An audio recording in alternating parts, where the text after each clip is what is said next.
on to the next slide.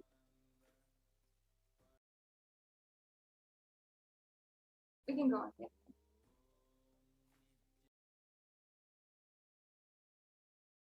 Yes, I request the NTV operator to project the slides on Supreme Conscious Hinduism, the introduction, where we can have the first glimpse of Supreme Pontiff of Hinduism.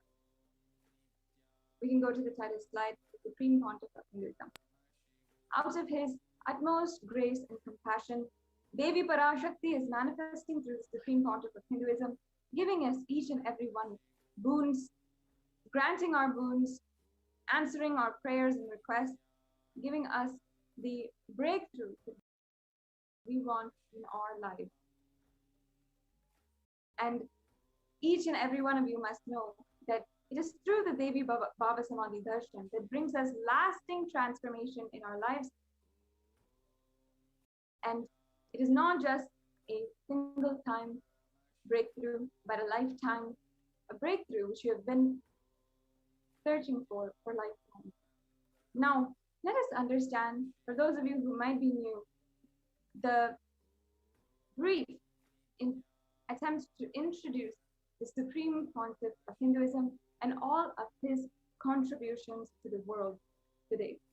The Supreme Pontiff of Hinduism assumed the form on the 2nd of January 1978, and he is the reviver of the macrocosmic, ancient, enlightened civilizational nation of Kailasa. The Supreme Pontiff of Hinduism was recognized from a young age by esteemed enlightened masters and adepts, and he has revived the temple-based university and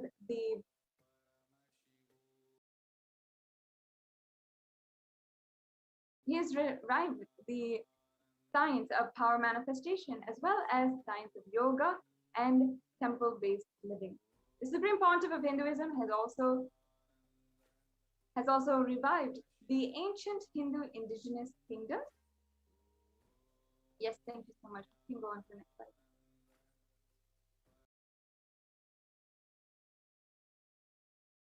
The next slide, please.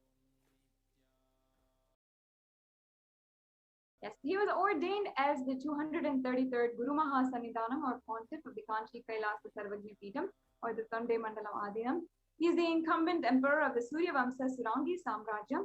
He is a present 293rd Jagat Guru Mahasannidhanam of the Kailashonata Shamala Peetha Sarvagya Peetham, and he is the present Mahamandaleshwar, the supreme spiritual head of the Mahanirvani Akhada, the largest apex monastic order. The Supreme Pontiff of Hinduism is the 1008th Acharya Mahamandaleshwar of the Atal Akhada, the ancient apex body of Hinduism. He is the present 23rd Guru Mahasannidhanam of the Dharma Mukti Swargapuram Adinam, and he is elected as the Supreme Pontiff of Hinduism by a congregation of over 1,000 Hindu leaders or pontiffs in the year 2015. The Supreme Pontiff of Hinduism is revered as the teacher of Hinduism, who is most prolific, most viewed, read, and watched. He's authored 300 books and 10,000 articles in 3 languages. He is the English in 3 languages, which are English, Tamil, and Sanskrit, and each of these are translated further into 50 languages with over 1,000 titles. The Supreme Pontiff of Hinduism has over 20 million copies of his books and articles sold, read, and downloaded, and over 10,000 hours of discourses available to the whole humanity in many different social media platforms. And he has enriched 1 billion people digitally, and he is respected as the commentator of all the sacred scriptures, including the Upanishads, Bhagavad Gita, Shiva Sutras, Brahma Sutras, Yoga Sutras, Ashtavakra Gita, and the Jain Sutras. The Supreme Pontiff of Hinduism is honored as the leader of Hinduism, the most awarded, internationally recognized Hindu leader. He is the reviver of 108 ancient Hindu sampradayas, including the Rudra Kanyas, Rudras, the Rishis and Rishikas, Bhairavas, Bhairavis, and Sannyasis. The Supreme Pontiff of Hinduism is the establisher of the largest Hindu university, Kailasa's Nityananda Hindu University, in the world, with satellite campuses in more than 150 countries. The Supreme Pontiff of Hinduism is the establisher of 1,000 plus Kailasa enlightenment ecosystem, and the founder and reviver of over 100 Savagnapitas, the collector of the largest Hindu library with over 1 million books, 1 million palm leaf scriptures, and over 20 million digital books. Yes, so now this concludes the introduction to the Supreme Pontiff of Hinduism, and we'll now be entering into the most exciting segment, the power demonstration led by the Gurukul Balasan, and will be joining with us shortly is Ma Vidya Madhurananda and again the Gurukul Balasan, who will be guiding us in the power demonstration segment, where each and every one of you can be witness to the powers of Paramashiva. So now we'll take a very quick break and be right back with you shortly.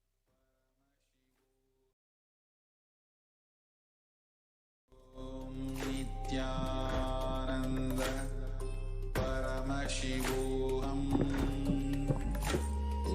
Om Nityananda Paramashivoham Om Nityananda Paramashivoham Om Nityananda Paramashivoham Om Nityananda Paramashivoham Om Nityananda.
Nityanam, everyone, welcome back.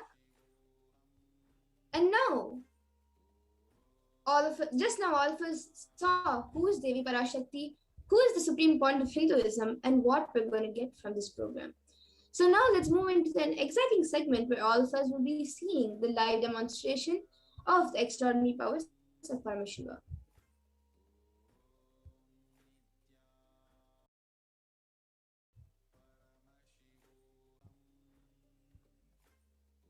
So the Balasans and the Nityananda yogis, the initiated disciples of the Supreme Pontiff of Hinduism, will now be demonstrating the powers of third eye and sharing with all the experiences and results of the extraordinary manifestation of the divine powers awakened in us through the Diksha, which is initiation. In today's Bhava Samadhi Darshan, all of us will be receiving the initiation into the third eye awakening and various other powers with the blessings and grace of the Supreme Pontiff of Hinduism. We will be manifesting the following powers of third eye, which is seeing with the eyes blindfolded. The third eye is the cosmic browsing center located between the brows, which upon initiation, one can effortlessly express powers and see through the third eye just as you would with your two eyes.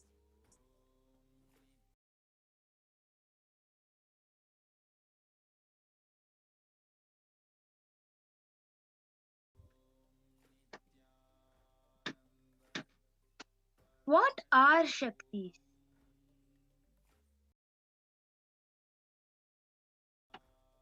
In the Vedagamas, the source scriptures of Hinduism, Paramashiva reveals in elaborate detail that every human being is hardwired to be able to manifest 463 plus extraordinary Shaktis, divine powers. Manifesting powers are described as a system, method, and science for human beings to explore the various possibilities and powers and have access to various states of consciousness. Shakti is manifest from the fundamental cognition that you are the divine and you need to manifest the divine, not you are a man and you need to reach the divine.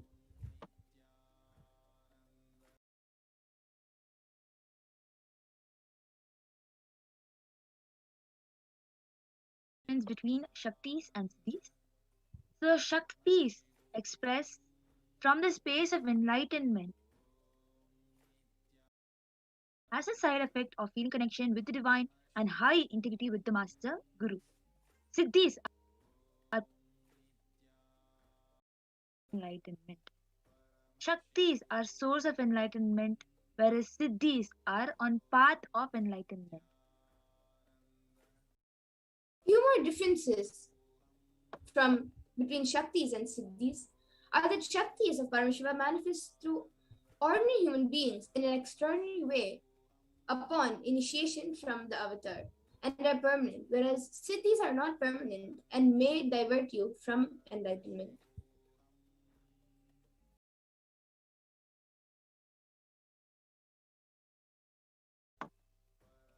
Paramashiva is the primordial divinity in Hinduism, the ultimate reality and cause which is self-effulgent Swayam Prakasha, all-pervading, unchanging, beyond time, space, form, and causality.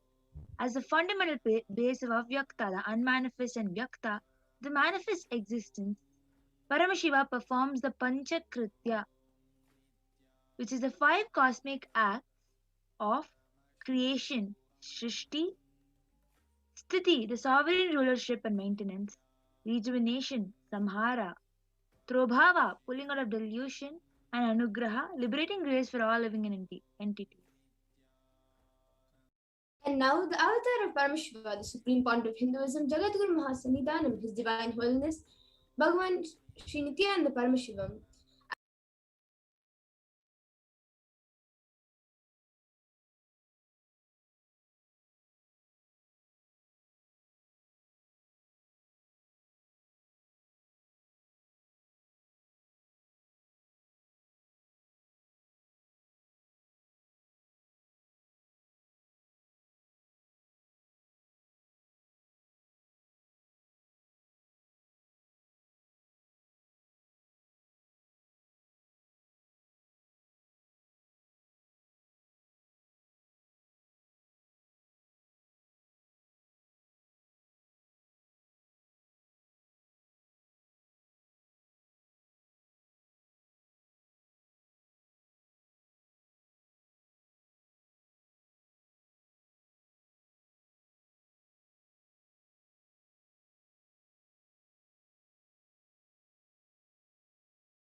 Vijnana Bhairava Tantra.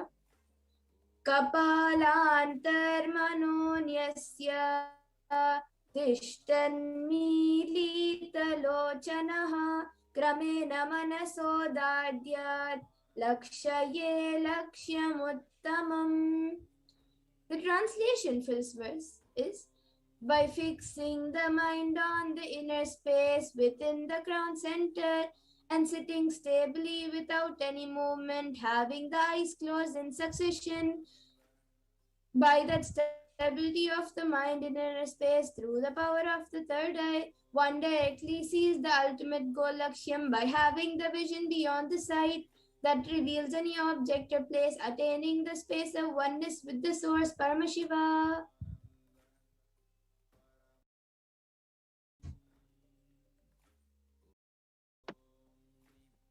The Atma Apta Pramana is where Krishna initiates Arjuna into third eye. Natu mam shakyase drishtum manenaiva svachakshusha divyam dadami te chakshuhu pashyame yogamaishwaram. Bhagavan Krishna says to Arjuna, but you cannot see my cosmic form with these physical eyes of yours. Therefore, I grant you divine third eye vision. Behold my cosmic opulence. In the Hindu Purana, Bhagavad Gita, Bhagavan Krishna initiates Arjuna into the power of third eye to behold Krishna's Vishwarupa Darshan, the vision of his cosmic form. The 11th chapter of Bhagavad Gita, which contains the description of Bhagavan Krishna's cosmic form, is completely narrated by Arjuna as he sees Bhagavan Krishna through the third eye. The next is the Atma Pramana in Swami's own words. The first experience is that I was able to see everything around me, above me, the whole 360 degree, 10 directions, below me, everything. I realized not only I was able to see, I was able to experience all of that as me.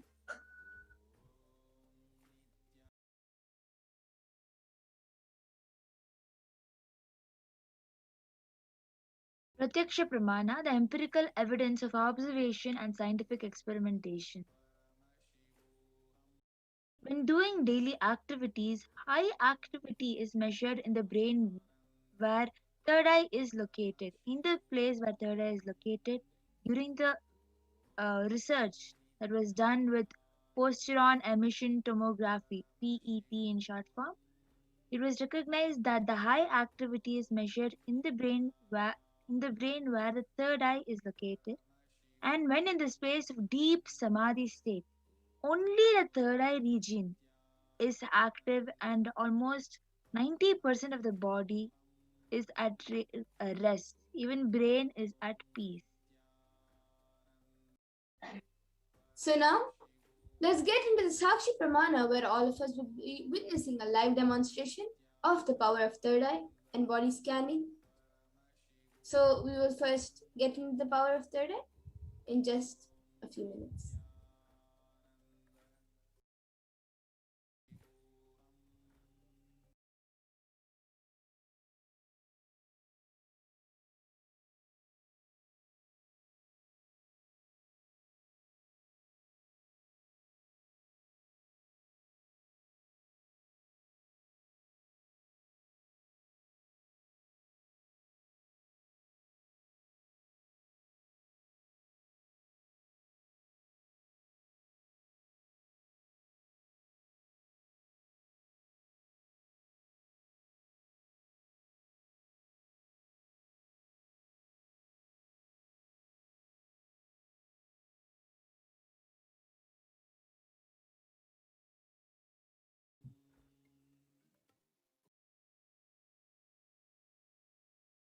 Yes, so now we will be getting into the power of third eye, where I will be wearing this eye band.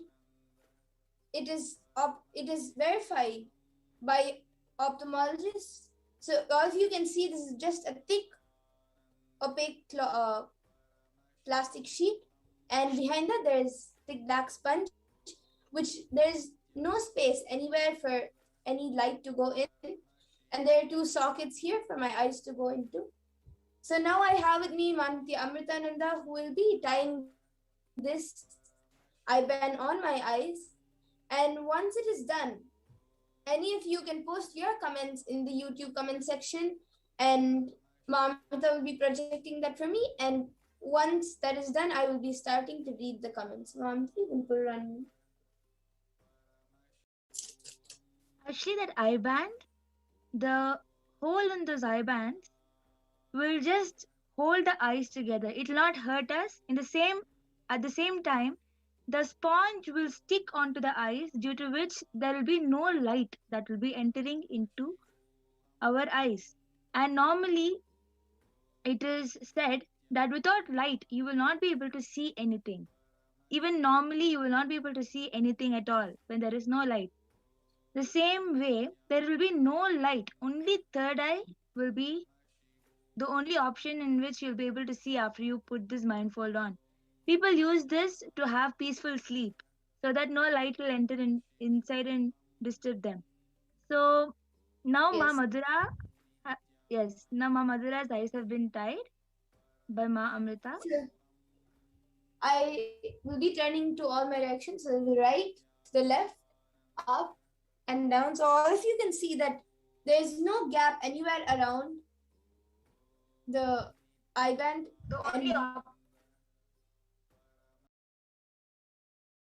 This to have peaceful sleep, so that no light will enter inside and disturb. Yes, so there is no gap anywhere around my eyes in a way that light can enter. And I'll be able to see. So now anyone who wants can post your comments in the YouTube comment section, either a sequence of emojis, a sequence of letters, numbers, or random sentence. Okay, so we have the last comment which is there is from Bryce Sattler Jaiboleki with a Trishul emoji, a duck emoji, a banana emoji, and then a star emoji with 3 stars and namaskar emoji. And then I think the comment above that is also from Bryce Sattler, Om Namah Shivaya with the same 3-star emoji, then a tiger emoji, a namaskar emoji, then a Om emoji with a purple background, and a heart emoji, and I think a flower emoji. Yeah. And then before that we have Phil's Day Jean Noir with a namaskar emoji and a black heart. And then yes, now we have Edison Monterio. You are going to be billionaire Edson. Yes, you can Aya, you can of course manifest how much ever wealth you want with the blessings of Devi PARASHAKTI. And yes, do we have any more comments? Anyone else who wants to quickly put in your comments before we move on to the next power?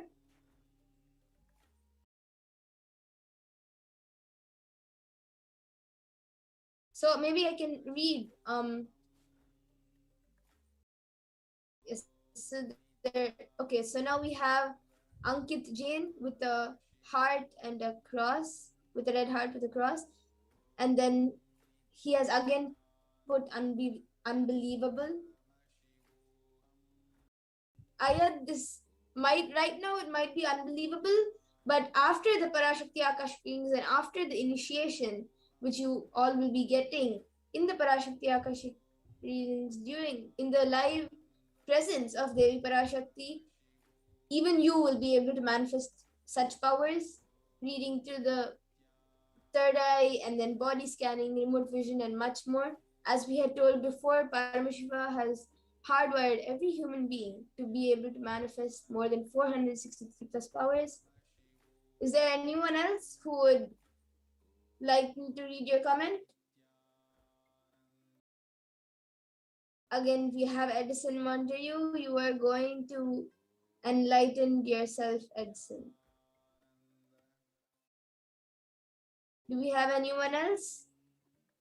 Okay, so now I think that's last comment. So now, before we get into the next power, Mamata will be removing my eye band, and we will be showing it to you in front of the camera. All of you can see that it will be just as it was before she put it on my eyes. Okay, so all of you can see the eye band. It's just the same. There's nothing added onto it.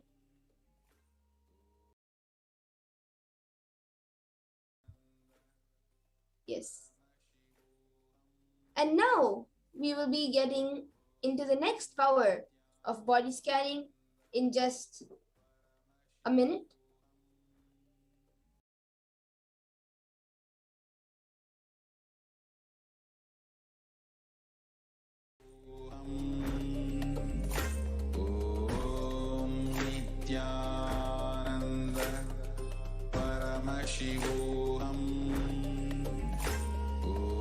Just be alive for next 3 years. Don't die within next 3 years.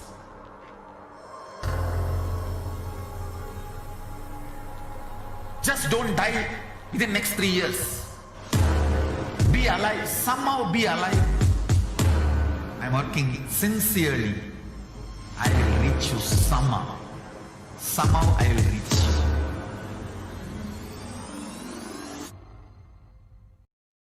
It's my commitment to humanity.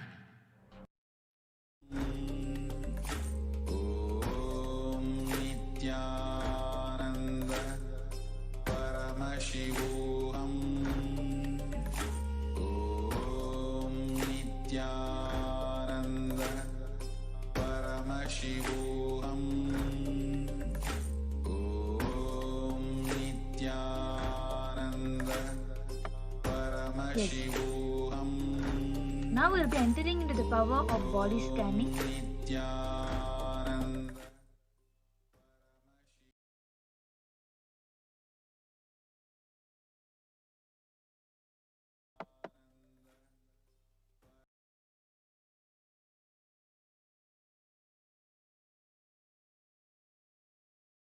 In this power of body scanning, one awakens to the ability to scan illness, diseases, medically diagnose issues, and provide solutions through the awakening.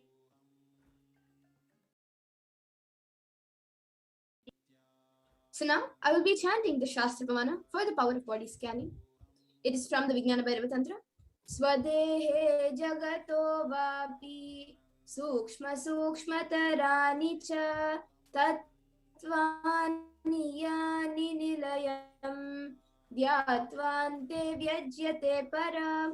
Bhagavan Paramashiva says, cognize deeply that from the subtle to the subtlest consecutive principles of your whole body, Swadeha, or the whole universe, simultaneously consist of the essential reality. They are being absorbed in their source cause, Paramashiva. By the experience of such restful awareness, one becomes complete from all thoughts, and the ultimate universal divine power, Paradevi Adi Shakti, is revealed, and the supreme power manifestation happens.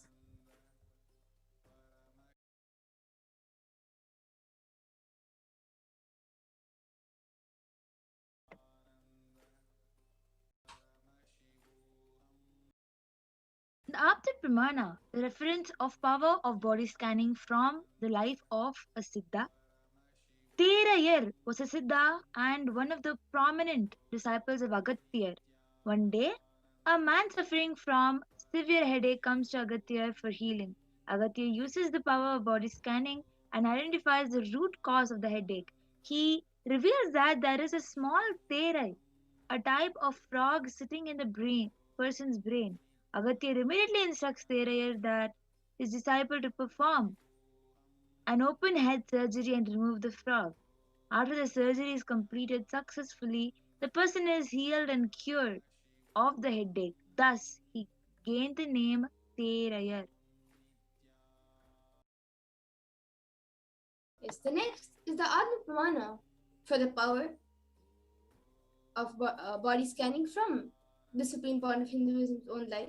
It was revealed on the 22nd of December 2019 by the supreme point of Hinduism. Paraphrasing his words, only when I had the multiple compound hand fracture, I was forced to go for surgery and therefore for medical checkups related to that. At that time, they detected heavy metal quantity in my different organs. It was revealed that I had been poisoned without our knowledge. I immediately used diagnostic methods instead of medical facilities to study my body due to the poisoning. Through body scanning, I found out what the problems, imbalances had happened and where balances has to be done. I used allopathy as a second opinion to verify my findings.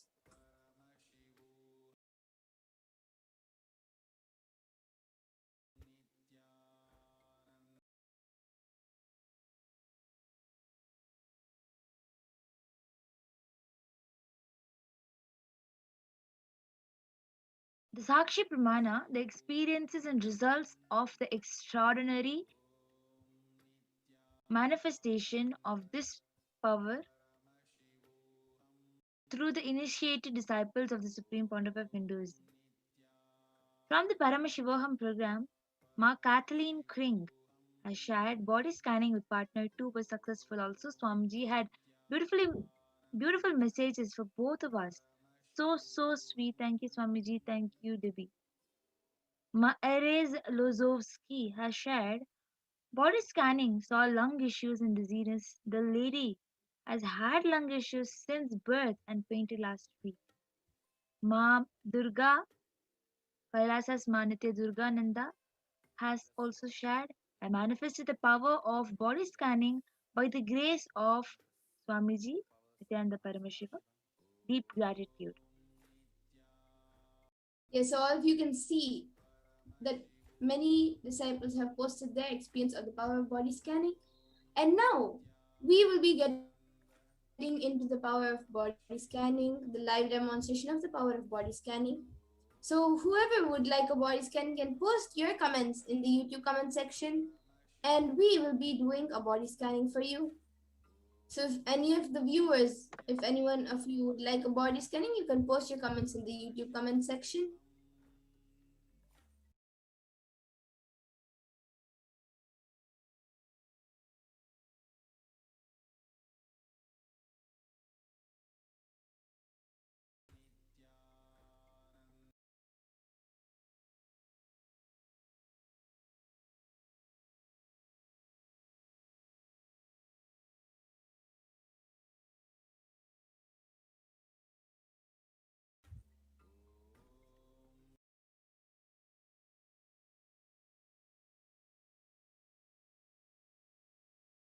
And this power of body scanning, actually, as we had said before, we also scanned the solution for the problem. So when we scan completely the root. Like maybe if you go to a doctor, they will give, and you say you have a headache, they will tell some medicines for the headache, and they will give you a prescription. But then that might not solve the headache completely. It might just reduce the headache. It will not solve the headache completely. So in body scanning, when we scan the complete root of the problem. Like how we saw in the story of Teraya, it was scanned that there's a frog in the brain, and because of that, there is a headache. So even in body scanning, we scan the root of the problem, heal the root of the problem, and give a solution for the root of the problem. Yes, so we have Jijo Krishnaler saying, I'm ready. Aya, can you put it clearly that you want a body scanning? And we will surely do it. You can put it in clear words for a body scanning, asking for a body scanning.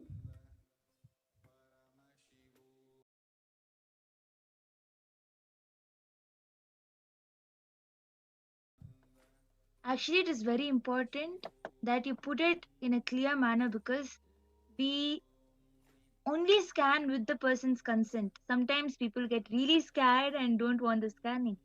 Please understand that we don't do anything when we are scanning. All we do is scan, and nothing affects you, nothing will happen to you, nothing affects you other than your problem getting completely healed. It will never even come back. That is what happens. It will not affect your health in any other manner. only if you have these allopathy medicines, etc., it might affect your health in some other way. But when we're doing the body scanning and doing the healing, it doesn't affect in any other manner. Yes, so we have from Indian Association of Educational Therapists, we have Manoharan Subburaj who is asking. So, Ma Pragnana, maybe you can do body scanning for him, and for Jijo Krishna, I will be doing the body scanning. So please stay tuned, and we will be chanting Mahavakya and revealing the solution, the problem and the solution.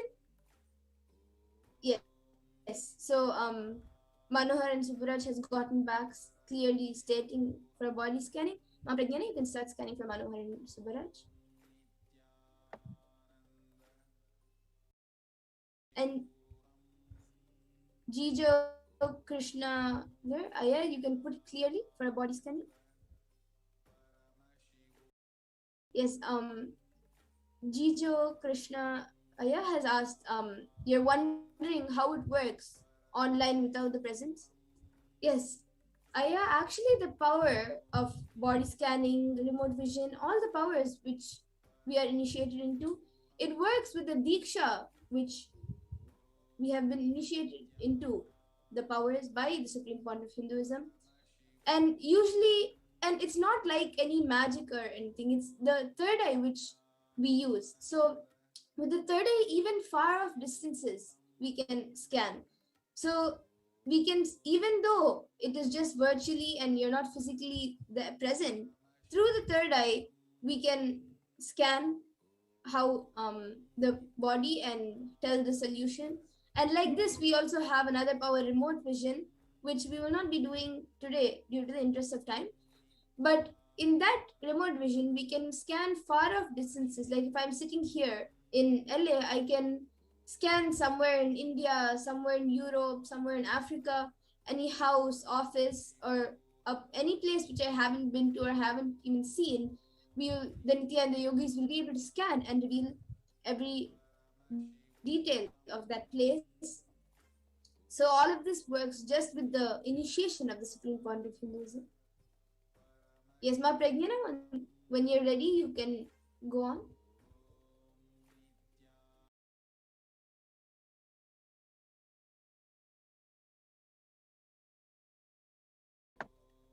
Yes, so I was able to see that there is no major problem in your body, but there is some digestion issue which you're facing, which just Haritaki will be able to help it.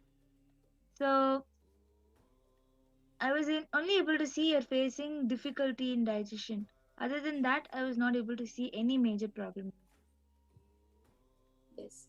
And I see Sanjay Vakaria, who is asking for body scanning. Yes, I will be scanning your body now and revealing what Paramashiva will be revealing.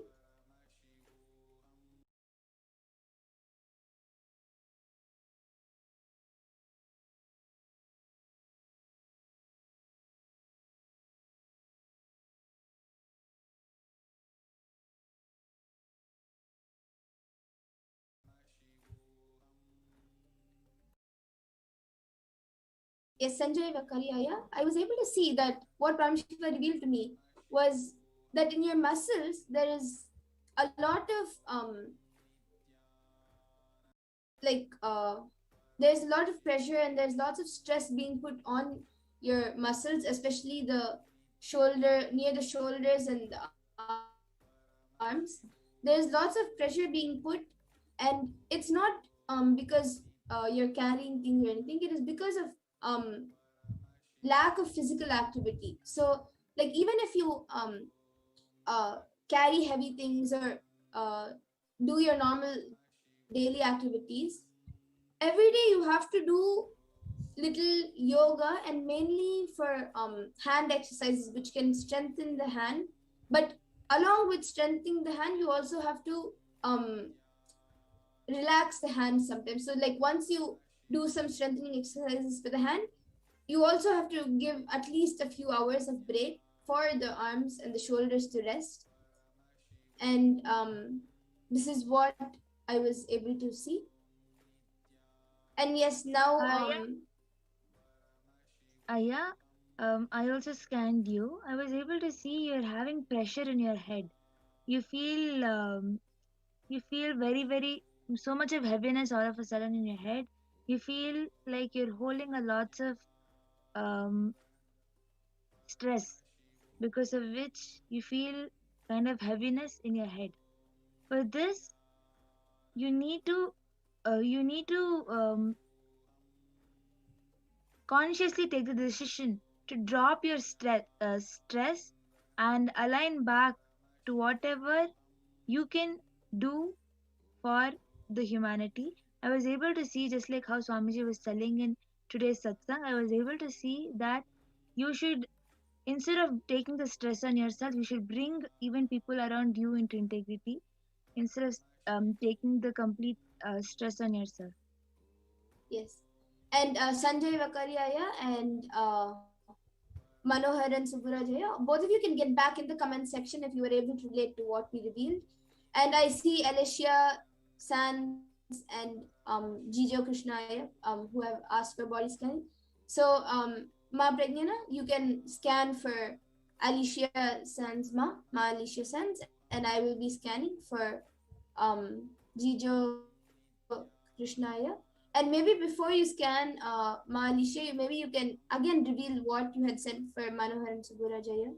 I think there was a problem in your audio or something. You can scan for Ma Alicia Sands, and also you can repeat what you had scanned for Manohar and Subburajaya. And Jijo Krishnaya, I will be scanning for you now.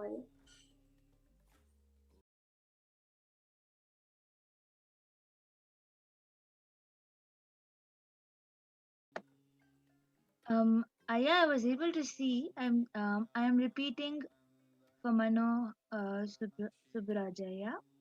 So what I was able to see was that you have some pressure in your head, lots of stress in your head.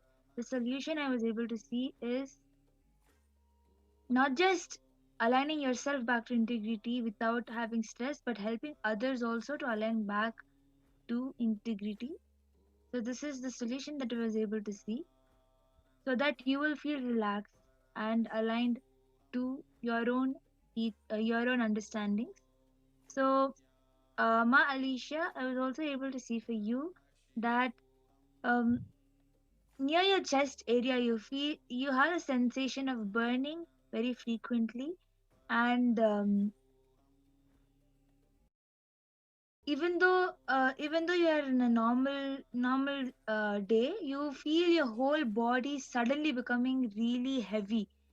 Even though you're just carrying on with your life, you feel like your whole body becomes very heavy, and you start feeling like you feel your blood running. You feel each and every part of you start feeling. All of a sudden you become very aware of everything that is happening in your body because of heat that is running in your body. So I was able to see you need to take a lot of water. So Ma Alicia Sands, you can get back in the comment section, and Manohar and Subburajaya, if you have understood what Ma Pragnana has said, then maybe you can get back in the comment section.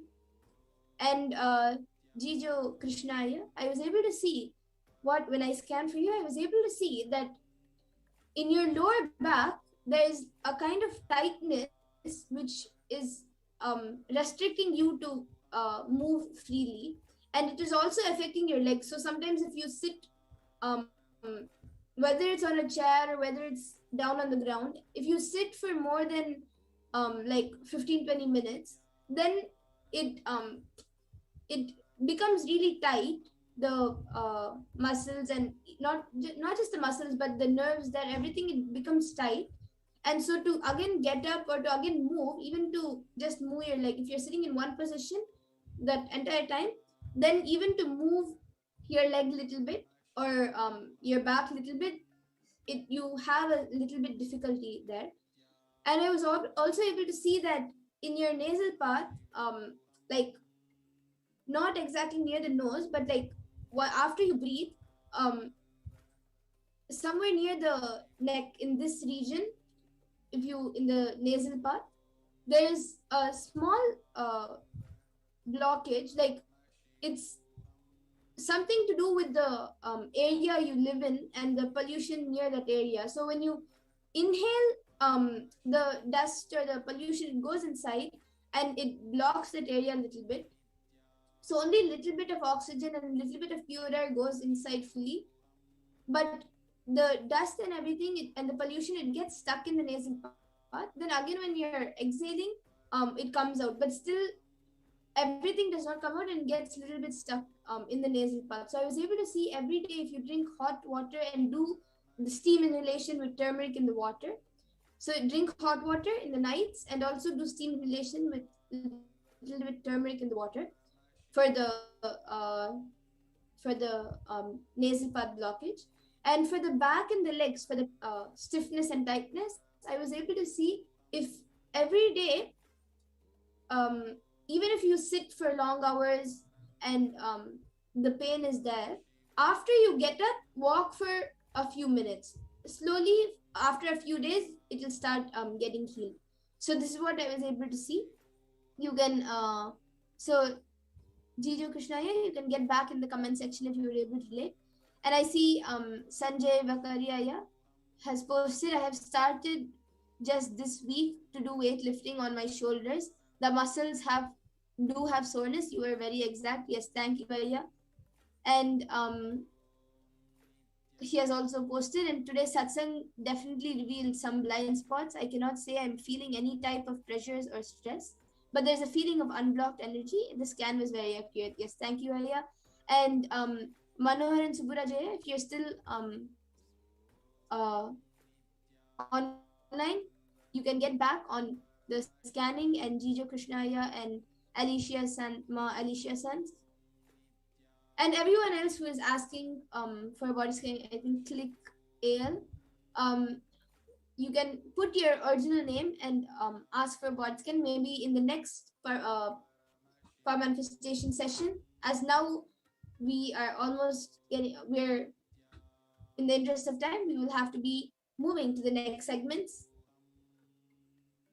So you can, in the next sessions, you can put your name for a body scanning in the YouTube comment section, and we will surely be doing at 2 a.m. IST and 4 p.m. IST every day.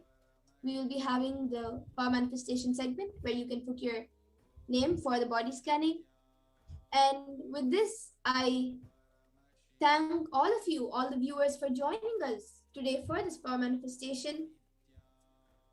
And please stay tuned in for the next segments and for the PARASHAKTI Akashic readings. And we welcome all of you to again keep coming on and tuning on with us for the PARASHAKTI Akashic readings and next segments. So with this, I thank all of you again, and thank you, Nityanandam. Thank you all for joining for this segment. Thank you, Nityanandam.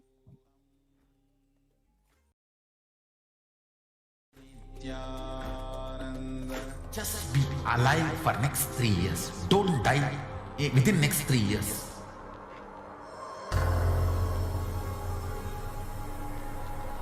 Just don't die within next 3 years. Be alive, somehow be alive. I'm working sincerely. I will reach you somehow. Somehow I will reach you. It's my commitment to humanity.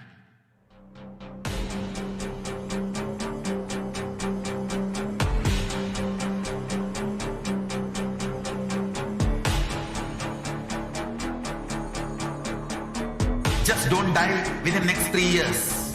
I will reach you wherever you are, whichever corner of the world you may be. I will reach you with enlightenment. You manifesting the space, state, powers, being, Paramashakti. It is possible, and it is possible for you.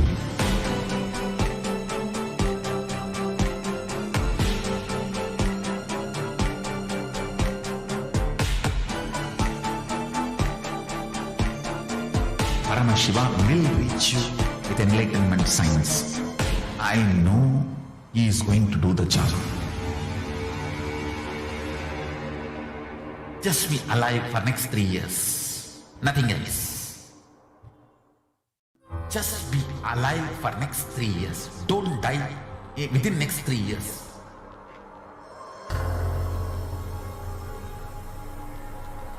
Just don't die within next 3 years. Be alive. Somehow be alive. I'm working sincerely. I will reach you somehow. Somehow I will reach you. It's my commitment to humanity.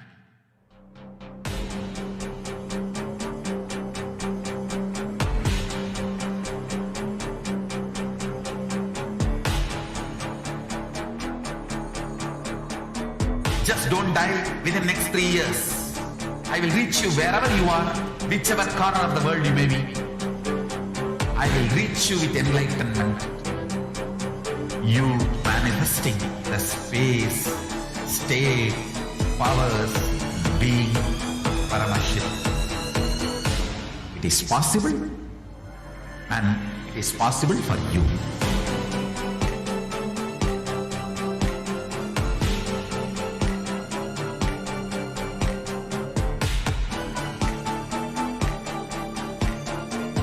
Paramashiva will reach you with enlightenment signs.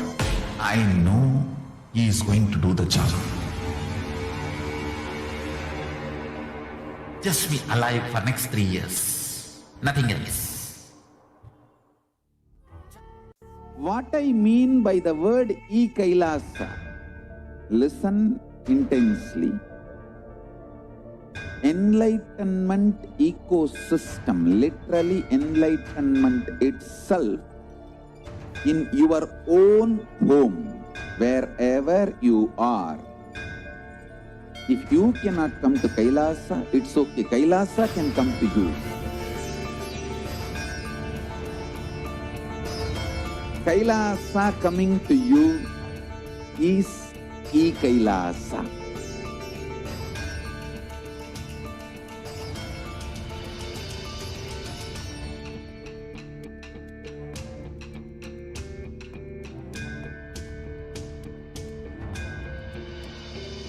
I will revive Hinduism.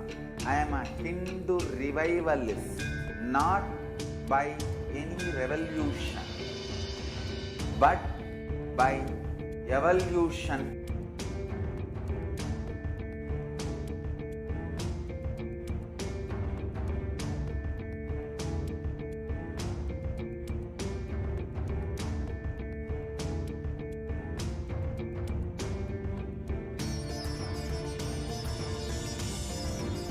And setting model communities.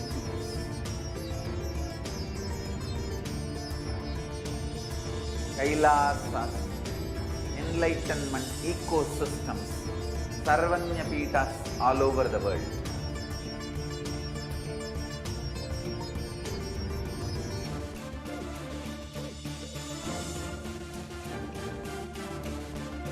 All powerful cognition, knowledge, only when you live, power manifestation and possibilities manifestation happens. It's a fundamental truth.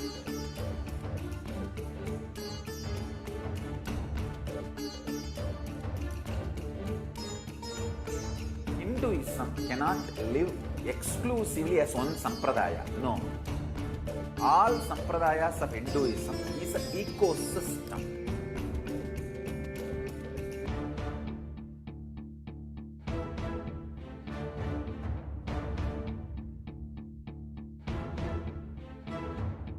So don't keep quiet thinking that if one sampradaya is attacked, only that sampradaya is going to be affected. All of us are ecosystem.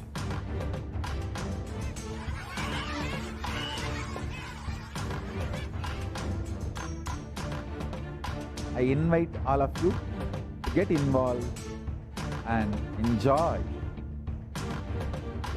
Hinduism by the principle of dharmo rakshati rakshitaha.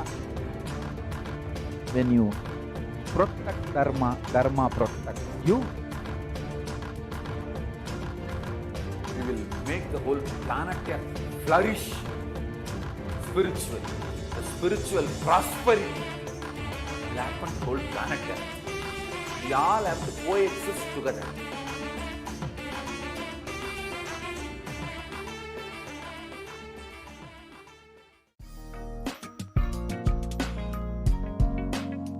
We get you health. We get you ability to build beautiful relationships in your life. We get you direct spiritual support, and we make sure you become wealthy.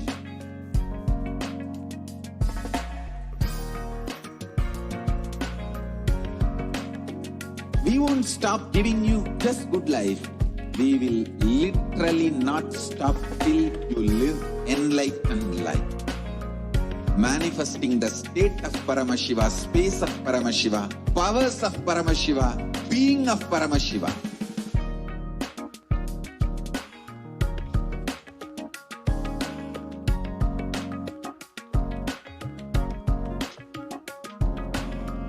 Whole world should become e-Kailashians.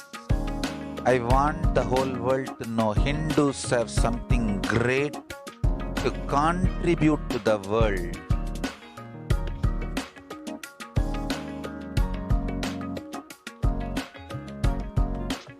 We have something great to contribute to the world.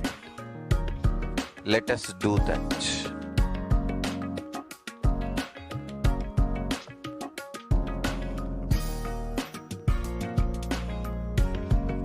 E-Kailasa is proper customized spiritual service helping you to identify your root patterns of suffering. We have perfected the science of helping every individual from every cultural, religious, nationality background.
Nanda Paramashivoham Om Nityananda Paramashivoham Om Nityananda Paramashivoham Om Nityananda Paramashivoham Om Nityananda Paramashivoham Om Nityananda Paramashivoham Om Nityananda Paramashivoham Om Nityananda Paramashivoham Om Nityananda Paramashivoham Om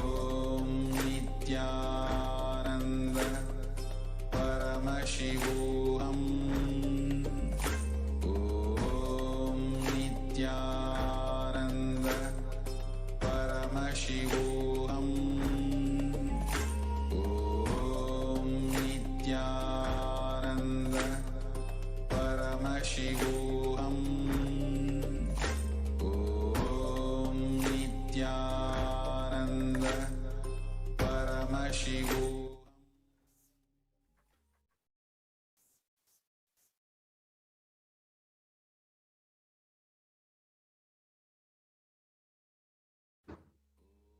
Om Nitya Can you start projecting the slides, Ma?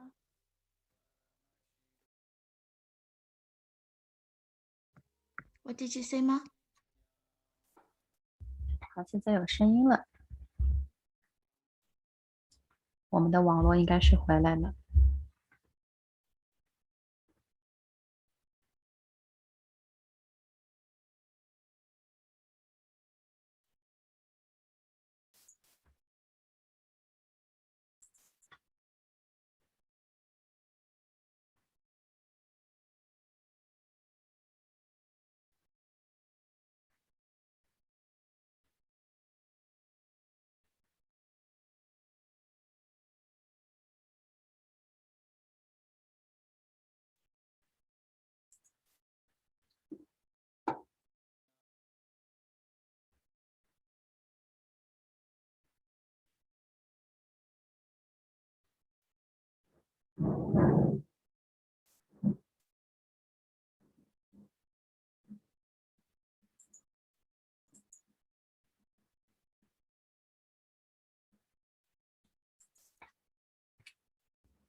Ma, can you make it full screen so that you're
happening will happen. These are directly the words of Bhagavan Nityananda Paramahansa. So what are the Akashic records? The Akashic records are the verbal, visual, 好，这里来了解一下什么是阿卡西阅读。 previously getting recorded. All the information 那阿卡西记录呢，就是记录我们言行啊、看呐、5个维度的文档。那无论现在正在发生什么，都在不断的被持续的记录下来。那我们所有的这个前世今生的信息呢，都记录在我们的 DNA 里面。通过获取这些信息呢，我们就可以避免重复的做一些没有必要的行为。那什么是阿卡西阅读呢？我们来看一下它不是一个预测，它是一个直接读取宇宙档案稍等一下，in the dimension of time 这边稍等一下，重新搞一下。好，我来看一下。那在阿卡西记录中是没有过去、现在和未来的那些所谓的已经发生的、正在发生和还没有发生的事情，早就已经被记录在了阿卡西的记录当中。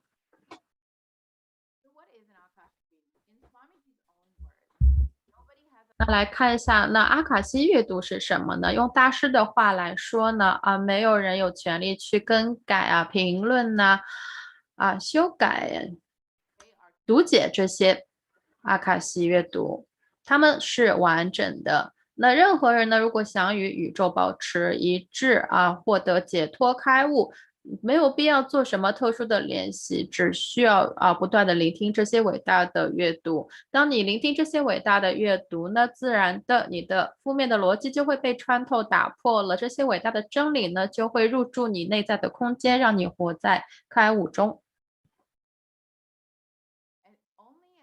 我们继续来了解一下，阿凡达是可以解码阿卡西阅读的。那作为帕拉玛希瓦的转世化身的阿凡达呢，尼夏南达大师呢，现在正在以 Devi PARASHAKTI 的形态为我们带来达显和祝福，回答我们渴望的问题，给到我们解决方案、突破和将我们从痛苦中解脱出来。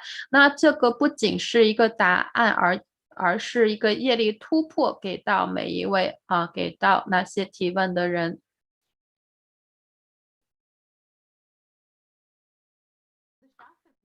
我们用经文来了解一下阿卡西阅读的这个超能力。那在这段经文中呢，是帕拉玛希瓦对 Devi 女神的一段叙述，一段揭露。那它的大致意思就是说，看着这个无边无际的以太空间，阿卡西是远超天空云层。你将你3眼的意识定住，不要动，你的身体保持稳定和内在空间的不移动。在那一刻 ，Devi， 你将获得无限时空的本质和力量。这里讲的就是阿卡西阅读。那我们来了解一下一位圣人是在摩诃婆罗多中描述的一位叫做Maitreya 的圣人呢，他通过阅读阿卡西读到了一位叫 Vidula 的这个人的今生呢，是作为死神的化身诞生的，但是他因为受到了 Mandukya Muni 的诅咒，那他这一世呢，只能是过着最底层的 Sudra 的生活，而且要进行100年，就这样的一个故事里面就提到了圣人使用3眼使用这个阿卡西阅读读到了这一位死神的化身，他这一世为什么会是这个样子受苦那我们来看一下阿卡西阅读可以给我们带来什么好处呢？我们大师就讲呢，我们前世今生，我们每一次投胎转世所收集的信息都在我们的 DNA 里面呢。通过获取这些信息呢，我们就可以避免重蹈覆辙。那我们通过阅读阿卡西呢，也是同样的道理，他们就可以将我们从默认的未来中解脱出来，给我们盲目的认知和已知未知的痛苦折磨呢画上句号，让我们可以体验开悟，体验我们就是帕拉玛希瓦。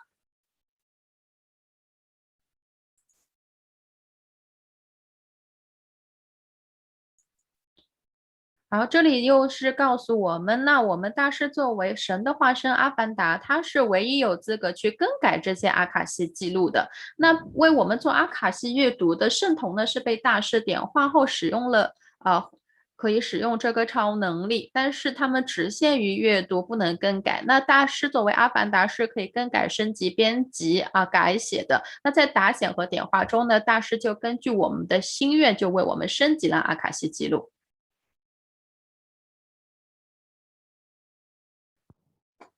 好，我们来了解一下，如果你是初来乍到不理解不懂的话，你会问你可以问哪些问题？这里就是告诉大家可以去问关于人生方方面面的问题，比如说大层面上你的人生使命目标是什么呀等等。那还有呢，你可以去求一个身体心理上的疗愈请求大师或者是你为我们做达显的女神来观望你一眼，或者为你说一句疗愈的话，更改你的这个阿卡西记录。第二个呢，是可以问一些人生事件背后的原因第四个呢，是可以去求心想事成愿望的祝福。第5个呢，是可以去问一些可能会发生的事件呢以及怎么做呀，来重新设计自己的未来。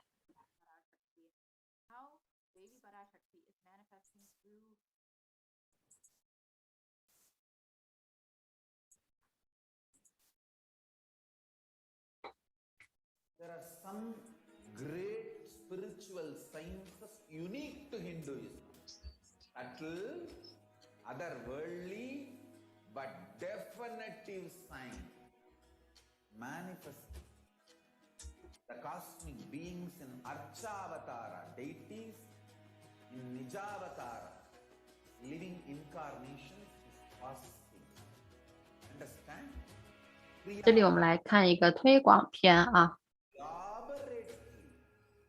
explain the whole science of making the cosmic beings manifest in Archavatara, deities and Nijavatara, living incarnation, both. During the Bhava Samadhi Darshan, literally those cosmic beings manifest through this body. Just like how they manifest in Archavatara, deity, they manifest in Nijavatara, Pratyakshavatara, and give you all the boons you ask, bless you. See, each God is an independent intelligence to lead you to enlightenment. Each God is a bridge for you to achieve the Shivatva, the ultimate Shiva consciousness. Krishna is the bridge for you to achieve the Krishna consciousness. But Shiva consciousness, Krishna consciousness, all consciousness is one and the same. Ultimate consciousness only. So that energy itself completely expresses.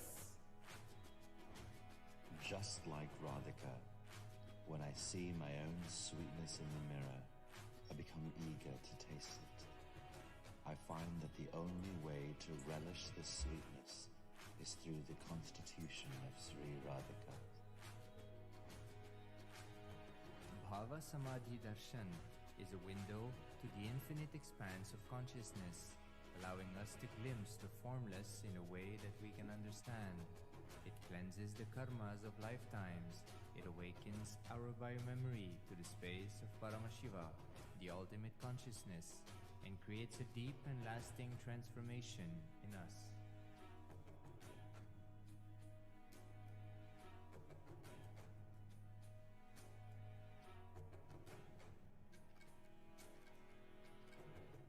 Now we will enter into the next segment.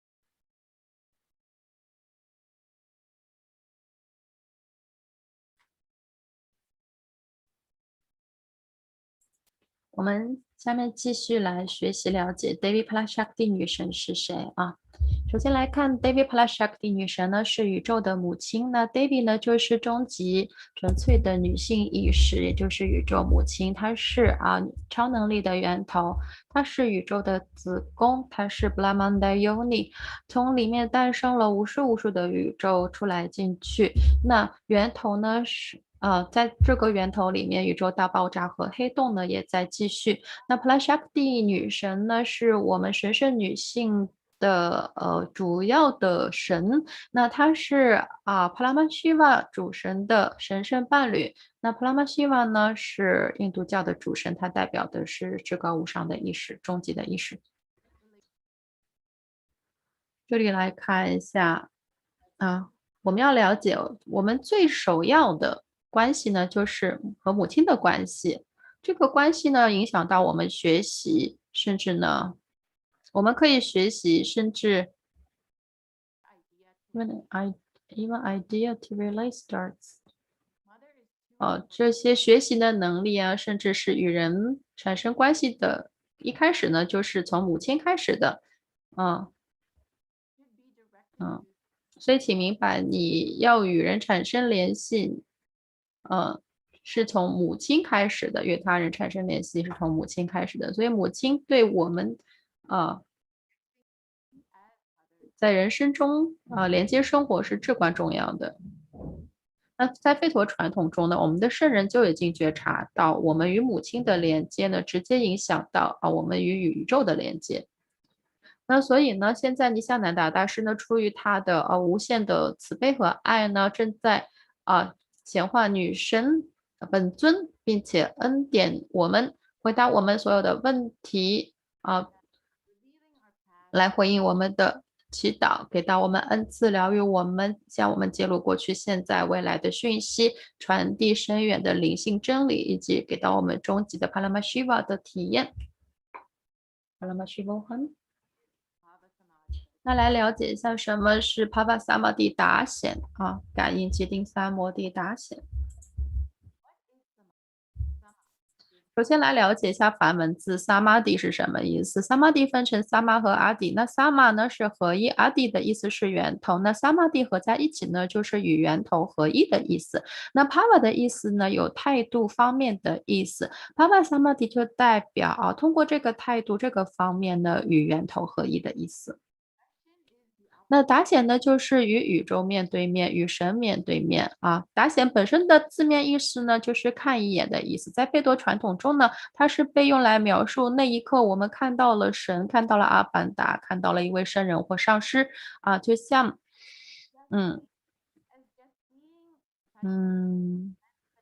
那仅仅是这样呢，就可以清理我们世世夜夜就前世今生的业力，创建一个我们内在的长久而深远的这个转化变化。那达显呢是一个超强的超意识震动是一直围绕阿凡达周身的。那阿凡达呢，就在达显中呢，就将这个能量像阳光一样的释放出来。这个吉祥的一刻，当我们接受到呢，就可以提升我们的超意识，获得超意识的突破。那这里再来了解一下感应寂定三摩地达显的科学呢。首先我们要了解神宇宙的这些神是真实的，他们是从凯拉萨显化的。凯拉萨是一个开悟的时间空间地带，那达显呢就是通过神像或者是这个转世化身来显化的。所以有两种显化方式，一种是通过阿查瓦拉神像，一种是通过肉身神的化身的肉身来为我们做达显显化。那感应寂定三摩地达显呢，就是通过化身的肉身来显化帕拉玛希瓦的意识。那它就是以将无形的存在通过有形的来显化。让我们能够直接的体验到神，体验到帕拉玛希瓦。那这边呢，就是历史上的这个看到 Devi 女神呢，就是通过这个 Rajeshwari 来显化这是历来的一些比较有名的神的化身来显化神。那这里呢，告诉大家通过神像来显化呢，来辐射这个意识呢，对于我们人来说，能量我们的还不够成熟去接受这个能量，所以而那个化身的肉身呢，是可以建立起我们跟这个宇宙超意识能量之间的桥梁，让我们体验到成功的体验到这些意识能量的。那这里就是讲到帕帕萨摩地达显呢，在这个过程中呢，将唤醒你的昆达里尼超能力那是我们每一个人内在的超能力，是一个强大无比的能量。那在这个意识能量的流动之下呢，我们将显著的缓解衰老，并且呢增强对疾病的免疫力。在达显的时候呢，在这股能量之下呢，我们的大脑整体就被唤醒了，成为超意识能量的导体。那在达显过程中呢，我们脑中的镜像神经元呢，就会直接复制阿凡达脑中的镜像神经元镜像神经元呢，将启动并且处理我们从在达显中观察到的阿凡达的这些行动阿凡达的信息。那也就是说，我们的整个身体呢，并不动，保持安静，就可以接受到来自通过一个观察接受到超能力超意识能量。那这里来看阿卡西阅读，就是直接阅读宇宙档案阿卡西阅读呢，不是一个预测，这是大师的话。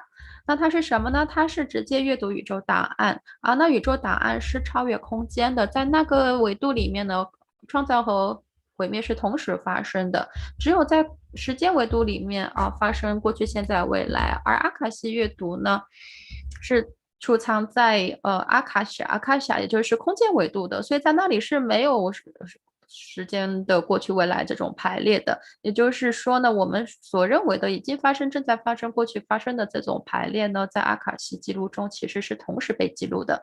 那这里来看一下我们尼夏南达大师的一个介绍他是印度教的最高教皇。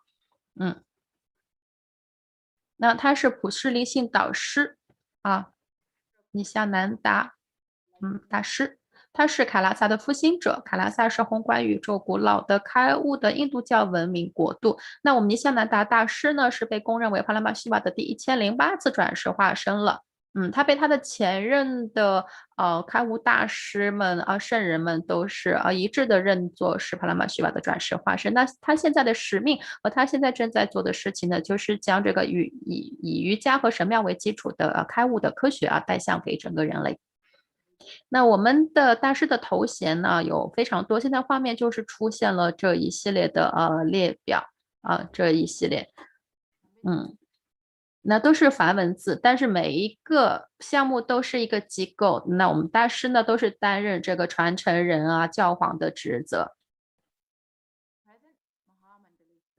好，我稍微读几个给大家比如说大师现在是康奇凯拉萨萨巴亚纳比登这个机构的第233代的教皇。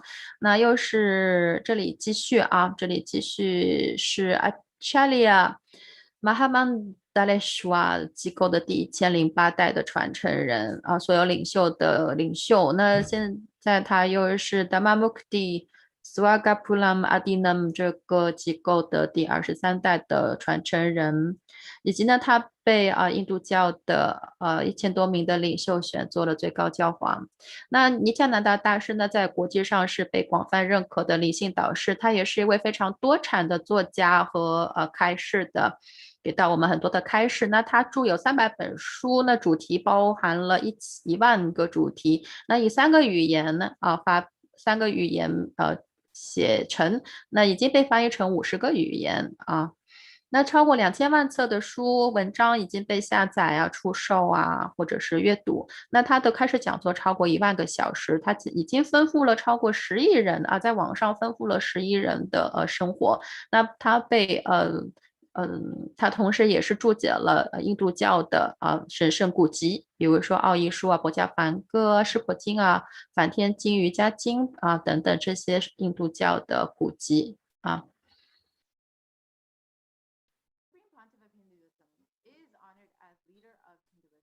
那我们继续来看尼夏南达大师，现在呢是一位国际受认可的印度教的领袖。那他已经复兴了108个古老的印度教的教团，这里面就包括了 Rudra、Kanyas、Rudra、Lishis 等等这些的，还有 Sanyas 等等的。那他还建立了世界上最大的印度教的大学——凯拉萨尼夏南达印度教大学。那他这个覆盖是150个国家。那他同时还建立了超过1000个以上的印度教凯拉萨生态系统那他是超过100个灵修宝座这个桑瓦亚纳比达的这个创建者和复兴者，并且他的印度教的图书馆呢收藏了超过1000册的书100万册的书，以及100万册以上的这个棕榈叶的经文等等。我来看一下 Diksha 就是点化的科学是什么。那 Diksha 是梵文字，它来自于达和西那达代表给予，西代表摧毁无知。那这个意思就是摧毁你的无知，给到你知识的意思，简单的翻译成点化。那 Diksha 呢，就是直接将灵性的能量由阿凡达通过他看你一眼说一句话或者是一个触碰，就将这个能量传送到你的内在了它将消除你的无知点化你那它将激发你的可能性，让你创造出更多的这个脑回路显化更多的能力。这里呢是一个关于点化的视频一个视频，我们来看一下，就是看一下碰一下说一下，就是这样的一个过程，就将你点化了那接下去我们是要来有一个超能力显化的展示呢。Do I need to go to the next one? Just one moment. 应该不是这个环节，因为刚才盛同事有做过展示了。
们稍等一下，工作人员现在正在准备下面的内容。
alive for next 3 years. Don't die within next 3 years.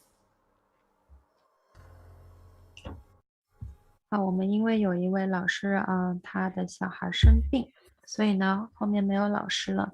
那我现在要下线，因为我的小孩也起床了，我要去尽到母亲的责任了。那现在呢是达显的一个比较平常的内容，希望大家啊好，祝大家一切顺利。我先下了啊。A commitment to humanity.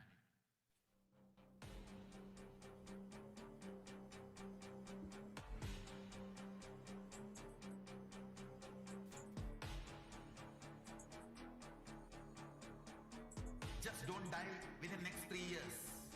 I will reach you wherever you are, whichever corner of the world you may be. I will reach you with enlightenment.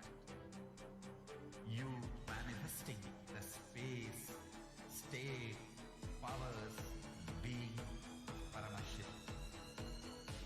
It is possible, and it is possible for you.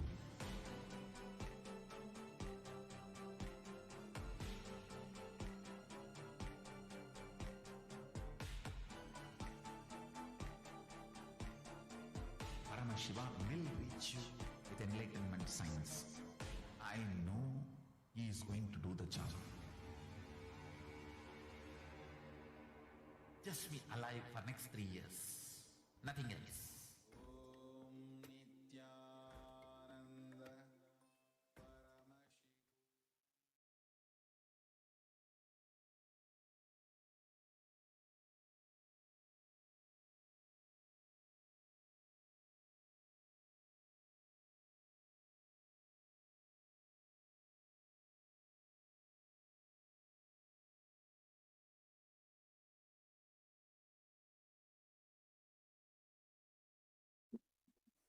Nityanandam, welcome back, dear viewers. So far, all of us have seen about Devi PARASHAKTI, what is Akashic reading? And what is the experience that one receives, benefits that one receives through Akashic reading? We all also saw an extraordinary demonstration of extraordinary powers each of you will be receiving today during the Devi PARASHAKTI's Akashic reading. But now what we are going to be seeing is going to be something entertaining and something scientific. Devi PARASHAKTI, during her revelations, basically it is where the cosmic mother, Devi PARASHAKTI, comes down in the Nijavatara, the embodied form of the Supreme Pontiff of Hinduism, attending to thousands and thousands of questions, attending to millions of beings, answering their individual questions, giving them spiritual guidances, giving them like powerful healing, giving them profound experiences, initiating them into extraordinary shaktis, and so much more. And during this Akashic reading, Devi PARASHAKTI, Paramashakti, out of her extreme compassion for the humanity, also reveals to humanity of what is yet to unfold, the future that is yet to unfold. And she, out of her extreme compassion, wants the human beings so that we can save ourselves. We can know what lays ahead in the future. We can alter our present so the future can change too. In this segment today, we are going to sing about one such powerful revelation by Devi PARASHAKTI, where Devi PARASHAKTI has revealed a profound truth, and we are going to see how scientifically and statistically it has manifested as a reality exactly as Devi revealed. See how the revelations from PARASHAKTI herself, how it is manifesting into reality. Each of those that she has told was a strong warning along with the solution, how we can protect ourselves. We could proceed to the further slide, no? Let us start with listening to what was the exact revelation. We'll start with listening to what was the exact revelation, and then we'll also be giving you all the rough translation or mapping of Devi's revelation into the words of English. I request the video to be played on the full screen. வாழையடி வாழையென நம் பதமே வாழும் நல் தன்மையும் அறிவோம் யாம் சர்க்கரை வியாதியொடு இரத்த அழுத்தத்தையும் இப்பொழுதே நீக்கினோம் இந்த வினாடி உனக்குள் யாம் இறங்கி உயிர் நலமும் உடல் நலமும் ஞானமும் நன்மையும் தந்தோம் மகனே அஞ்ச வேண்டியதில்லை அஞ்ச வருவதொன்றுமில்லை தருமார்த்த காமமோக்ஷமெனும் நான்கொடும் நன்மையும் சாமீப்ய சாயுஜ்ய முக்தியும் தந்தோம் கைலாசத்து நற்பதவியும் உலகிருக்கும் நன்மையும் உத்தம சிவ யோகாமும் தன்மையொடு தந்தோம் மகனே அஞ்ச வேண்டியது ஒன்றுமில்லை நம்பிக்கையோடு வாழ்ந்திடு நம்மவன் நீ ஒரு குறையும் இல்லை இந்த வினாடி உடல் வியாதிகள் எல்லாம் தீர்ந்தது அளித்தேன் ஆரோக்கியம் ஆனந்தம் உடனடியாய் வந்தது உண்மையான ஆரோக்கியமும் உடல் நலமும் ஓம் வாழ்வாய் வளத்தொடு பெரும் செல்வமும் உடல் நலமும் 16 தந்தோம் வளத்தொடு வாழ்வாய் வாழையடி வாழையென நலத்தொடு நாடெலாம் பெயர் நற்புகழ் ஓங்க நித்யானந்தன் பதத்தில் நிரந்தரமாயானந்தத்தொடு சத்திய வாழ்வுண்டு சங்கடம் ஒன்றுமில்லை. ஓம் ஓம் ஓம். சங்கரனார் அருள் உண்டு. ஓம் ஓம் ஓம் ஓம். லக்ஷ்மி கனகரத்னம் ததாஸ்து. சிதம்பரானந்தா. இந்த வினாடி உடல் இருக்கும் வலியெல்லாம் அழிந்து வலிமை மலர்ந்திடும். முதுகொடு தோளும் நம் சக்தியால் உயர்ந்தெழுந்து நன்மை அடைந்திடும். அச்சம் வேண்டாம், ஆனந்தமுண்டு. ஓம்.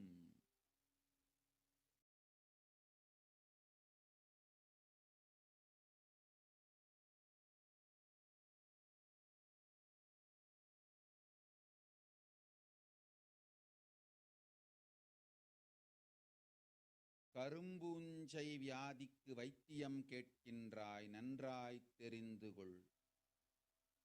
கரும்பூஞ்சை வியாதி நுரையீரல் மட்டுமல்லாது மூளையையும் நசுக்கி மனிதனை ஜடமாக்கி மரணத்திற்குள் தள்ளும் உயிரியல்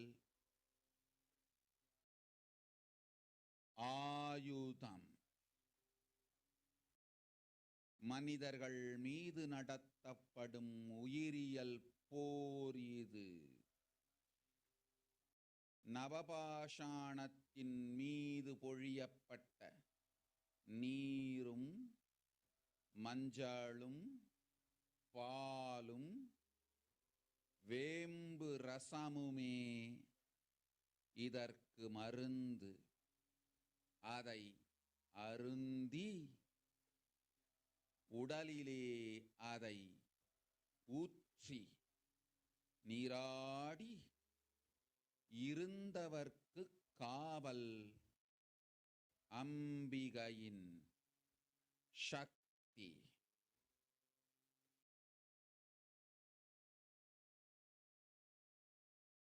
ஓம் ஓம் ஓம். சிருஷ்டி நஷ்டமாகாதிருக்க தேவ ரகசியங்களை தெளிவாய் உலகத்திற்கு சொல்லிவிட்டேன்.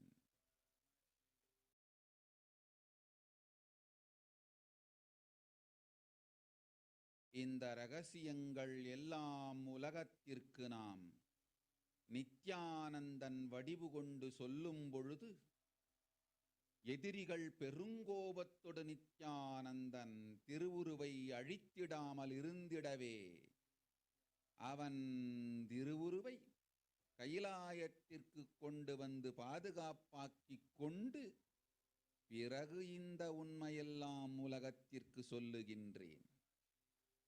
அன்னை பராசக்தியும் கூட உண்மைகளை உலகிற்கு சொல்லும் முன் தற்காப்பு செய்து கொள்ள வேண்டிய அளவிற்கு மனிதர்களின் அரக்கத்தனமும் அட்டூழியமும் உலகத்தில் அரண்டு ஆடுகின்றது.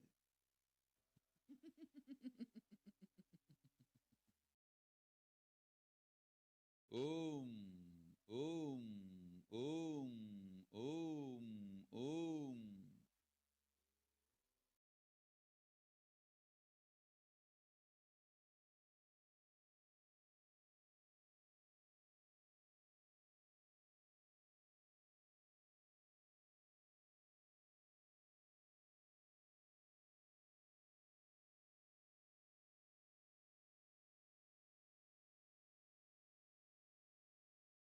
What Devi revealed was happened in 19th May 2021. Devi just revealed a powerful truth about the black fungus virus. When someone asked the remedy for black fungus, now we will be reading Devi's revelation mapped into the language of English. Devi told that she is answering. So when one of the viewers asked the question, Devi PARASHAKTI revealed thus about the black fungus as the answer. You are asking remedy for black fungal disease. Know properly, black fungal disease, not only it will affect lungs, it will smash the brain also. It is a bio weapon that makes human as a lifeless matter and push them to death.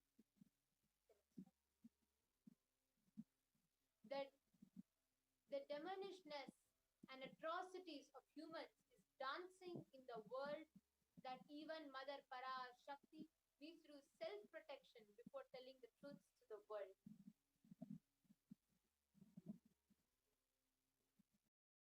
Now let us see about what exactly Devi revealed. She said it does not just affect your lungs, it eats your brain. She said it smashes your brain, it destroys your brain.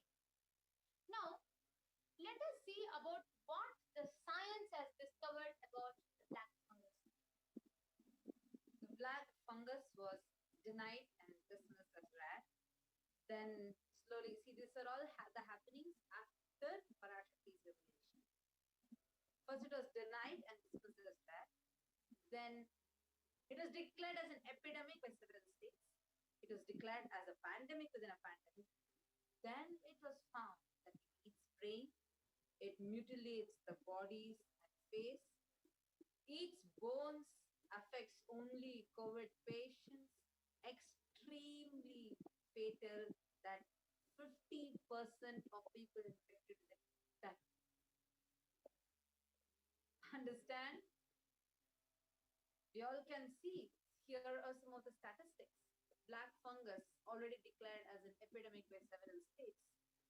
You all can see that this is happening at May 23rd, 2021. Understand? May 19th, 2021, PARASHAKTI reveals that the black fungus is not something small or simple as we think, but it eats brain itself. It actually smashes your brain and is extremely dangerous. And at that time, May 19th, 2021, still the world was unaware of this. It was just disregarded and only was considered as something that was rare. 4 days passed. Lot of states in India woke up and started declaring that this is an epidemic. Exactly as per Devi's revelation. Just in 4 days. Next slide, please. India faces shortage of treatments in face of 2 epidemics. So COVID-19 increases black fungus infection risk in India. So this is what was the next thing that was found out. You all can see the dates put below. This was May 23rd, 2021. Next slide, please. 29th May 2021. Black fungus declared an epidemic. Next slide.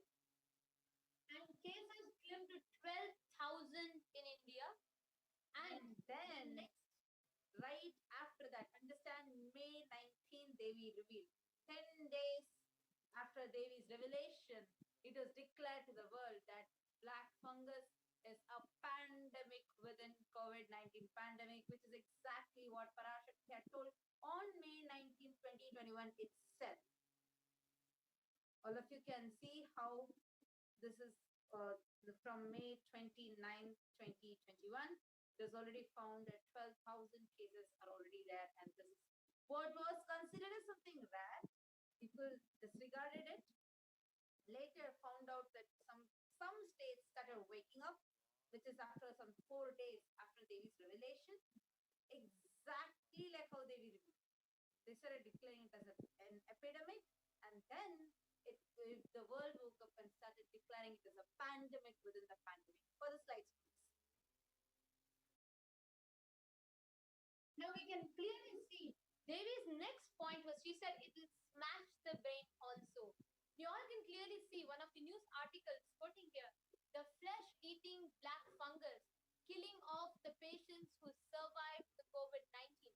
And it says, black fungus has a near 50% mortality rate and is tragically killing many who were relieved to have beaten COVID-19.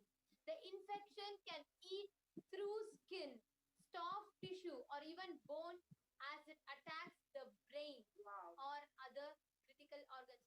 listen? Because everybody note this point. Just 10 days before this news was released, Devi, even when the whole black focus was still being dismissed, Devi PARASHAKTI not just told how deadly it is, she clearly told it's a bio weapon, and she said it smash the brain of people, make them brain dead, and kill their life. And actually, Devi also tells that it literally, actually, even when Devi revealed about the Kirimi Bhojanam, Devi says that how the hell is out, the Kirimi Bhojanam hell is out, and those the pathogens, the viruses that have come out, and all this pathogens are going to eat away the humans, and that's happening. You all can see exactly. Devi said it will smash the brain also. It will eat you. It will kill the humans. This is when May 19th, when the world was still dismissing the existence of this black fungus, telling it is extremely rare. In 10 days, it was proved. The news is out. Flesh-eating black fungus killing off patients who survived COVID-19. For the slides, please. Davis said, human beings will die like rats and cats on the streets. It was established. Dead bodies floating in large quantity in Ganga. Authorities fudging numbers and underreporting. Dogs eating those dead bodies. Because dogs ate those dead bodies, they are dying. And poor human beings eating those dogs and dead bodies because they don't have food and they are dying. Now let us see the facts about this revelation. Next slide. This is what was revealed by Devi PARASHAKTI. Swamiji came even in the satsang, he said, I saw clearly dead bodies floating in large quantities in Ganga. All of us know the news.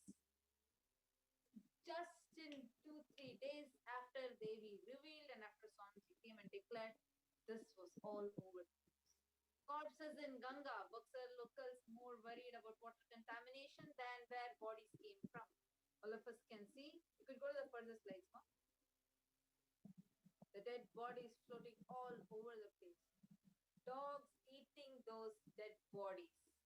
This is also what Devi had revealed, and all of us can see. And we all can see here, this is published by news articles, and we all can see the picture of how dead bodies found buried in the sand on the banks of Ganga in UP's Prayagraj. And here we can see clearly, the newspaper says that for the last 2-3 months, people have been burying their dead bodies here. Sand covering the bodies is blown away by strong winds, exposing the decomposing bodies. Predatory birds and dogs feast, gather, and feast on these remains. The government should make arrangements for proper burials. A local of that place has told the news media house, and we all can see here exactly as per Devi's revelation. And getting point by point. You see, Devi reveals telling that the dogs will come and eat this dead bodies, and humans who are hungry will eat those dogs. Like this is like a sequence. Devi first says dead bodies will float on Ganga. Exactly same thing happens. Devi says that authorities will underreport it. Exactly that. Third, Devi says that the dogs are going to come and eat those dead bodies. So what is happening is on the news. Fourth, Devi says about how even the humans start eating them and they start dying. Let's go to the first.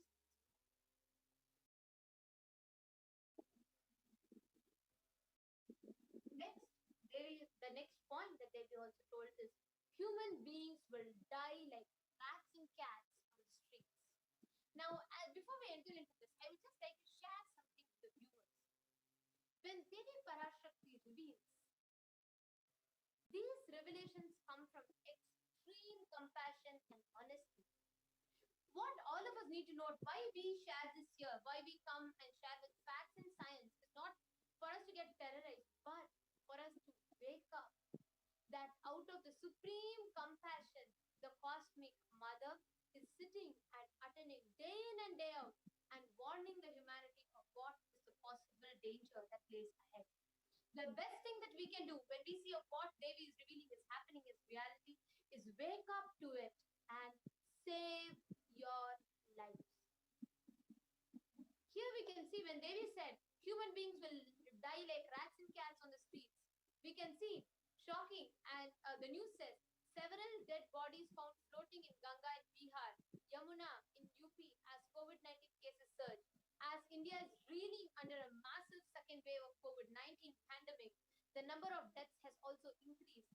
Such is the situation that the crematoriums and burial grounds are packed to the capacity, and people do not know where actually so many news media houses clearly are reporting, and we can see the pictures also continuously where they clearly say how the crematoriums are filled. They put bodies on bodies and burn, still it is filled, and there is no place for burials, and people bury dead bodies. You can see dead bodies lying on the banks of the river, dead bodies lying on the roadside, dead bodies floating in water. Such is the havoc that's wrecking India right now. Next slide. What each of us need to know is how clearly, exactly as per revelations, is happening, and how we can wake up to it and save ourselves. Poor human beings eating those dogs' dead bodies, they don't have food and they are dying. This is what they will reveal, and here you see the 150 dead bodies which have been reported as COVID fatalities were dumped on the banks of the Ganges River. These COVID bodies will be washed down further and can be eaten by stray dogs, which will further spread coronavirus. Report added.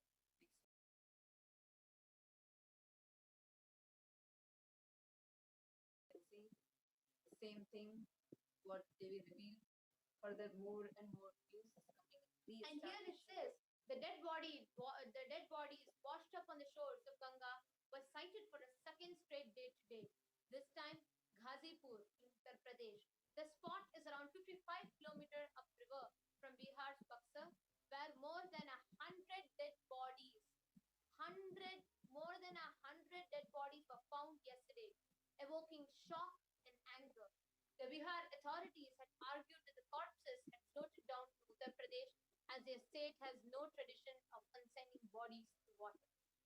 Here, the poverty has struck people so much. Please understand, the pandemic is not just, like Swamiji revealed powerfully, the pandemic has not just affected the people who died alone. It has caused psychological damage, conscious damage in each and every person that's reading about it, listening to it, or directly or indirectly being affected by it. That's a very powerful truth that Swamiji revealed in satsang, the previous live satsang, where Swamiji was saying, when the pandemic and the Bengal famine and the whole plague happened in Bengal and Bihar and all of those places, the whole of the country was able to recover fast. In 100 years or so, we got back in a pretty good pace. And Swamiji told, when people are giving a counter argument saying, when such a famine happened, such a thing happened, we were able to recover back. So this must also be able to recover back. Swamiji made a very powerful statement, a very, very powerful revelation. He said in those days, there was no media, there was no social media, there was no news, there was no quick spread of information. So the damage done, the deaths, the fear around it, the situations, the horrific, gory details only was known within the boundaries, within the periphery of the people that are seeing it. And Swamiji added, damage done to the consciousness. Yes, and Swamiji was saying, so all that happened, all the physical, all the deaths, the way, the fear around it, everything that happened was limited within that borders of that place. And the information could not spread. Maximum the information that spread was in written, which would not convey the depth, which by itself would take time, first of all, and second of all, will not convey the same, will not have the same impact seeing it. But now, what is happening is not just the deaths on some part, but the whole world is consuming it as news articles, consuming it as videos, consuming it as memes on social media, literally stumbling upon it every single day. This damages the very consciousness of the beings that are affecting. Even the recovery was able to happen faster in those famines because those plagues, because it was able to happen faster. The damage was limited to a place and it was not spread much, so the recovery rate was faster.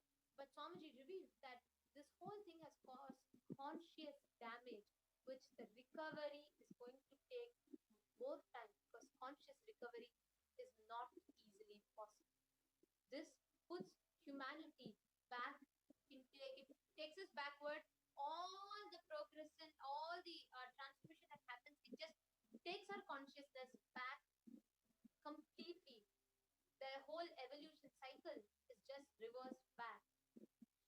It has that much of an impact on our very consciousness. The next slide, ma.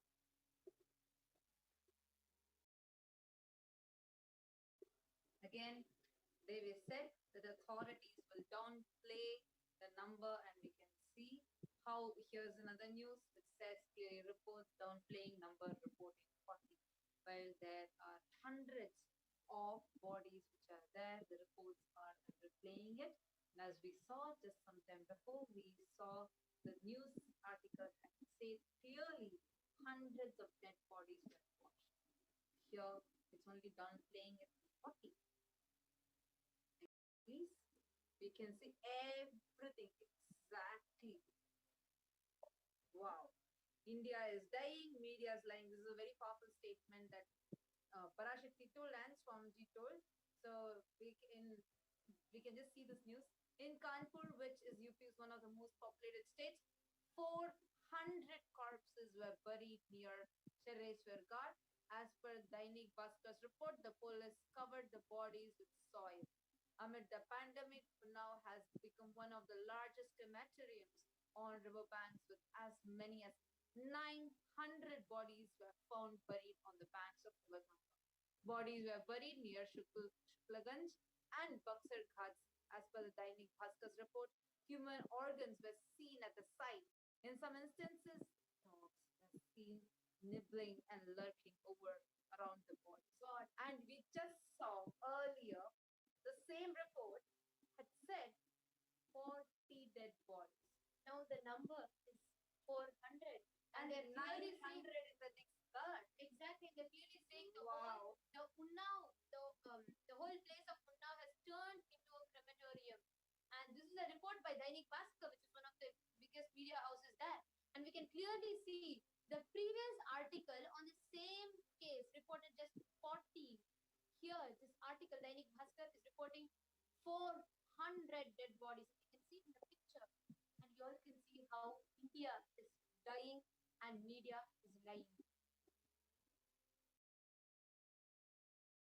Next slide.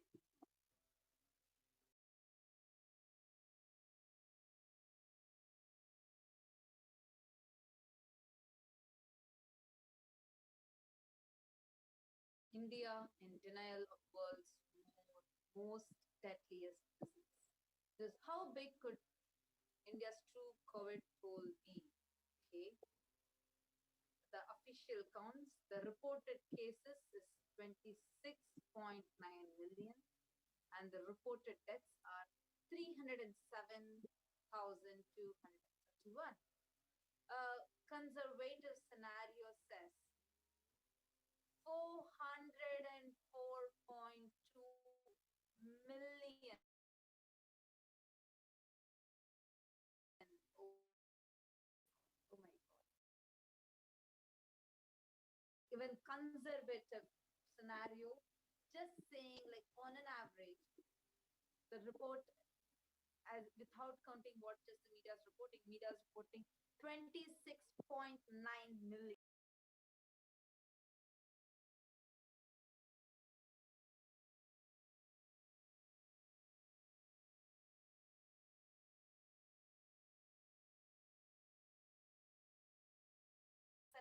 Whereas the estimated deaths, even downplaying the whole thing, a very conservative scenario, is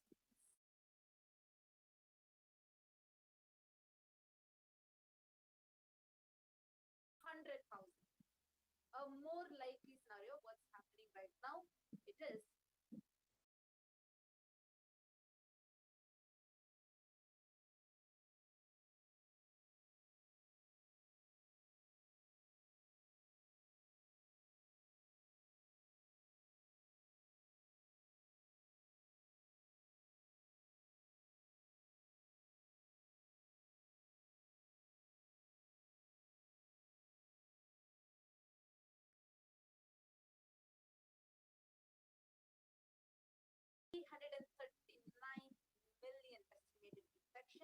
and 1.6 million estimated So deaths. this is a more likely scenario. What might unfold based on the happenings now? The future prediction officially on the records by the government is this. But what might happen actually based on the conservative scenario? What might happen based on what is happening right now? How it will unfold will be 700.7 million estimated infection, which is almost more than actually 3/4 of India's population, and the estimated deaths will be 4.2 million. We are talking numbers in millions. You all need to realize, you all need to wake up. India is dying and media is lying. Media is trying to downplay the whole thing. Next slide, please. We can clearly see here how over 2,000 bodies were found within just 1,140 kilometers in the banks of River Ganga in Uttar Pradesh. That's more like every 1 kilometer 2 dead bodies. Oh my God. That's really, really horrifying. And just imagine the mental state of the people that are coming and seeing it. Like, I actually watched a video where a priest who's going to have a bath in the River Ganga, and he says he goes down the cliff and freaks out, seeing all of a sudden hundreds of dead bodies. Wherever he could see, it was only filled with dead bodies. And just imagine the psychological impact it has. Right after that, the entire village is under very serious panic attack.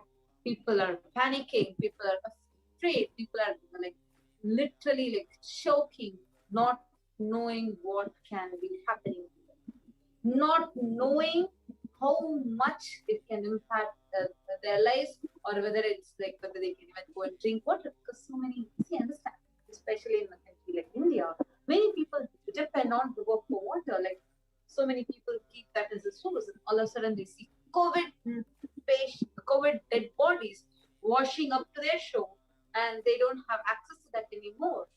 See the physical impact on them, see the psychological impact, conscious impact. This fear that is striking each of their inner space is something that is going to damage their conscious. Actually, that is something to know. Deaths can't be undone. And deaths happen, illnesses happen, can be recovered. Physical damage might happen, to an extent can be reversible. But conscious damage is next to irreversible. It cannot be undone. It takes years and years and years of process, even by an avatar. And that is why Swamiji had revealed in the satsang, when even a brain is infected by COVID, the very neurology of the brain changes, such that even an avatar's initiation, the manifestation of Shaktis, everything will take like a great effort. Even for an avatar, it will be so difficult to make the brain, which is damaged with the COVID pandemic, to make that to be able to enable that to handle the powers or any breakthroughs.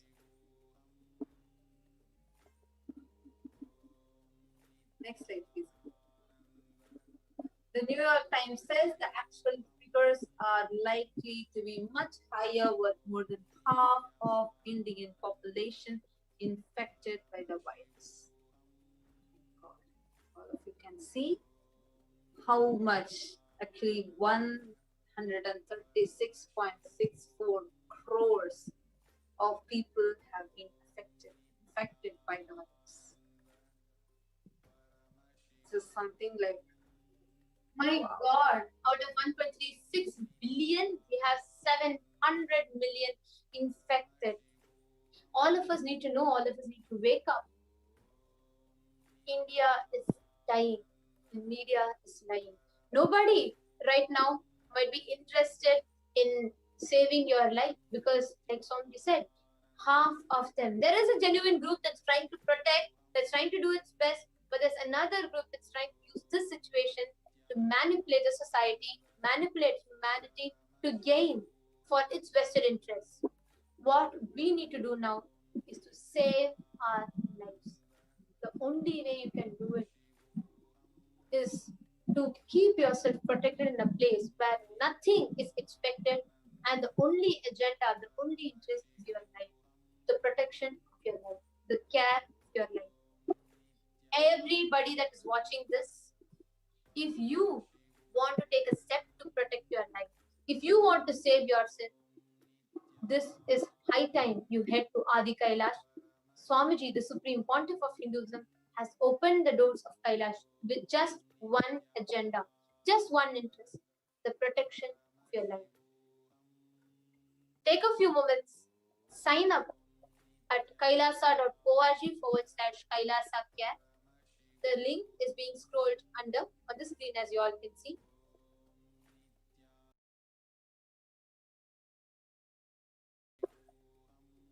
We request each and every one of you to go ahead and kindly please sign up.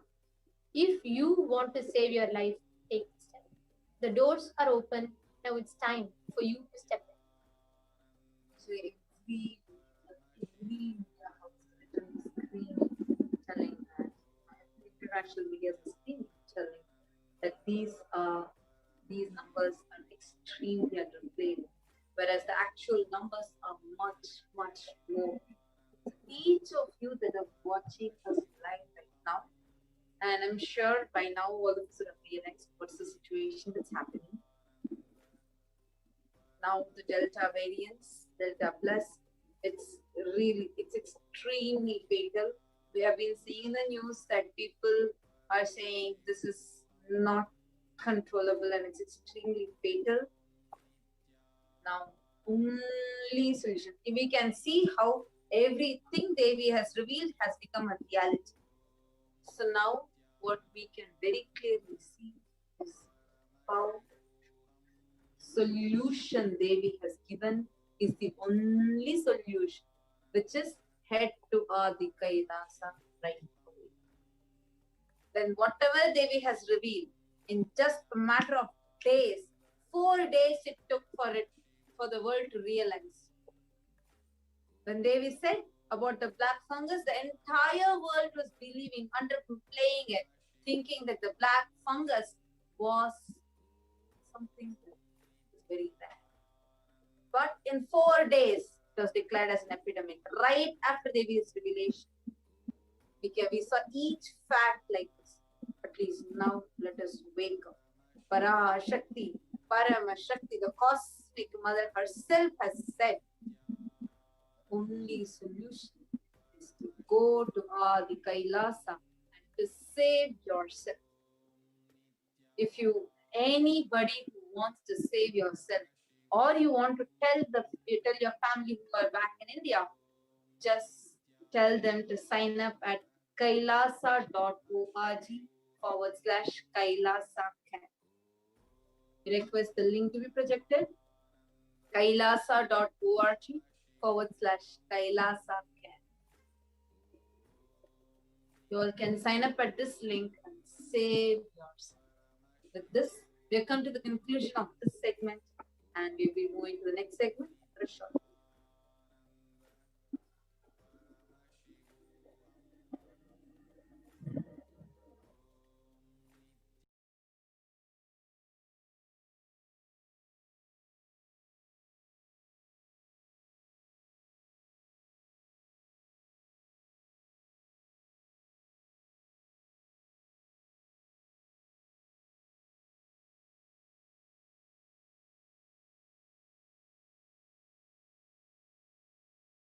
All of you can stay tuned with us, and we're going to be back into the next segment. We'll be right back, entering into the next segment just after a short break.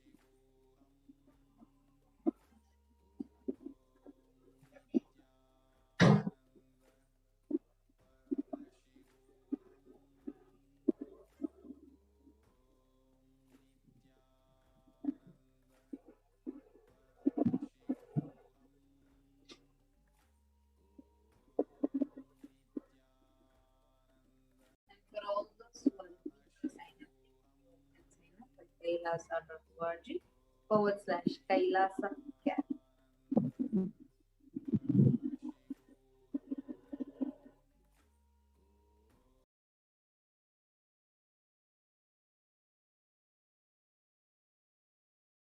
Yes, we request the volunteer to actually, the volunteer can now post the screen share.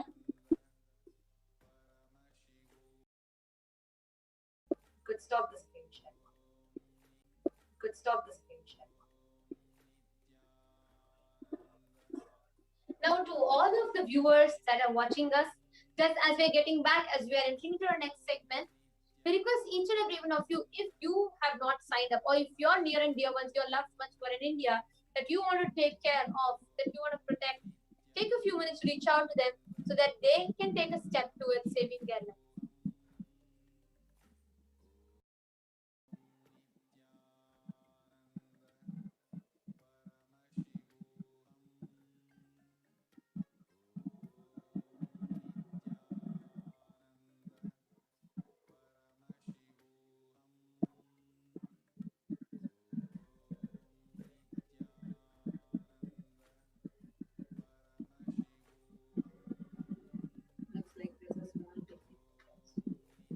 Meanwhile, you all can be asking any questions that you have in the comment section.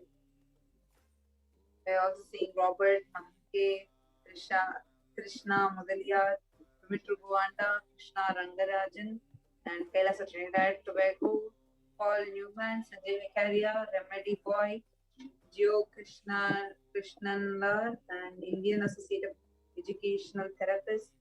Welcome to all of you that are watching us live right now on the YouTube channel, Kailas SPH Nityananda YouTube channel.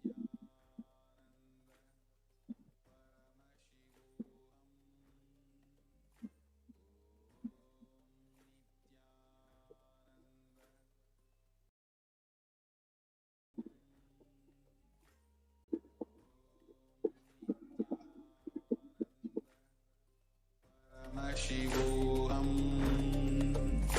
ॐ नित्यानन्द परमशिवोऽहम्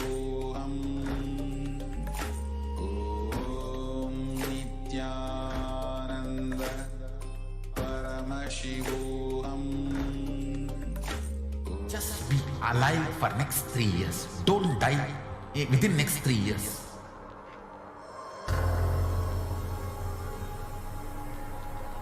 Just don't die within next 3 years.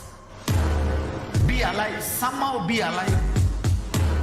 I'm working sincerely. I will reach you somehow. Somehow I will reach you. It's my commitment to humanity.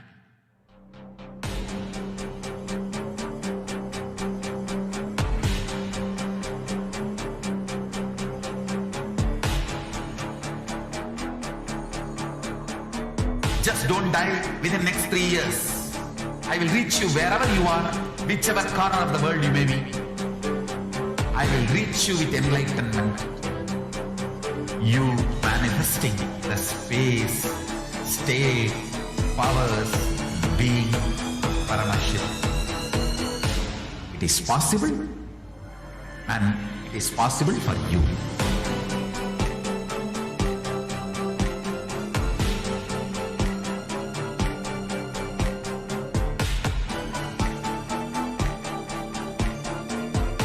Shiva will reach you with enlightenment science. I know he is going to do the job. Just be alive for next 3 years. Nothing else. Just be alive for next 3 years. Don't die within next 3 years.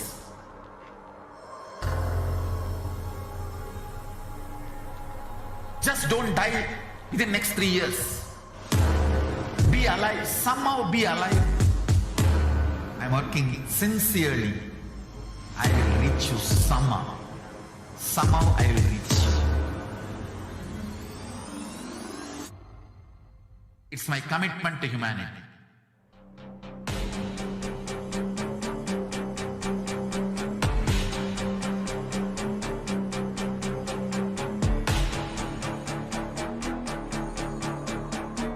Just don't die within next 3 years. I will reach you wherever you are, whichever corner of the world you may be. I will reach you with enlightenment. you manifesting the space, state, powers, being Paramashakti. It is possible, and it is possible for you.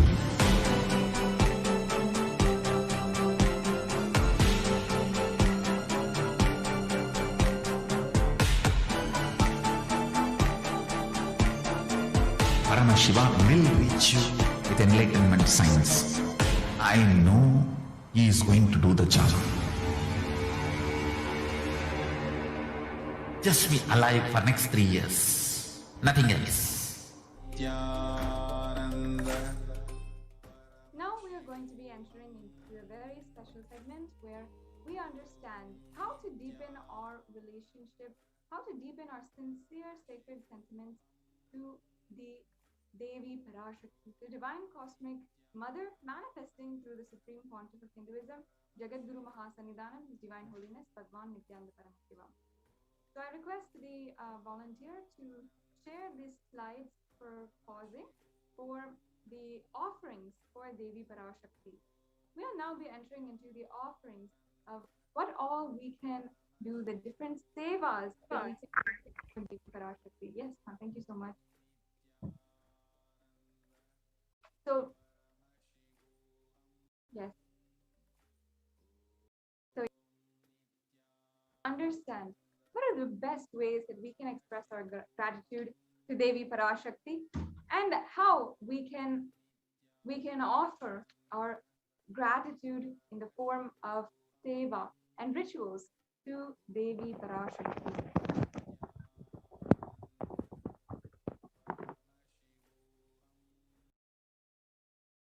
Yes, we can go on to the next slide. Thank you. Yes, thank you so much. We'll go on to the next. So first, let's understand the significance of offering. Offering is a giving of divine gift of pure love, devotion, and oneness, and it consists of two parts. One is giving, and two is accepting. Only when divine accepts what one offers, the offering becomes complete. Offering is not made out of fear nor out of greed. When an avatar lands, the offerings are purely a part of the grand lila played out for the only purpose of enlightenment.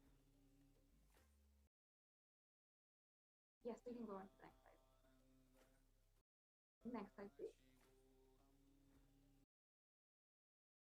Yes, the next slide.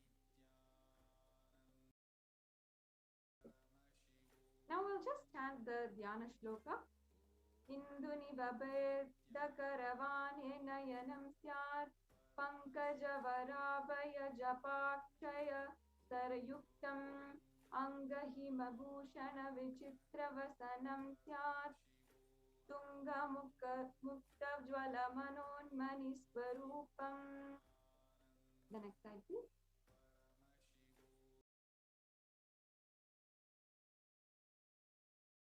The English translation goes, moon-like face, holding the Vedas on hand, fire in eyes, with the lotus flower gracing and blessing the hands, one hand with the japamala, beautifully decorated with jeweled ornaments in the wonderful clothes and shining crown. Her name is Manon Mani. The next slide, please. We'll chant the next Dhyana Shloka for Devi.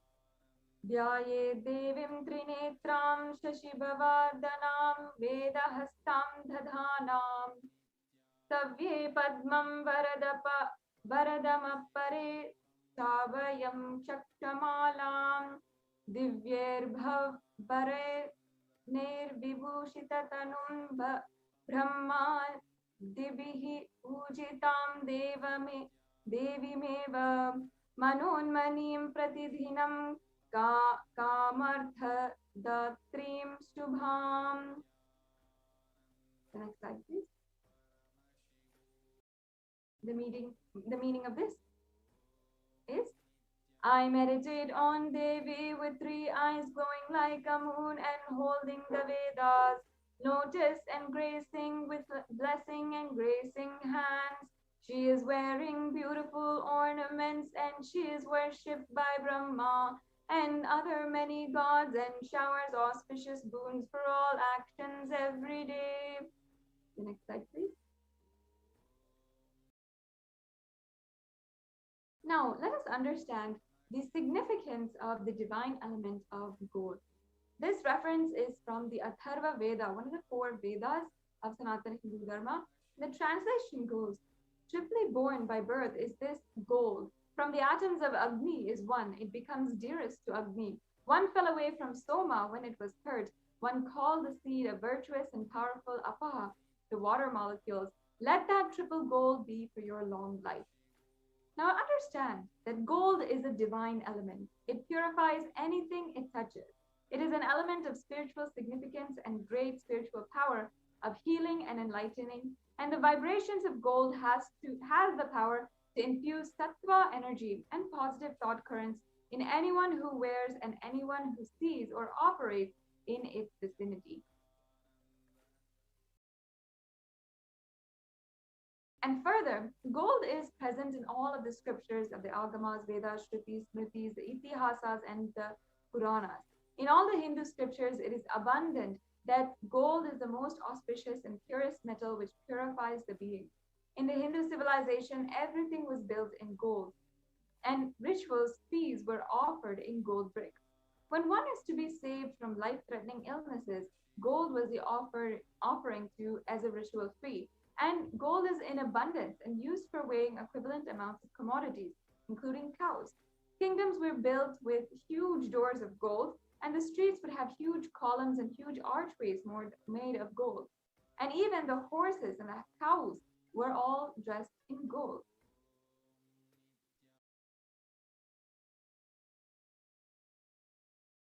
The Hindu civilization thrived on the banks of the rivers of gold. It was called the Hiranyamaya, the river of gold, in the Rig Veda. The river Saraswati was called the Hiranyavartani in the Atharva Veda. Gold is the supreme element for offering gifts to ones you love and revere.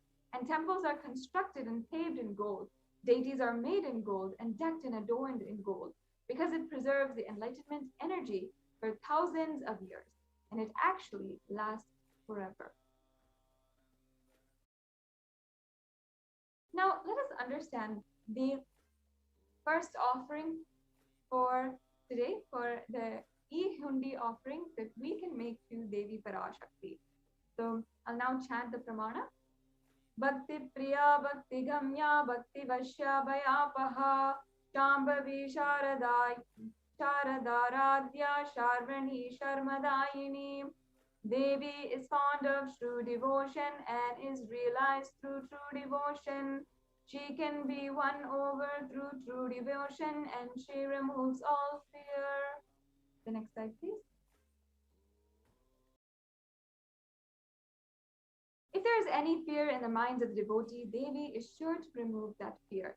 It is stated that Devi likes to be worshipped in autumn, and here it is meant that it is the autumn of our lives, when thoughts turn more and more inward, and the role of the divine is known and understood clearly. The need for Devi worship becomes stronger. Shambhavi in this verse is the consort of Shambhu, the Lord Shiva. Sharadharadhaya means the worshipped by Sharadha. Sharadha means Saraswati, and Sharvani means the wife of Lord Shiva, where the Linga Purana, it says that Lord Shiva is called Sharva in his earth form, and Sharmadhayini means Devi who bestows happiness on devotees.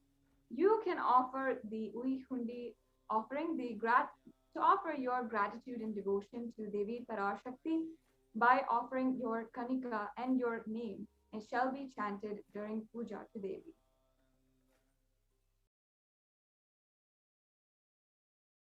And now also we have the Sankalpa chanting, which is at $1 USD.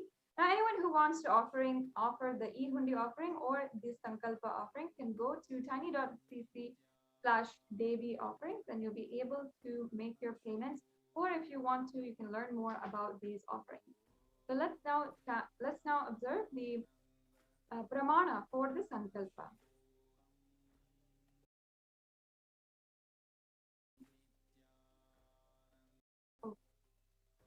Can we go to the previous slide, please?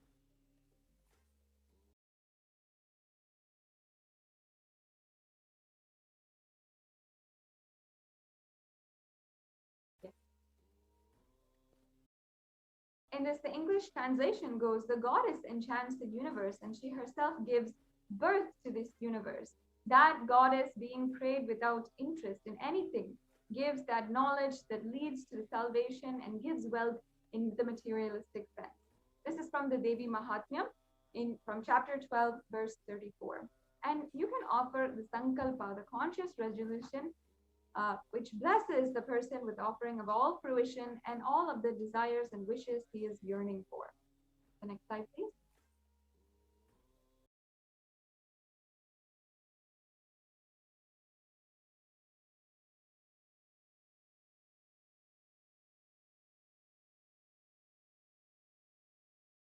Yes, so now we'll be understanding the Sahasranama Kasu.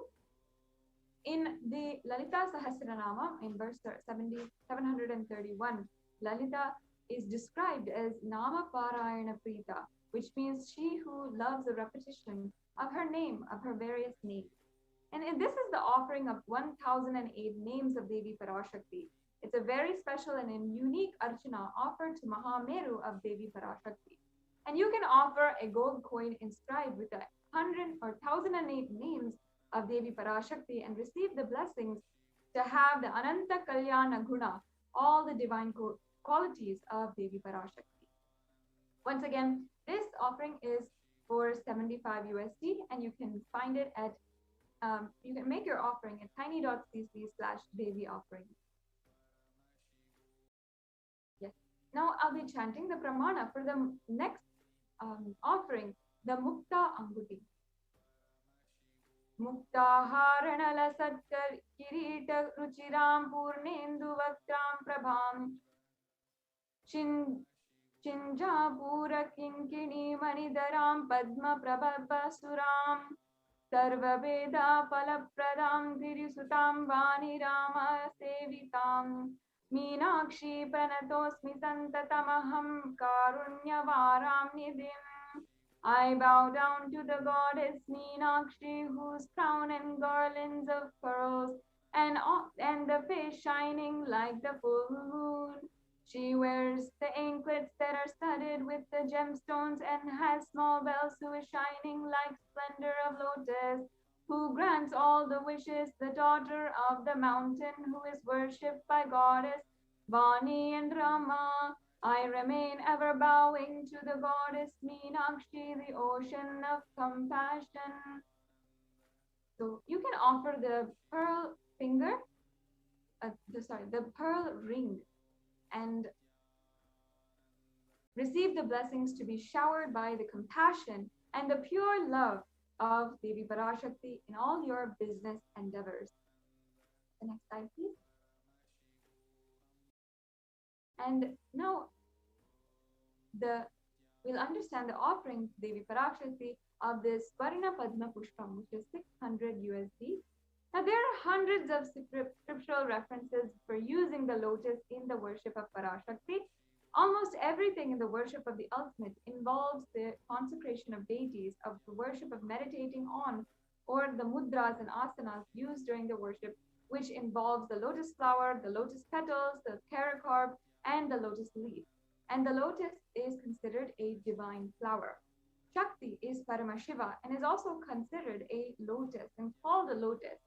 The base of the Paramashiva linga is also a lotus. The disciple of Paramashiva is considered as a lotus who is about to bloom. So you can offer the gold lotus in any size you wish and be blessed to have the state, space, and powers and being of Devi in your inner space amidst every adversity of your life.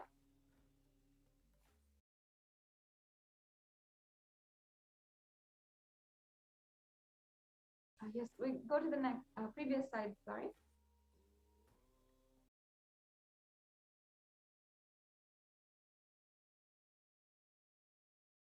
Yes. So now we'll understand the Pramana for the Swarna Metti, which is the gold toe ring offering to Devi Parashakti. And the Pramana is, nakadidita samchananamajana tamogunam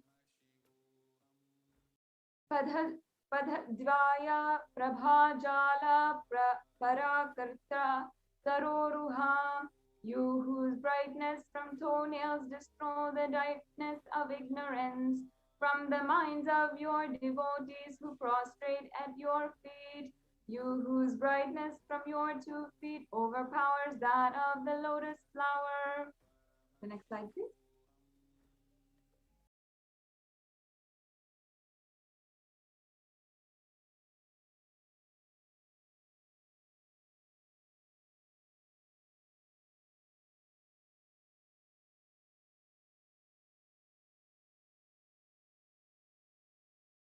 Yes, and Swarnamati, which you can offer for 750 USD, the offering of the golden toe ring to Devi Parashakti, adorning her sacred feet, to be in constant gratitude, receiving her blessings in the life, to face the most difficult aspects of our life. The next slide, please.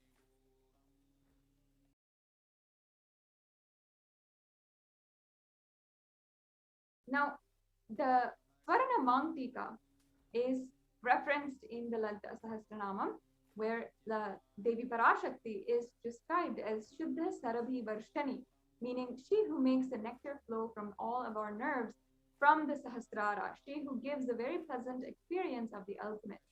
And the Mangtika represents the nectar flowing from the Sahasrara chakra, which is fully open. The next slide, please. And we also have the offering of the Pratyaksha Pada Puja. We'll now chant the English translation of the Pramana. The illumining splendor of Devi's toenails dispel the darkness of ignorance in the devotees prostrating at her feet. Her feet defeat the lotus in beauty. This is Shloka 83 of the Saundarya Lahari, which states that the nails that have been sharpened by constantly being touched by the crowns of celestial beings who always prostrate before Devi, Tamogana is actually darkness. And in this stotram, what is really the meaning, the significance is that anyone who prostrates before Devi and constantly prostrates before Devi, all their ignorance is removed and they attain the supreme knowledge. So the offering of the Pratyaksha Pada Puja blesses the Yajaman with the auspiciousness and blessings of the Supreme Pontiff of Hinduism. And this offering you can do for 1,008 USD.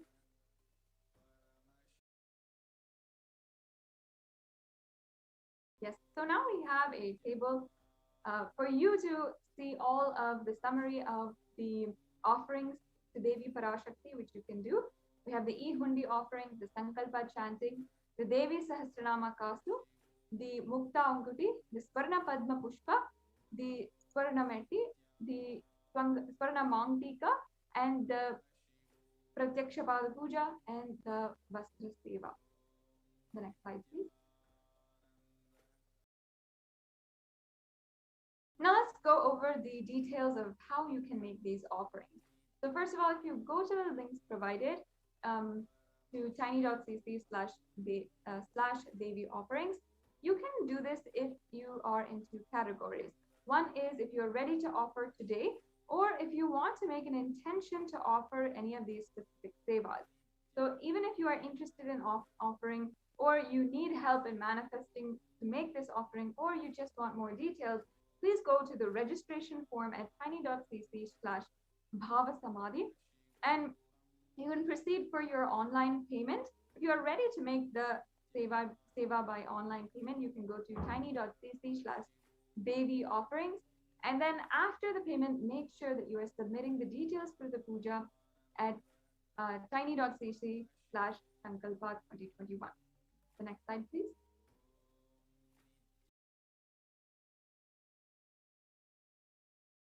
Okay, so this comes to a conclusion of the segment where we'll be able to get all of the offerings of and understand all of the offerings for the Devi PARASHAKTI Akashic reading, and how we can deepen our relationship with PARASHAKTI.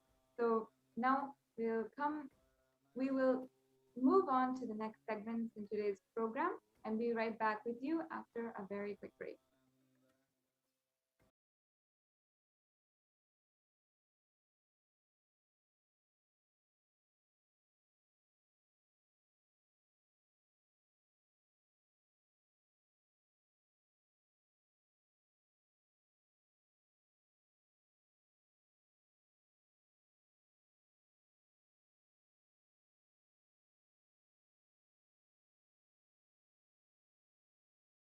शिवोऽहं ॐ नित्यानन्द परमशिवोऽहं ॐ नित्यानन्द परमशिवोऽहं ॐ नित्यानन्द परमशिवोऽहं नित्यानन्द परमशिवोऽहं ॐ नित्यानन्द परमशिवोऽहं ॐ Nityanand परमशिवोऽहं Just be alive for next 3 years. Don't die within next 3 years.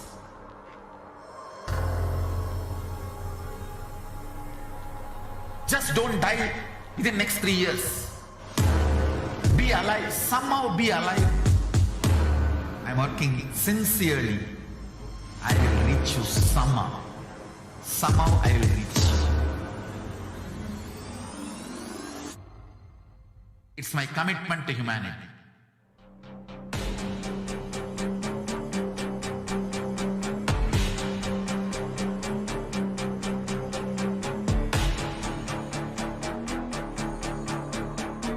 Just don't die within next 3 years. I will reach you wherever you are, whichever corner of the world you may be. I will reach you with enlightenment. You manifesting the space, state, powers, being, Paramashakti. It is possible, and it is possible for you.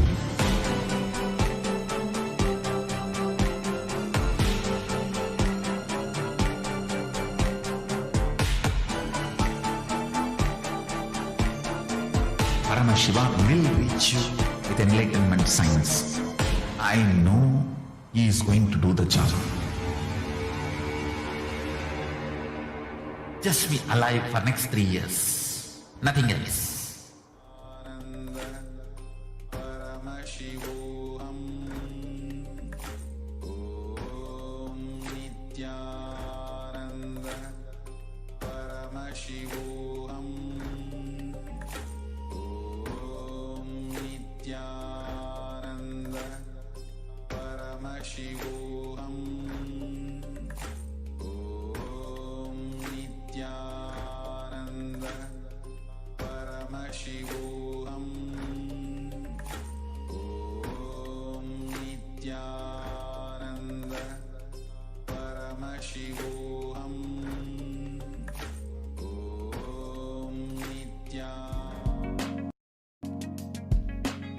You will have lowest reactionary assumptions, highest awakened response, alive response for life continuously.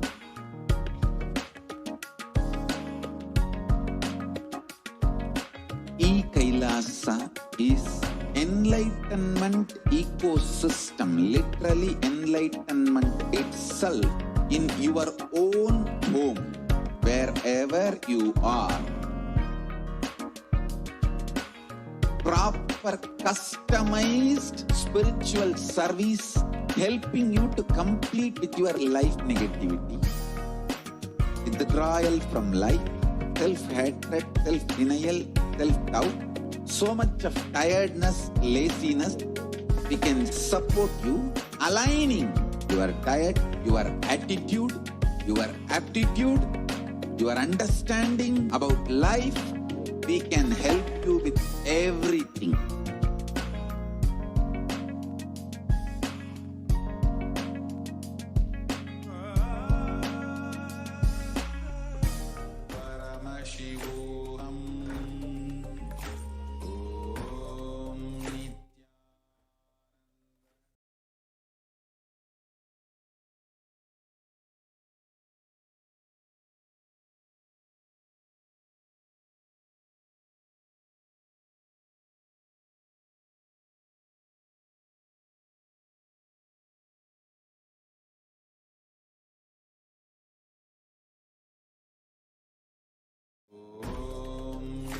Nityananda Paramashivoham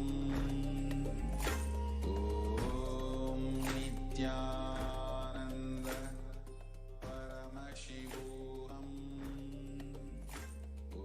Om Nityananda Paramashivoham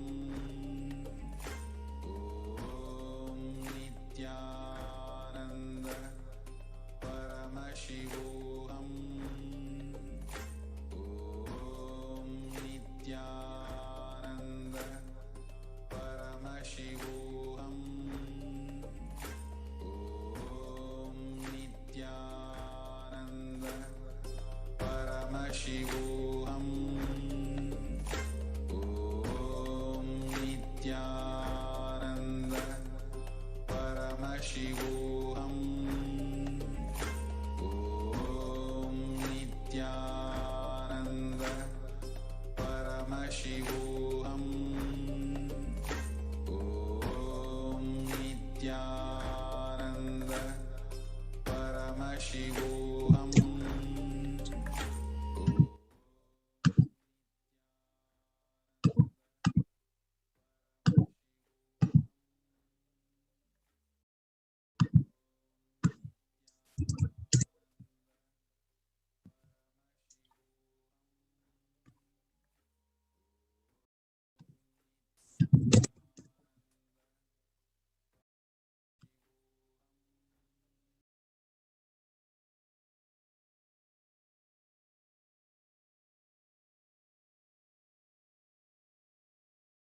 Nityanandam.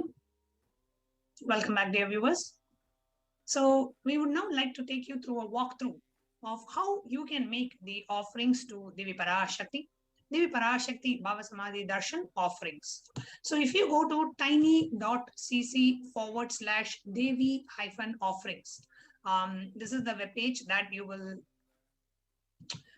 be seeing. The web page is now projected on the screen, which is tiny.cc/Devi-offerings. So now if you scroll down here, you will see the list of sevas. So here you can see all the different sevas that we can offer to Devi PARASHAKTI, the gold coin, the toe ring, the metti, the golden lotus. You can see all of that. So in that, you can choose whatever offering that you would like. For example, let's say you want to choose Swarna metti. Okay, so Swarna metti is $750. So you go down, you click on add to cart. Now, when you click on add to cart, it takes you to the next page where you can see the details of the items that you have chosen. And if you want to add multiple items, so you just basically, you go back and then you choose the Sankalpa offering. So if, let's say, I also want to add a Sankalpa offering for, let's say you want to add it for your family members. Okay, so you add the Sankalpa offering and then you choose in the quantity you can choose. Let's say if you want to add it to 5 of your family members, choose 5 and click on add to cart. Now, as you click on add to cart, it takes you to the next page and then you can see the Swarna metti offering and the Sankalpa offering. Scroll down and you click on proceed to checkout. Now, as you click on proceed to checkout, it takes you to the next page where you can enter your billing details, you can enter your credit card details, and you can enter the basically your address and your credit card details. And then you come down, you click on I have read and agree to the website terms and conditions. And on the right side, you click on place order. Okay, so you click on place order, it goes ahead and that's the, you can go ahead and make the offering. Now, this is the first step of making an offering.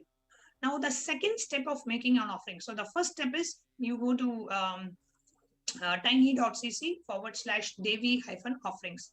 Then the second step that you have for making an offering is you go to tiny.cc/Sankalpa 2021. Now, what is this form? This is a second step of the offering process where you give the names of your family members whom you want to be added in the Sankalpa mantra. So you go to tiny.cc/Sankalpa 2021, and then you come here and you click on next.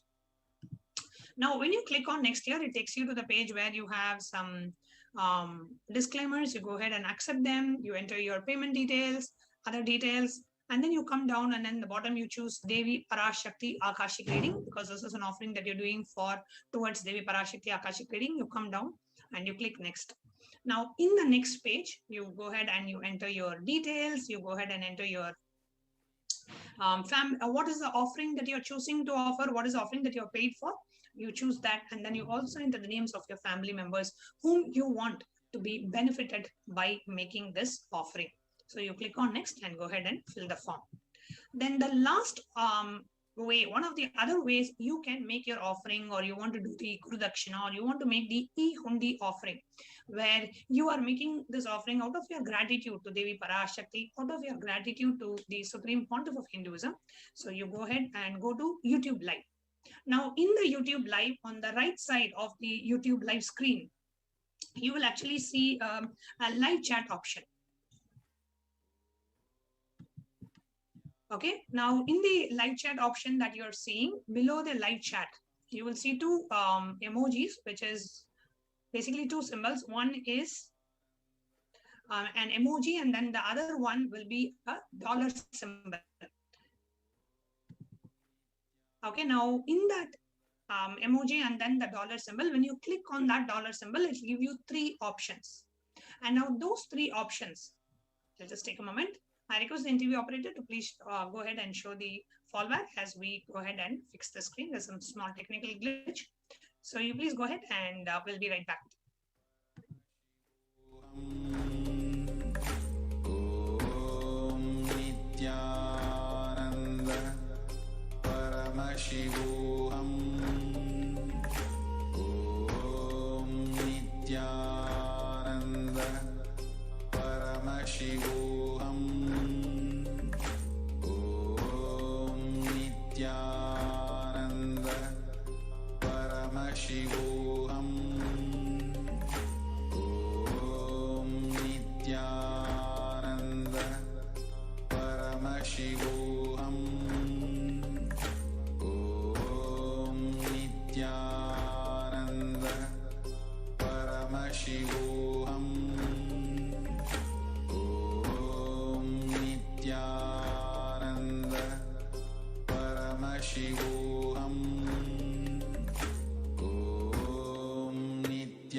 Apologizing for the technical glitch. Okay, so now here we have projected the live YouTube live screen, and on the right side you see the live chat option, and below the live chat you will see two symbols. One is an emoji symbol and one is a dollar symbol. Okay, now for you to click the emoji and the dollars. So when you click on the dollar symbol, it opens up three options: join the channel, and the super chat, and super sticker. So the first option is join. Now, when you click on join, it gives you the option for you to join the channel. There are various different membership options that are available. And for example, you can choose to be a bronze, silver, gold, platinum, or a premium member of the channel. So you can click on join on the right side. There is a join button. So let's say I'm going to become a premium member. I want all the privileges of being a member of Swamiji's official YouTube channel. So you can choose whichever options you want, and only members of the channel will be able to ask questions in the YouTube live. If you are not a member of your channel, you may not be able to ask questions. Only members will be able to ask questions. So click here, you go ahead and click join. And when you click join, it opens a pop-up where it allows you to enter your credit card, debit card, your PayPal, your so many other details. So you go ahead and enter those. So you can add your PayPal to Google, or you can enter your credit or debit card, and you can go ahead and make the purchase and become a member of the channel. The next option that we have is that of the super chat. Now, when you click on the super chat, it gives you an option to enter the amount. So you go ahead and enter the amount and you click on buy and send. Now on the top, you can enter any message that you want to put along with your offering. So you can put a message there, and any amount you can offer, even $1. You can make an offering, or you can make $5, $10. I'm just going to go with $5, and I click on buy and send. See, this is basically an offering of gratitude, right? Every time you come for a darshan, always have the habit of putting something, right? It can just be even $1 that you put. So, 100 darshans that you do, you will pay $100. Very minimal it can be, but always have a habit of doing. Don't come for one darshan and put $100. No, come for every darshan and put something. That is much more than spiritually, because every time you make an offering, you remember that space of gratitude and you're offering it to Devi, offering it to the Supreme Pontiff.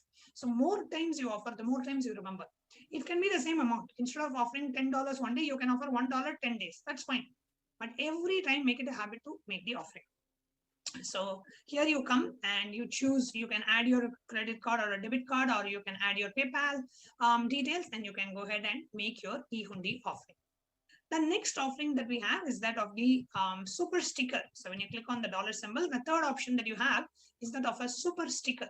Now, what is a super sticker option? If you're somebody who really likes emoticons or animated GIFs, then super sticker is the one for you. So where you can, along with your offering, you can also offer like one of the animated emoticons will also come along with your offering. So you can choose what you want, and you can basically go ahead and make the offering. Each offering that you choose has a specific cost value to it. So you can choose what you have and which one you like to offer. You can click on buy and send.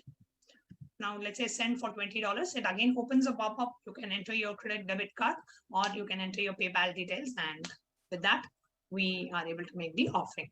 So these are the different ways you can make your offering to Devi PARASHAKTI. You can offer your gratitude to her and experience a deep feeling connection with Devi PARASHAKTI. So with that, we have come to the conclusion of this session. We will now be entering into the next segment, where we share with you about the multi-layer quarantine facility that the Supreme Pontiff of Hinduism is making available in Adi Kailasha Sarvengam Peetha in Bengaluru, Adinam, after a short break. There are some great spiritual sciences unique to Hinduism. Subtle, otherworldly, but definitive sign. Manifest the cosmic beings in Archavatara, deities in Nijavatara, living incarnations is possible. Understand? Priya Pada of Vedas and Agamas elaborately explain the whole science of making the cosmic beings manifest in Archavatara, deities, and Nijavatara, living incarnations, both. During the Bhava Samadhi Darshan, literally those cosmic beings manifest through this body. Just like how they manifest in Archavatara, deity, they manifest in Nijavatara, Pratyakshavatara, and give you all the boons you ask, bless you. You see, each God is an independent intelligence to lead you to enlightenment. Each God is a bridge for you to achieve the Shivatva, the ultimate Shiva consciousness. Krishna is the bridge for you to achieve the Krishna consciousness. But Shiva consciousness, Krishna consciousness, all consciousness is one and the same. Ultimate consciousness only. So that energy itself completely expresses.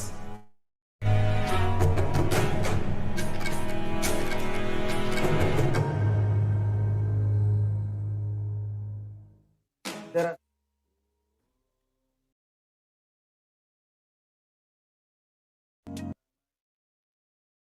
If you are interested in enlightenment, we will immediately bring this to you. If you are not interested, we will explain the whole science, inspire you and make you interested in enlightenment science. We need to cater this enlightenment science to the whole world wherever they are, because enlightenment is the birthright of all human beings. Kailasa is responsible to provide that to all human beings.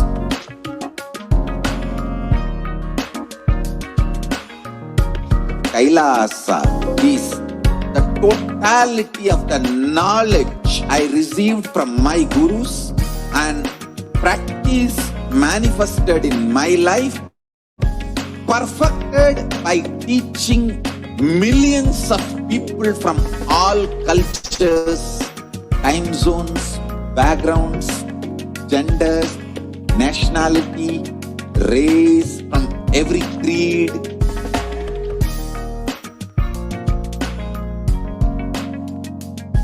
So this absolutely perfected knowledge available to you, served to you in your home without even you moving out of your couch, free of cost.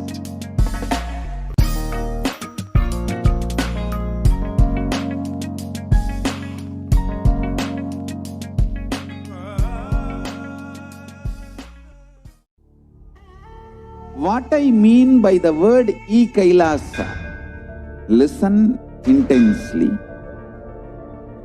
Enlightenment ecosystem, literally enlightenment itself, in your own home, wherever you are. If you cannot come to Kailasa, it's okay. Kailasa can come to you. Kailasa coming to you is E-Kailasa.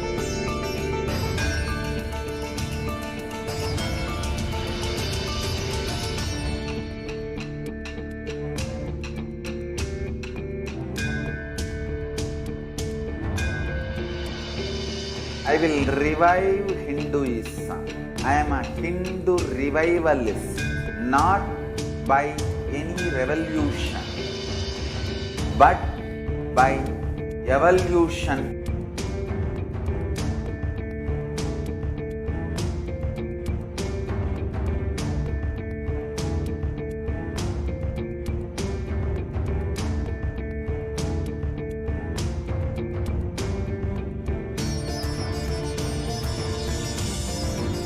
And setting model communities.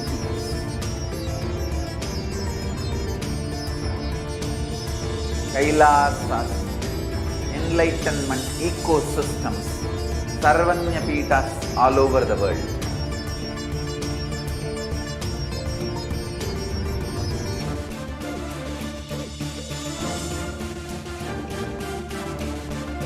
All powerful cognition, knowledge, only when you live, power manifestation and possibilities manifestation happens. This is a fundamental truth.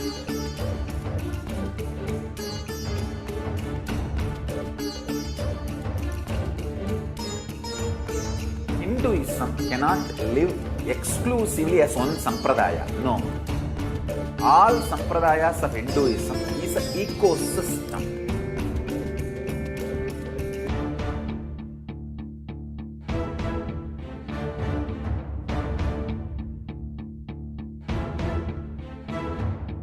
So don't keep quiet thinking that if one sampradaya is attacked, only that sampradaya is going to be affected. All of us are ecosystem.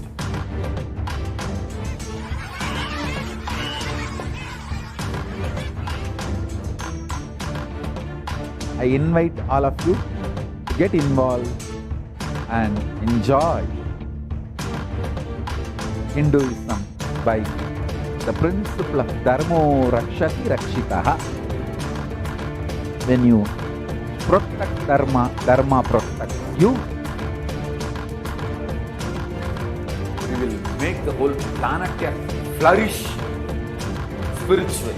The spiritual prosperity will happen to the whole planet Earth. We all have to coexist together.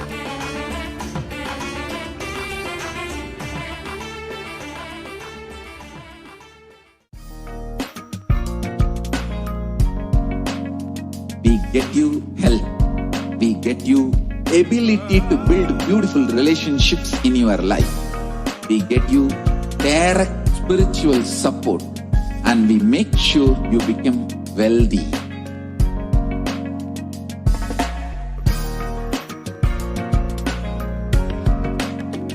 We won't stop giving you just good life. We will literally not stop till you live enlightened life. Manifesting the state of Paramashiva, space of Paramashiva, powers of Paramashiva, being of Paramashiva.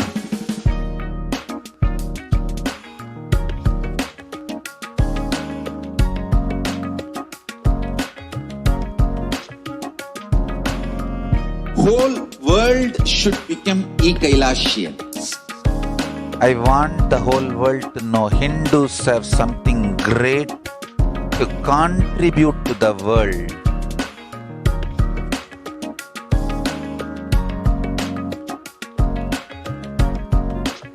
We have something great to contribute to the world.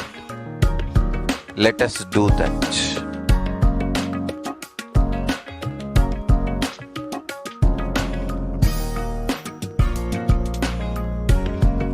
E-Kailasa is proper customized spiritual service helping you to identify your root patterns of suffering. We have perfected the science of helping every individual from every cultural, religious, nationality background.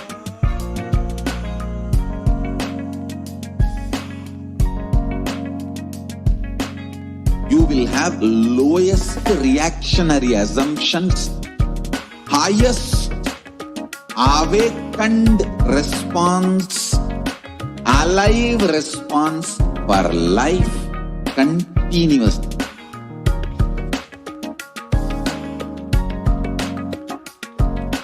E-Kailasa is enlightenment ecosystem, literally enlightenment itself in your own home, wherever you are. Proper customized spiritual service helping you to complete with your life negativity.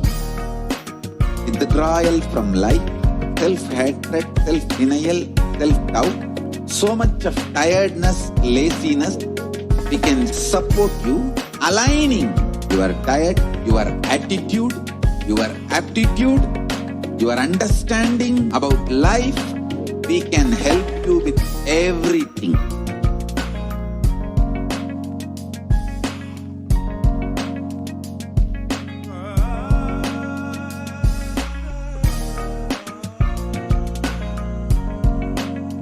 If you are interested in enlightenment, we will immediately bring this to you. If you are not interested, we will explain the whole science, inspire you, and make you interested in enlightenment time.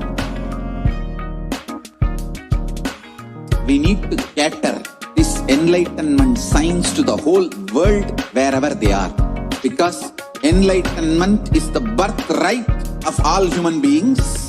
Kailasa is responsible to provide that to all human beings.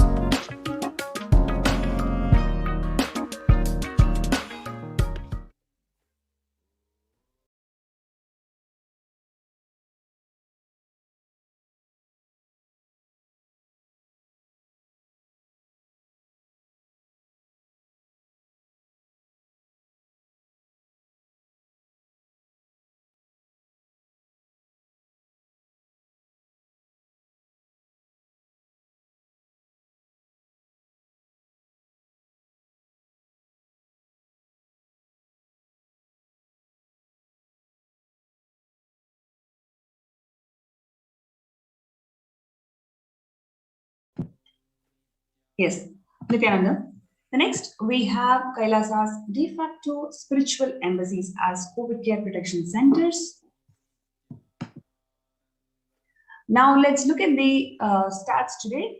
The Human Rights Watch reported that more than 1.5 billion students are out of school already, and more than 91% of world students are out of school due to school closures in at least 188 countries. 36.5% of US college students pointed to stress as the biggest reason why their academic performance suffered negatively for the past 12 months. In addition, 29.5% listed anxiety as a factor. For American middle schoolers, 61% of teens admitted that feeling a lot of pressure to get good grades. Approximately 1.27 billion learners are currently affected due to school closures in response to pandemic. According to UNICEF monitoring, 46 countries are currently implementing nationwide closures and 27 are implementing local closures. This is impacting about 72% of world's student population.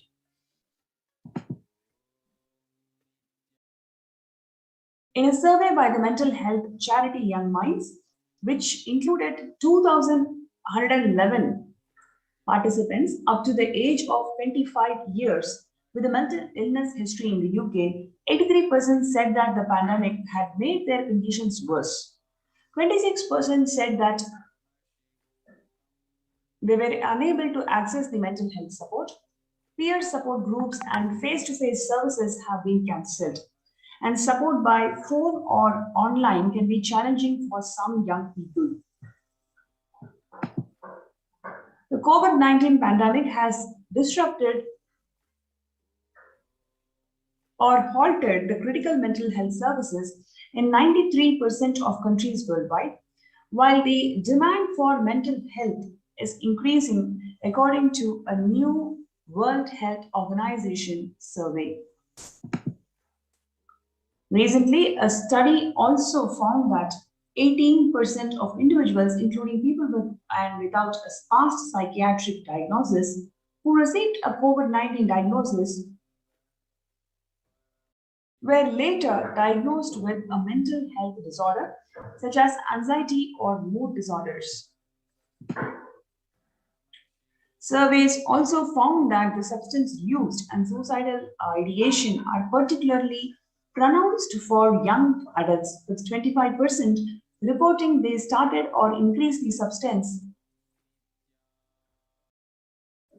during pandemic, and 26% reporting serious thoughts of suicide compared to 11% of the adults. Every year, over 1.2 billion students drop out of high school in the United States alone. That's a student every 26 seconds, 7,000 a day. About 25% of high school freshmen fail to graduate from high school on time. Now, this is what we have seen from the world today. What is the status of education? How many schools have been closed and how it has impacted the young generation, especially how they are prone to substance use because of the pandemic. And now let us see the contributions from Kailasa's Department of Education in terms of Gurukul. Now, here is an opportunity for you to register yourself in the COVID Care Protection Center, kailasa.org/Kailasa Care, for you to be part of this amazing opportunity.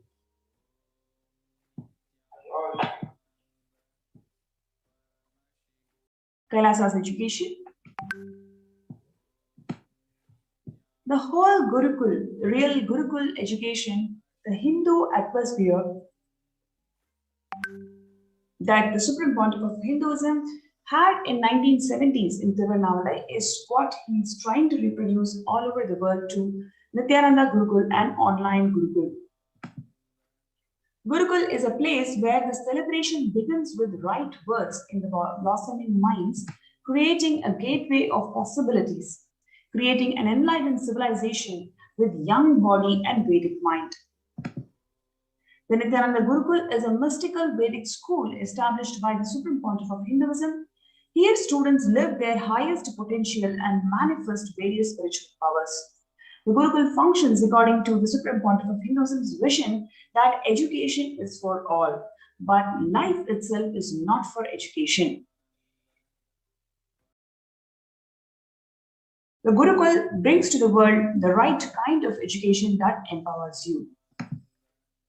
The current system of education established by the Macaulay and Max Muller in India is non-involving narrative style of teaching. The Indian education system was not continuously giving the words, ideas, theories, concepts, or theologies, but it is about awakening you to the right context, which is enlightenment. The Indian education system, the Gurukul, is more of a transmission of the knowledge rather than mere transfer of knowledge.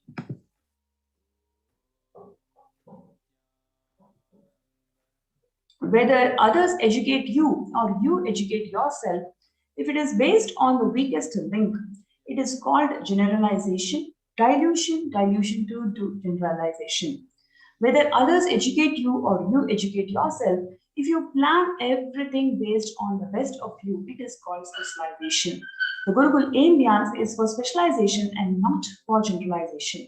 It is for specialization and not for generalization. Now, let us watch this video where Swamiji is talking about the Indian Gurukul, the future of education.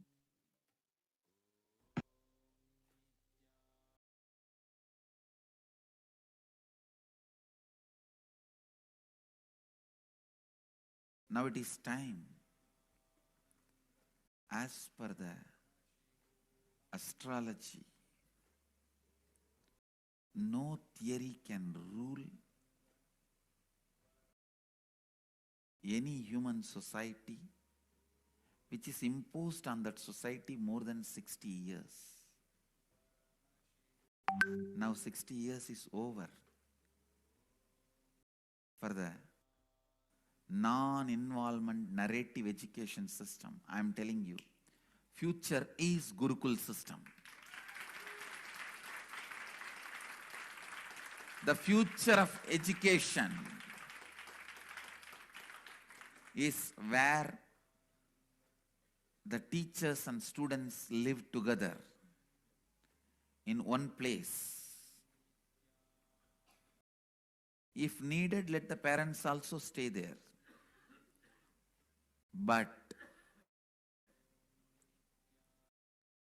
because basically kids do what you do, they won't do what you say. Understand? They do what you do. They won't do what you say. Whatever you do, simply they will do. They will never do what you say. Most of the time, they don't care for what you say. The future of the Indian education system, I can say, the future of any intelligent education system will be Gurukul system. I am not talking out of pride or arrogance. I am talking seeing the future. I am telling you, I will be leading this revival in the education system through our Gurukul system.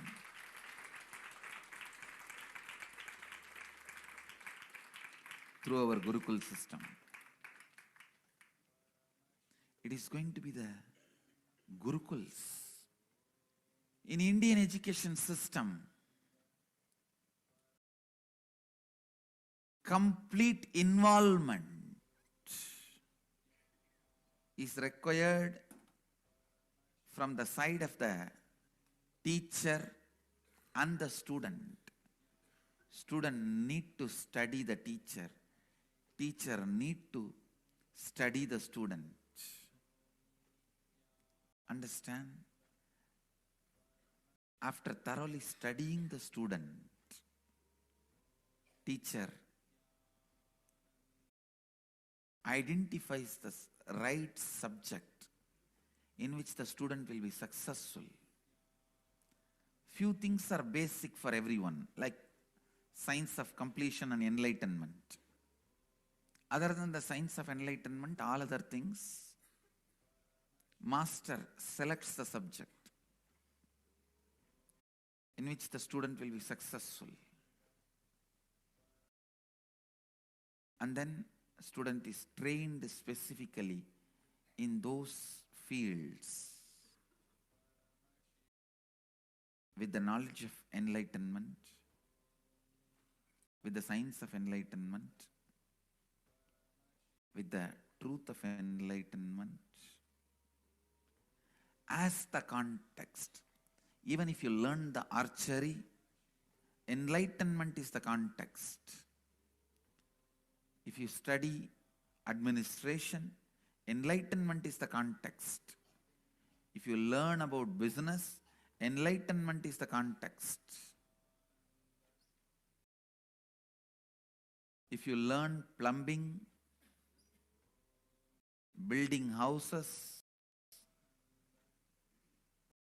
sculpting, enlightenment is the context. Indian education system is more of a transmission of the knowledge, not transfer of knowledge. It is not just information based.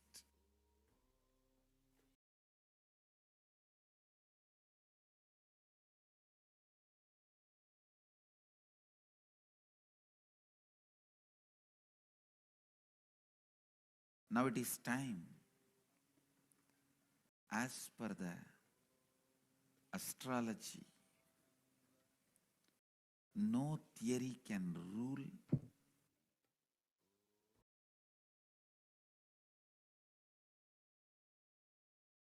As per the astrology, no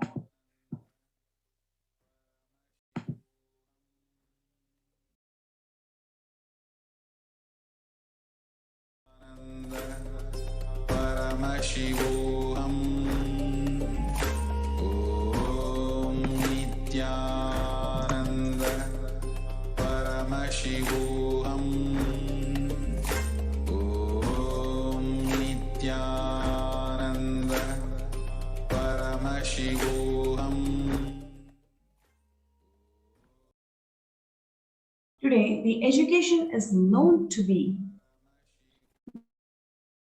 the key factor to enable upwards the socio-economic mobility and the strongest means to remove the poverty.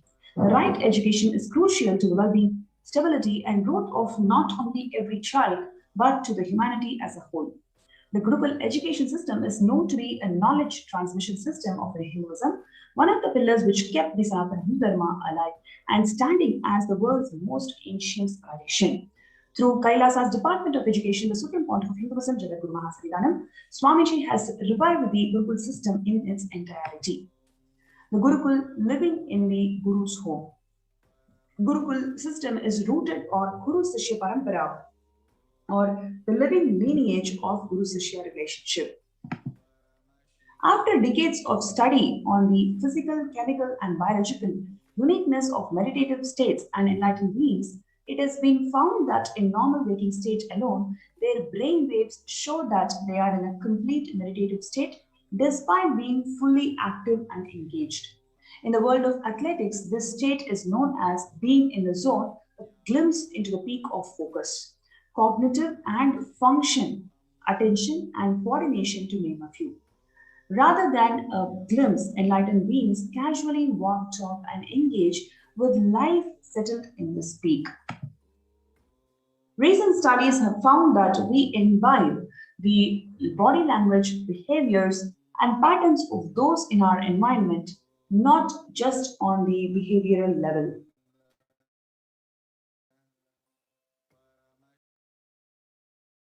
But to the depths of the neurological layer. This is also known as mirror neuron effect. In this way, there is no better teacher than enlightened guru who exists as a superconscious, biological, reproducible entity. However, through the centuries of Mughal invasions and colonialism and continued persecution against Hinduism and Hindu tradition, this science of knowledge transmission has been diminishing at an unprecedented rate. After careful study in the colonialism era, it was found that the Gurukul system was standing as the backbone and stability of Hindu civilization. The Macaulay education system was imposed on India after this revelation. 13,000 universities and 200,000 Gurukuls were destroyed in Bengal and Bihar alone. With a systematic destruction of Hindu universities and Gurukuls goes more than 80% of Hinduism's indigenous knowledge. Our English schools are flourishing wonderfully. The effect of this education on the Hindus is prodigious. No Hindu who have received an Hindu English education ever continues to be sincerely attached to his religion. This is from Thomas Macaulay, who firmly believes that if our plans of education are followed up, there will not be a single idolater amongst the respectable classes in Bengal 30 years hence. So it was a systematically planned strategy to destroy Hinduism, and it was revealed by Macaulay in multiple discourses and multiple places.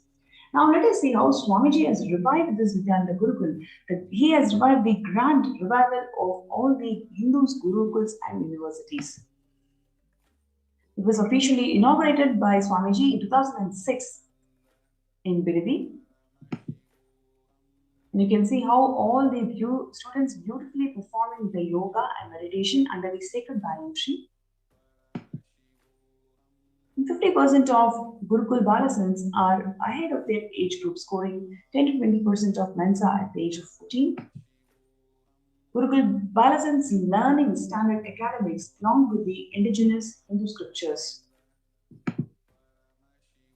Gurukul Balasans practicing Shivastamba Yoga under the guidance of trained Shivastamba Yogacharyas. Gurukul Balasans demonstrating the ability to perform Kundalini Raju even though blindfolded. Here you can see how Swamiji himself personally teaching the once lost science of Dhanurvidya. 30% of Gurukul Balasans demonstrating capacity to spontaneously play instruments without formal training. Gurukul Balasans living the Agamic Shastra-based lifestyle. Gurukul Balasans demonstrating the ability to read blindfolded. Here you can see Gurukul Balasans participating in Vakyartha Sadas. The Balasans of Nityananda Gurukul addressing the Kailashian delegates in Tirunnamalai. Balasans, after successfully hosting the worldwide webinar of highlights and science of Nityananda Gurukul. Now, what is the impact of Gurukul? It is a whole brain learning, stress-free living, zero teen violence or aggression, content memory activation, recalling verbatim after a single hearing called Eka Santa Grahi in the Vedic age. The Nityananda Hindu University, which is the largest Hindu university established around the globe with 450 plus campuses in 150 plus countries, which is available to public since 2003. Reviving and representing the world's most ancient lost knowledge in a user-friendly way, ancient truths taught in a way directly applicable for the modern man's personal, practical and professional life. 20 million enrollments and counting, 7,000 plus courses being available, delegates and teachers from 50 plus countries directly contributing to Nityananda Hindu University. Now let us see this video where Swamiji is beautifully talking about the value of Nityananda Raja Vidya Gurukul. What is the value? How it contributes to the world?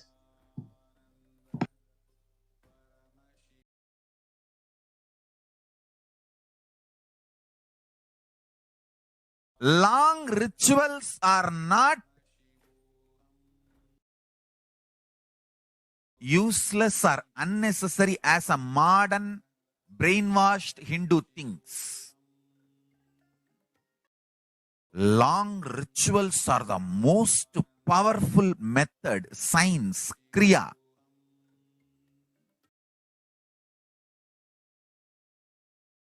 to awaken all the life energies. See, totally we have 21 life energies. I will describe all the 21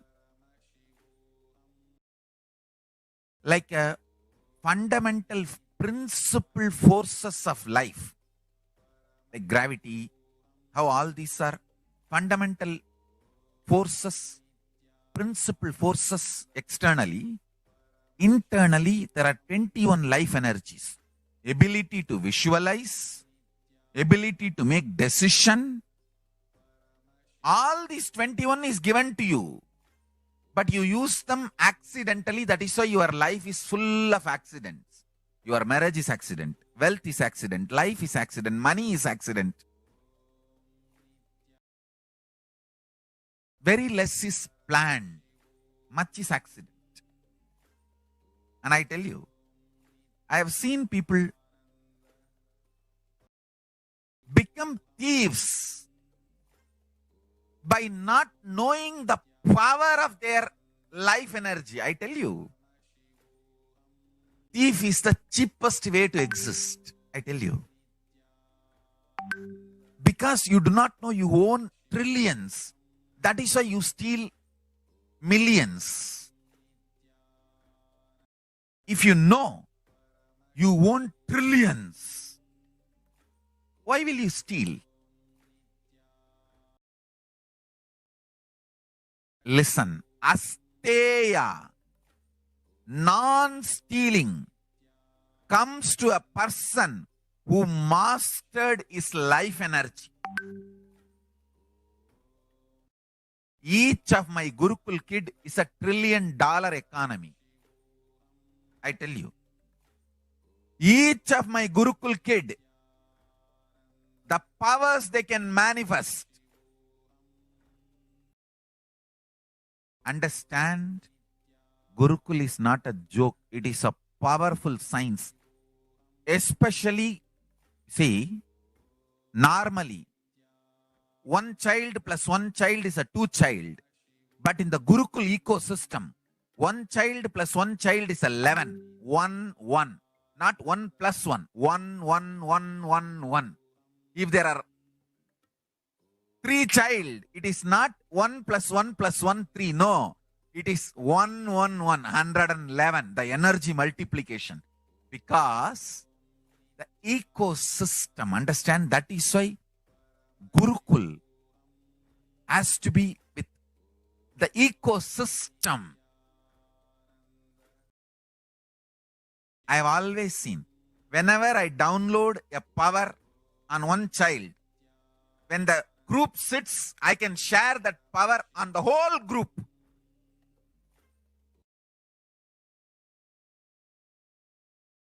Because when team of kids or balasans or sannyasis or brahmacharis, when they sit as one team, it is very easy for me to just like a lightning pour the energy on them. Understand?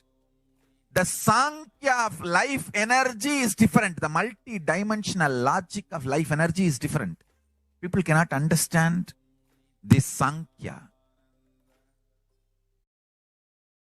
The multiple life energies, awakening them to its peak and manifesting them is all about life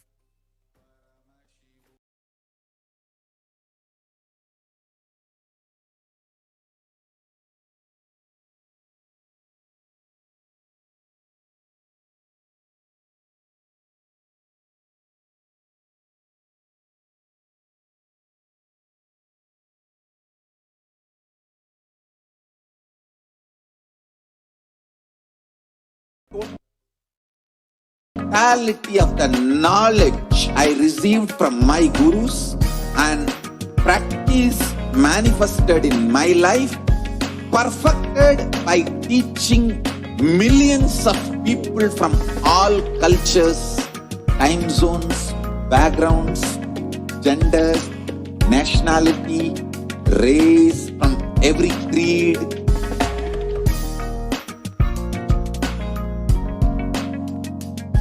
So this absolutely perfected knowledge available to you, served to you in your home without even you moving out of your couch, free of cost.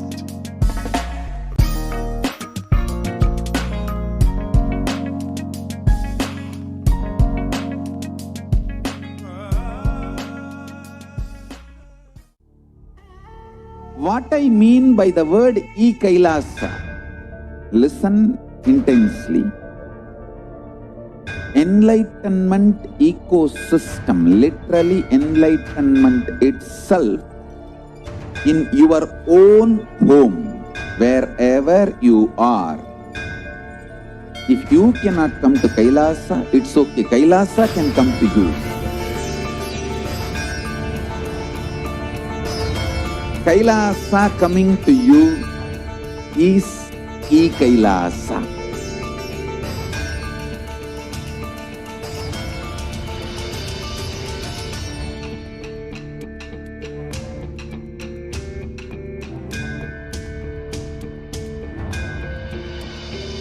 I will revive Hinduism. I am a Hindu revivalist, not by any revolution, but by evolution.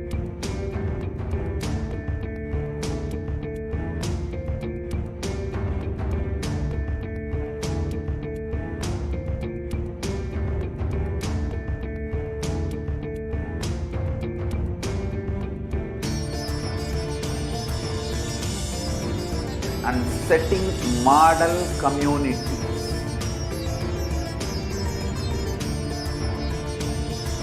Kailasas, enlightenment ecosystems, Sarvanya Pitas all over the world.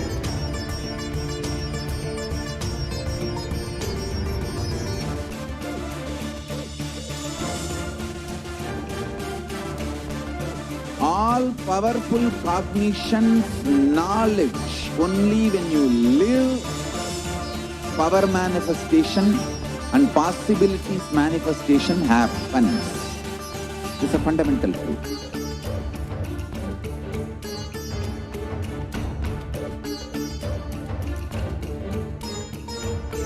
Hinduism cannot live exclusively as one sampradaya. No.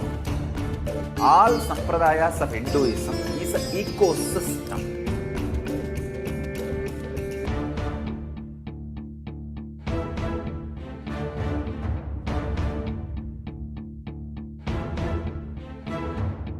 So don't keep quiet thinking that if one sampradaya is attacked, only that sampradaya is going to be affected. All of us are ecosystems.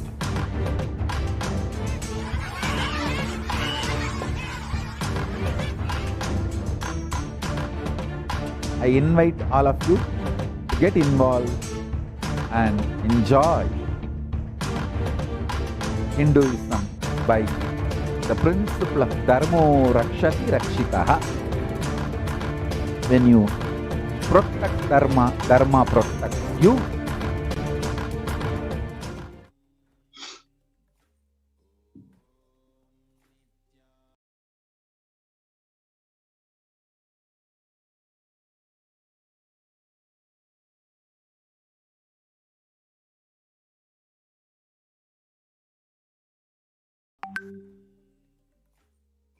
Despite the relentless attacks against life, character, and image of the Supreme Pontiff of Hinduism, he goes on sincerely contributing everything he has for the world. From the field of nutrition to education, from protection to religious freedom to the revival of the indigenous traditions, the Supreme Pontiff of Hinduism has sincerely contributed in every facet. This has not gone unnoticed by the world dignitaries, leaders, and multi-faith diaspora. Now let us see the revelations to the world by Devi PARASHAKTI, which Devi PARASHAKTI beautifully has shared that I came as Nijavatara. I am blessing you, listen, people listen. To do good to all of you, I have taken the form of Nityananda and came down as Nijavatara. The people of India, listen carefully, listen. Time after time, Bharadam is Jnana Bhumi, where enlightened being comes. We cannot make the Jnana Bhumi as infertile. Enlightened beings have to come. They have to live, it has to flower. Few hypocrites, because they are stuck in delusion, we cannot sacrifice the world. Cosmos cannot be destroyed. The ship I did to save the cosmos from being destroyed, that is called Adi Kailasa. The ship I did to protect beings from Pralaya is Adi Kailasa. Because of the conspiracy of the Drohis and enemies, the captain had to leave the ship. Before 12 years, knowing the great deluge that is going to happen, all the Aushadas by this Guru Purnima, that Jnana Rasavadam, Jnana Navapashana is going to flower. Allow people to come and take a dip in Navapashana flower. People, whoever comes and dip in Vaidya Sarovar, they will not have death. They will not even have corona. Crores and crores of people will come in line. Every day they will come and dip in Ananda Lingam. Listen to my words. For India, I made a ship as protection. The Nityananda Navapashana Lingam in Vaidya Sarovar. Go to Adi Kailasa. Oh, Indians, listen. All those regretting losing the Nijavatara Nityananda without confusion and without talking, just as a lip service, go to Adi Kailasa. These were the revelations by Devi PARASHAKTI, and she further continued saying that crores of people will come there looking for health, Navapashana, water, feast and medicine to get the health and protection and enlightenment. To protect India from the great destruction, I, PARASHAKTI, made this huge ship. Even if the captain is not there, the ship is there. It is the compassion of the Supreme Pontiff of Hinduism to make this ship happen to protect the entire humanity, even if the captain of the ship is not here. Because of the persistent attacks by the anti-Hindu elements and the Neo-Hindutva groups, even if the captain of the ship is not there, making the ship available for the humanity, it is the grace and compassion of the Supreme Pontiff of Hinduism to do that, to foresee this Pralaya and make this the Navapashana Linga, Ananda Lingam, in Vaidya Sarovar 12 years ahead of time. When the first world countries closed their borders in school, during this massive emergency, global emergency, it is Kailasa who has opened their doors to one and all without exception.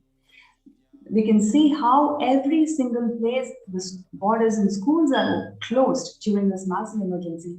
It is the grace and compassion of the Supreme Pontiff of Hinduism to open his owns to one and all without exception.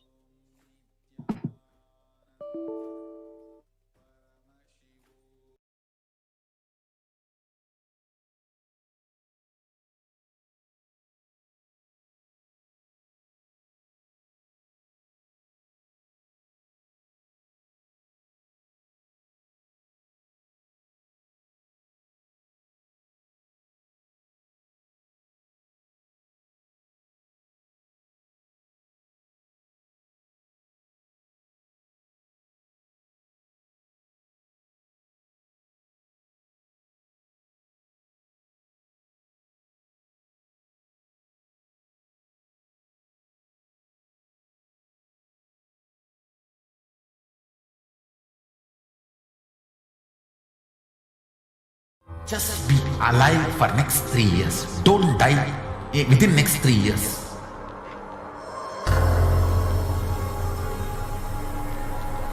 Just don't die within next 3 years. Be alive, somehow be alive. I'm working sincerely. I will reach you somehow. Somehow I will reach you. It's my commitment to humanity.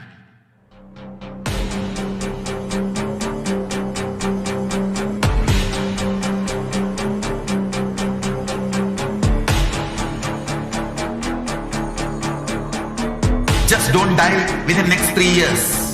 I will reach you wherever you are, whichever corner of the world you may be. I will reach you with enlightenment.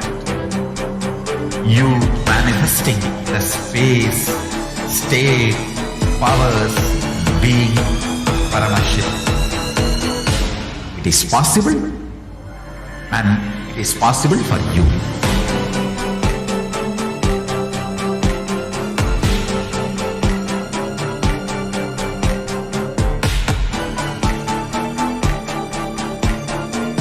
Paramashiva will reach you with enlightenment signs. I know he is going to do the job. Just be alive for next 3 years. Nothing else. Just be alive for next 3 years. Don't die within next 3 years.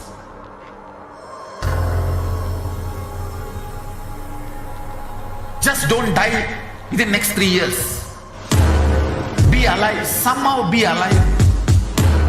I'm working sincerely. I will reach you somehow. Somehow I will reach you.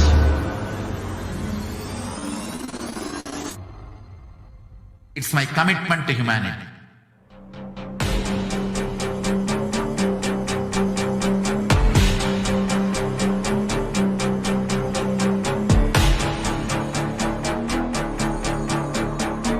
Just don't die within next 3 years. I will reach you wherever you are, whichever corner of the world you may be. I will reach you with enlightenment. You manifesting the space, state, powers, being, Paramashakti. It is possible, and it is possible for you.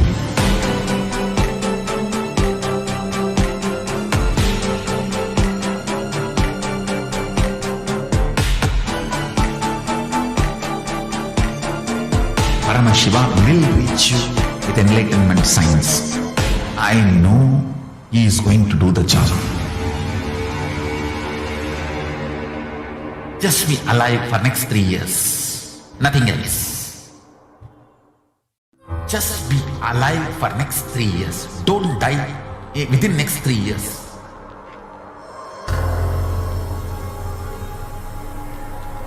Just don't die within next 3 years. Be alive, somehow be alive. I'm working sincerely. I will reach you somehow. Somehow I will reach you.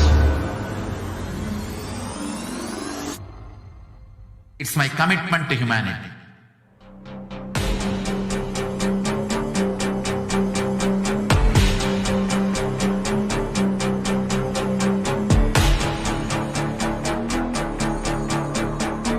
Just don't die within next 3 years. I will reach you wherever you are, whichever corner of the world you may be. I will reach you with enlightenment. You manifesting the space, state, powers, being, Paramashakti. It is possible, and it is possible for you.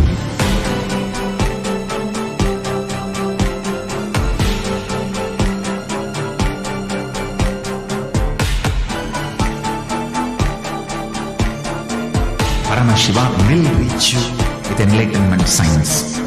I know he is going to do the job. Just be alive for next 3 years. Nothing else. Just be alive for next 3 years. Don't die within next 3 years.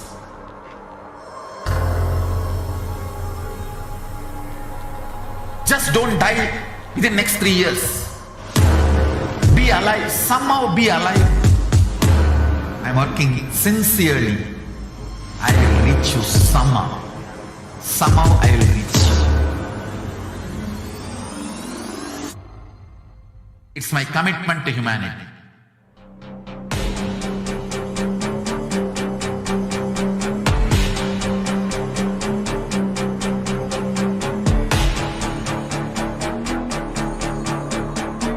Just don't die within next 3 years. I will reach you wherever you are, whichever corner of the world you may be. I will reach you with enlightenment. You manifesting the space, state, powers, being, Paramashakti. It is possible, and it is possible for you.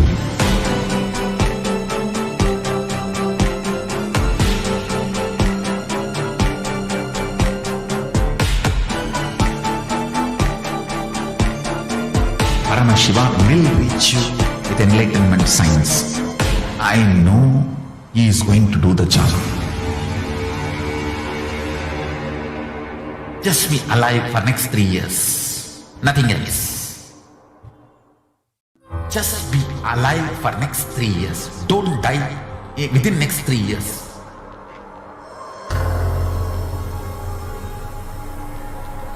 Just don't die within next 3 years. Be alive. Somehow be alive. I'm working sincerely. I will reach you somehow. Somehow I will reach you. It's my commitment to humanity.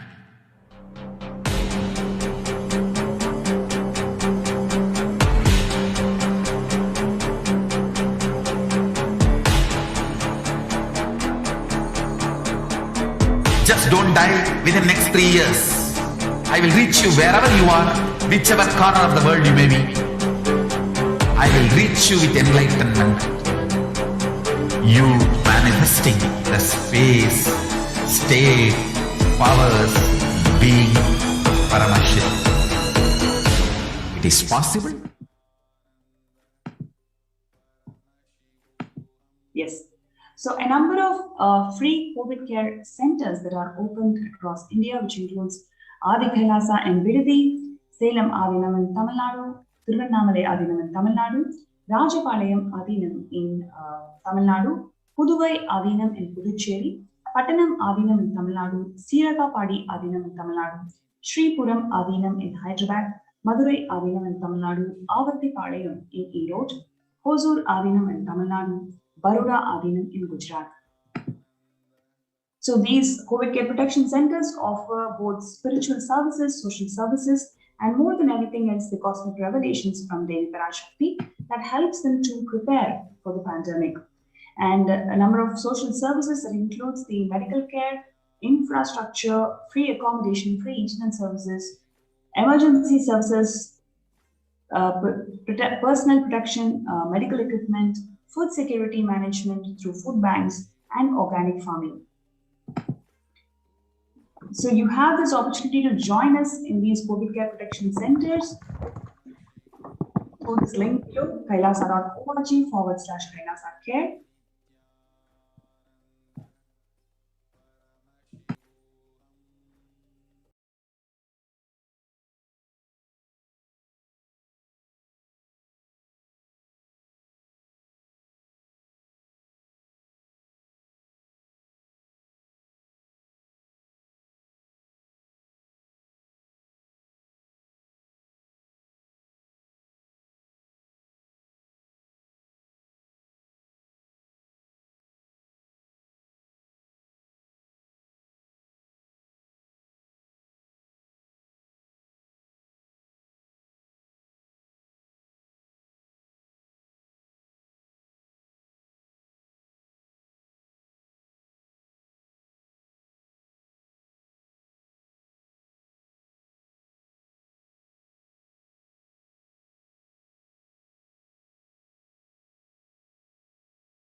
Nityananda Paramashivoham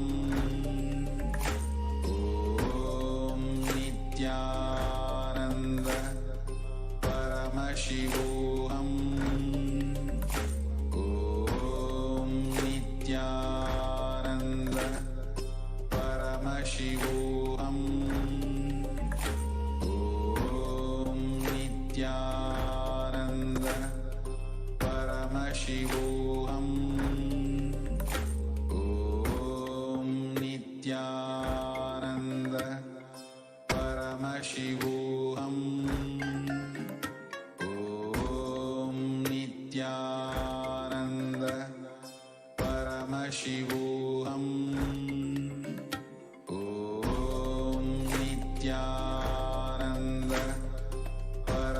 Paramashivoham.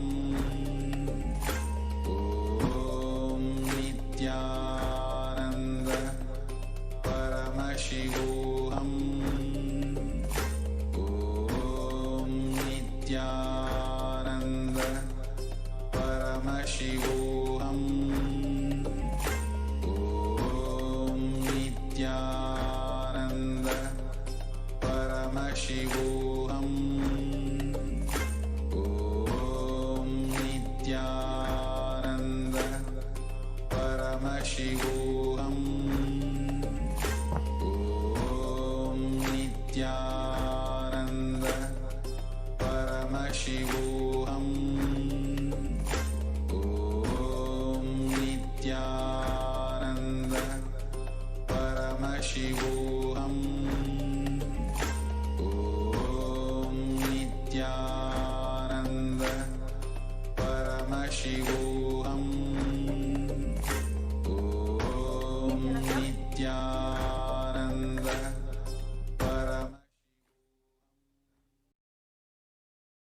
Nityanandam. Welcome back to all the viewers as we are continuing today's program and continuing on to in our segments of the presentation of the persecution of the Supreme Pontiff of Hinduism and the indigenous ASMT women, the women of Kailasa. Over the past few days, we have been presenting to each and every one of you, requesting each and every one of your listening and deep space of understanding as we share the extremely vulnerable stories of victims of sexual assault, gang rape, child abuse, and the most painful persecution, attacks, lawfare, and torture against the Supreme Pontiff of Hinduism.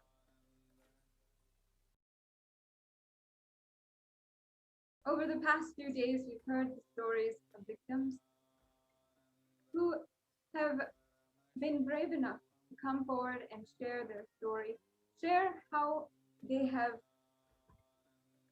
experienced hatred, attack, and absolute violence by the neo-Hindutva, anti-Hindu militant forces.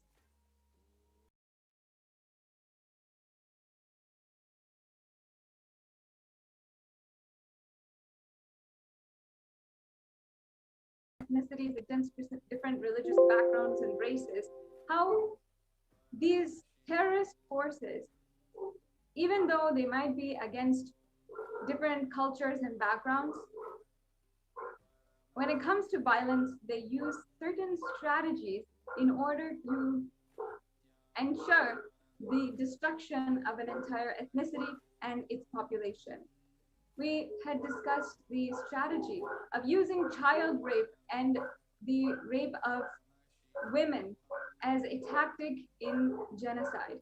We also exemplified, we also showed how the objectification of the gender and using the gender in Hinduism against as a weapon to spread hatred and enable the neo-Hindutva militant forces to launch extravagant and brutal attacks against the Supreme Pontiff of Hinduism. Today, in this show, in the following segment, we'll be continuing on understanding the truth about displacement of the Supreme Pontiff of Hinduism and the indigenous women, Hindu women of Kailasa. Now, in the previous segment on this topic, on the displacement, we understood how in several cases, in ethnocides, in different genocides and Holocaust, the terrorist forces, the brutal supremacist forces, had been using displacement as a tactic to weaken the entire civilization. And they do this in three ways. One, by destabilizing, by continuously making a civilization, making a group of people fear for their security, fear for the next place that they're going to sleep, fear for the safety of their children, and continuously keep them moving from place to place, from harbor to harbor, trying to seek safety. And we discussed the example even of the partition, after the partition of India, in India, Pakistan, and all the countries in 1947, the entire partition had caused the Hindus in various different countries, including Pakistan, Afghanistan, which were declared as Islam countries, to be absolutely displaced, not have a home, and be thrown out of their homes overnight. We've seen the extremely painful, terrifying footage of the women, children, men, who all were packed in trains and even walking barefoot from city to city, looking for a place to stay for the night. And of course, we understood the examples also of today's most known genocides and ethnocides, even against the Rohingya Muslims, whose women and children have gone through the most terrifying torture at the hands of terrorist forces. How their attackers, their abusers, would literally follow them and hunt them down and make sure that they never had a place to stay.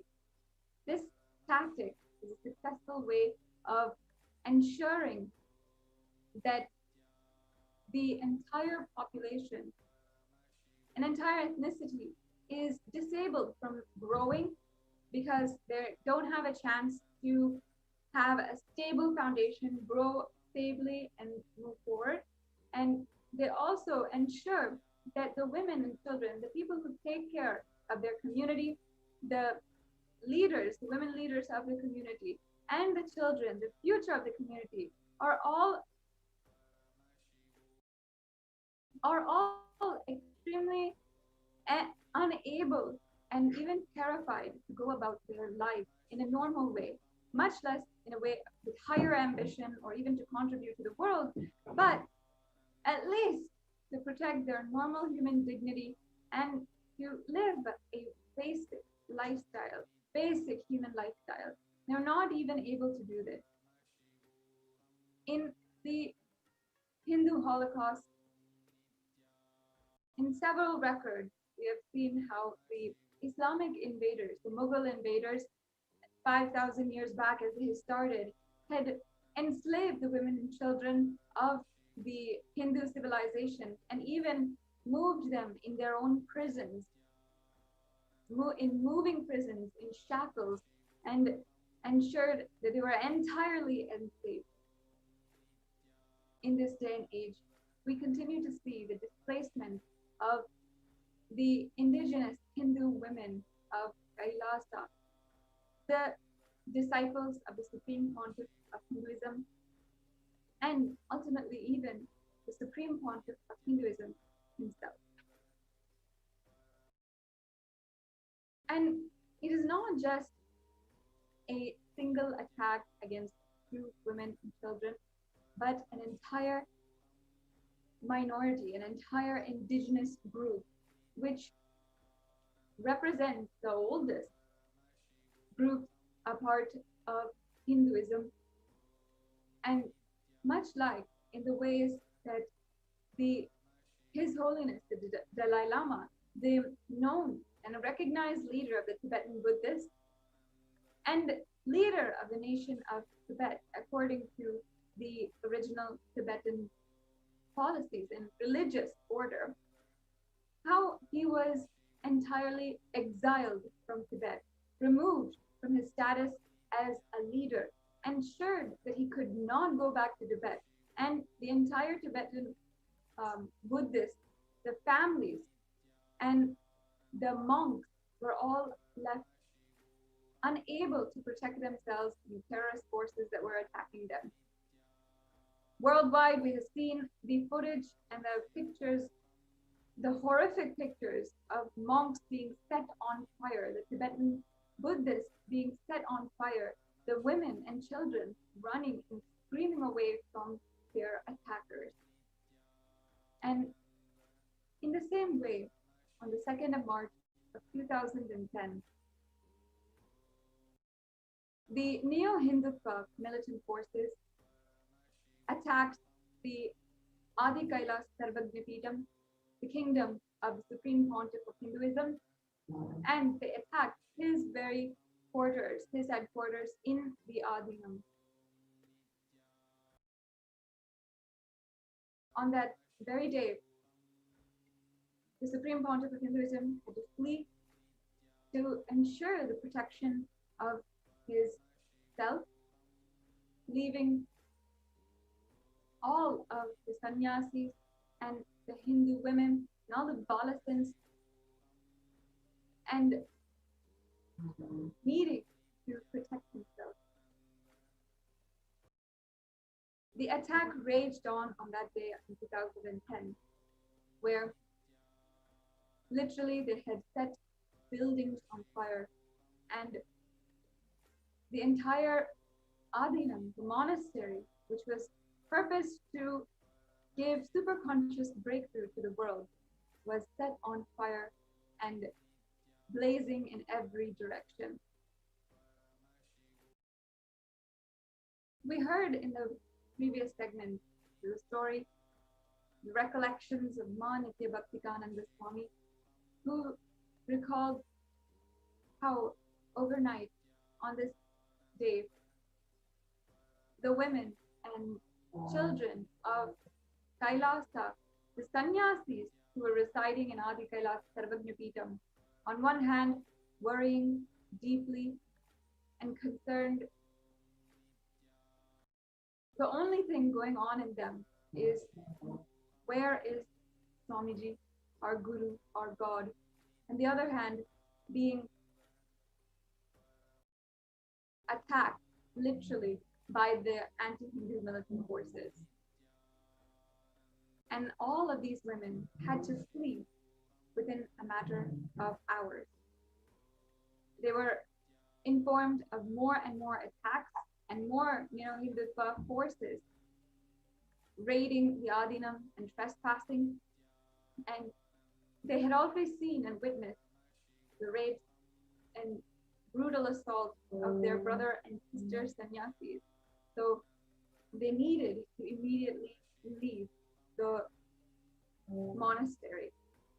Today, in the following segment, we will be hearing the account, heartfelt account of the different women who were displaced on that very night and who were suddenly out on the street and needed a place to stay for the night, and then were not able to rebuild their lives, needed not even knowing what's going to be happening, where they're going to get food, if somebody finds them and hands them over to be enslaved by the Neo-Hindutva militant terrorists, or if they will be attacked on the street in the public. Today, we have joining with me, Ma Nitya Jnanatmananda Swami, as well as other Purana sannyasis of the Nityananda order, who were direct witnesses, victims of the displacement that happened in 2010 upon the first launch of brutal attack against the Supreme Pontiff of Hinduism. So now let us hear the stories, the sharing and raw account of their experiences on the street alone those two nights, and finding their way to some entirely alone in the world, holding on dearly to Swamiji. 请你们可以分享这一个课程。I 可以向别人分享， that you are sharing 分享印度教。 this program. And also, if you have not already, 印度教会持续 in fact, the link for the platform where the UN has officially recognized the persecution 你可以邀请你的朋友来听开示。 the Supreme Pontiff of Hinduism continuously contributing despite persecution in all directions. 最后，在长期的被攻击的这种情况下，我们 blessing us 凯拉萨还是建成了。 and finally, after this more than decade-long attack against the Supreme Pontiff of Hinduism and all of the Sri Lanka itself, we finally had our voice heard. 如果你是印度教的一份子，如果你是想要成为我们中的一份子， Every one of the viewers to go to that link, read for yourself, and share it. 你想要让更多的人知道印度教，请你分享这个链接。 Take responsibility for the status and for the 在这个链接里面有很多的分享。 world. Then share this link in all of the platforms with all your friends and family. We'll now be continuing to the next segment, the sharings and interviews of the Purna Sannyasis of the Nityananda order after a very quick break.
Flourish spiritually, the spiritual prosperity will happen whole planet Earth. We all have to coexist together.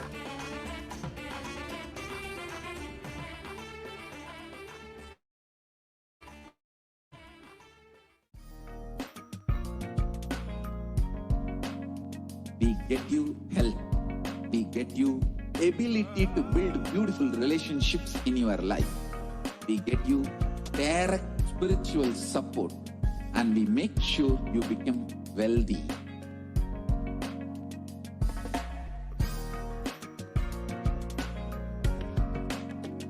We won't stop giving you just good life.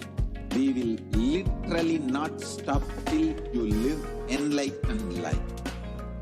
Manifesting the state of Paramashiva, space of Paramashiva, powers of Paramashiva, being of Paramashiva.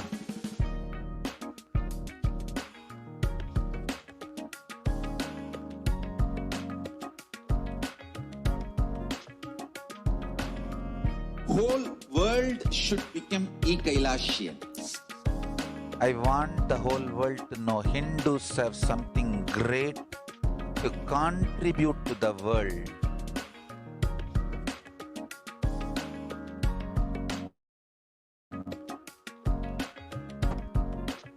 We have something great to contribute to the world. Let us do that.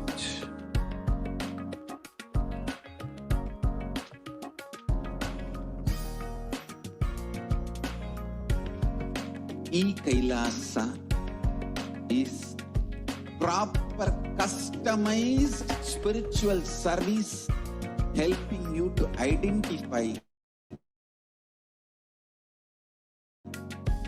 your root patterns of helping every individual from every cultural, religious, nationality background.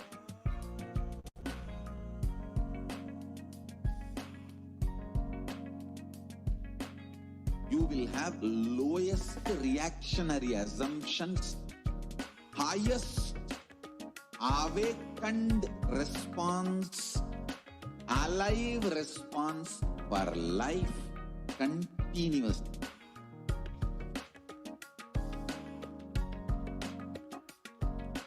E-Kailasa is enlightenment ecosystem, literally enlightenment itself in your own home, wherever you are. Proper customized spiritual service helping you to complete with your life negativity, withdrawal from life, self-hatred, self-denial, self-doubt, so much of tiredness, laziness. We can support you aligning your diet, your attitude, your aptitude, your understanding about life. We can help you with everything.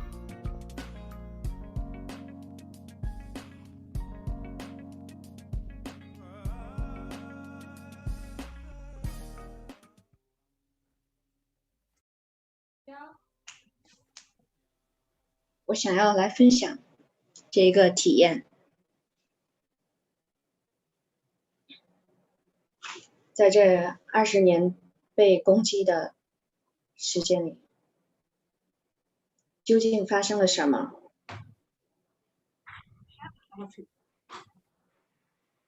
My experience while I was in the arena during the 2010 attack, the persecution on the Supreme Pontiff of Hinduism.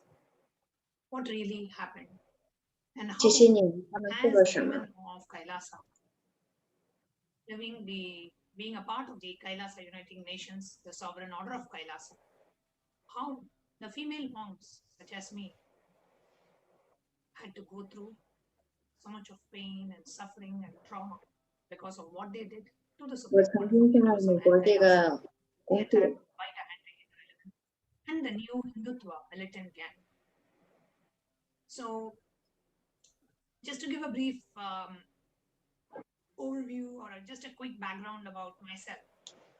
I was working as a software engineer in the US, and I came to know about Swamiji, and then I attended the 21-day Inner Awakening retreat way back in June 2009.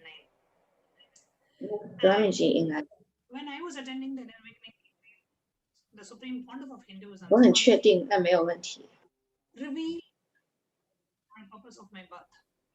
That was to be a sannyasi of the Nityananda order. And that was the purpose of my birth. And as soon as Swamiji revealed, I had there was no question of, I was so clear that was my path and that was what I was meant to be. So I went back to the US, I quit my job, I resigned, and I came back and joined the RNM as a full-time monastic member, as a full-time RNM in November of 2009. 就是3个月之后， Swamiji first initiated me in pre-probationary 我们受到了攻击。 So we are in the sannyas part, the pre-probationary sannyas. This was in the year November of 2009. And 3 months. So I was just like a 3-month-old Adinavasi. In March of 2010, we had the attack by the anti-Hindu elements and the neo-Hindutva militants. They released a mock video, and 所有的人他们都加入了 they made such a huge 来攻击 Supreme Pontiff of Hinduism. 印度教的人。 And it was a joint hands with the anti-Hindu elements, the neo-Hindutva militants, the media mafia, the police, the government bodies, the state elements, the non-state elements. 他们攻击凯拉萨的寺庙。 Joining in hand. Their main target, the Supreme Pontiff of Hinduism. So they released the mock 当时我就在那个寺庙。 repeatedly telecasting it. They have paid gundas, that henchmen who would go and attack the temples of Kailasa, who would go and destroy the properties. 所有 And 的事 even 情 in the 在 main 瞬 campus 间 of 发 the 生， headquarters in Bangalore, which is where I was staying at 有 that 很多国际的媒 So they 体 came and 都 they 在 burned the monastery and they locked him inside his own residence and they burned the residence and they telecasted this live. So all this was going on, right? On the 2nd of March and the 3rd of March, and continuously, repeatedly being telecasted in the national media. 我的家人很不高兴我加入了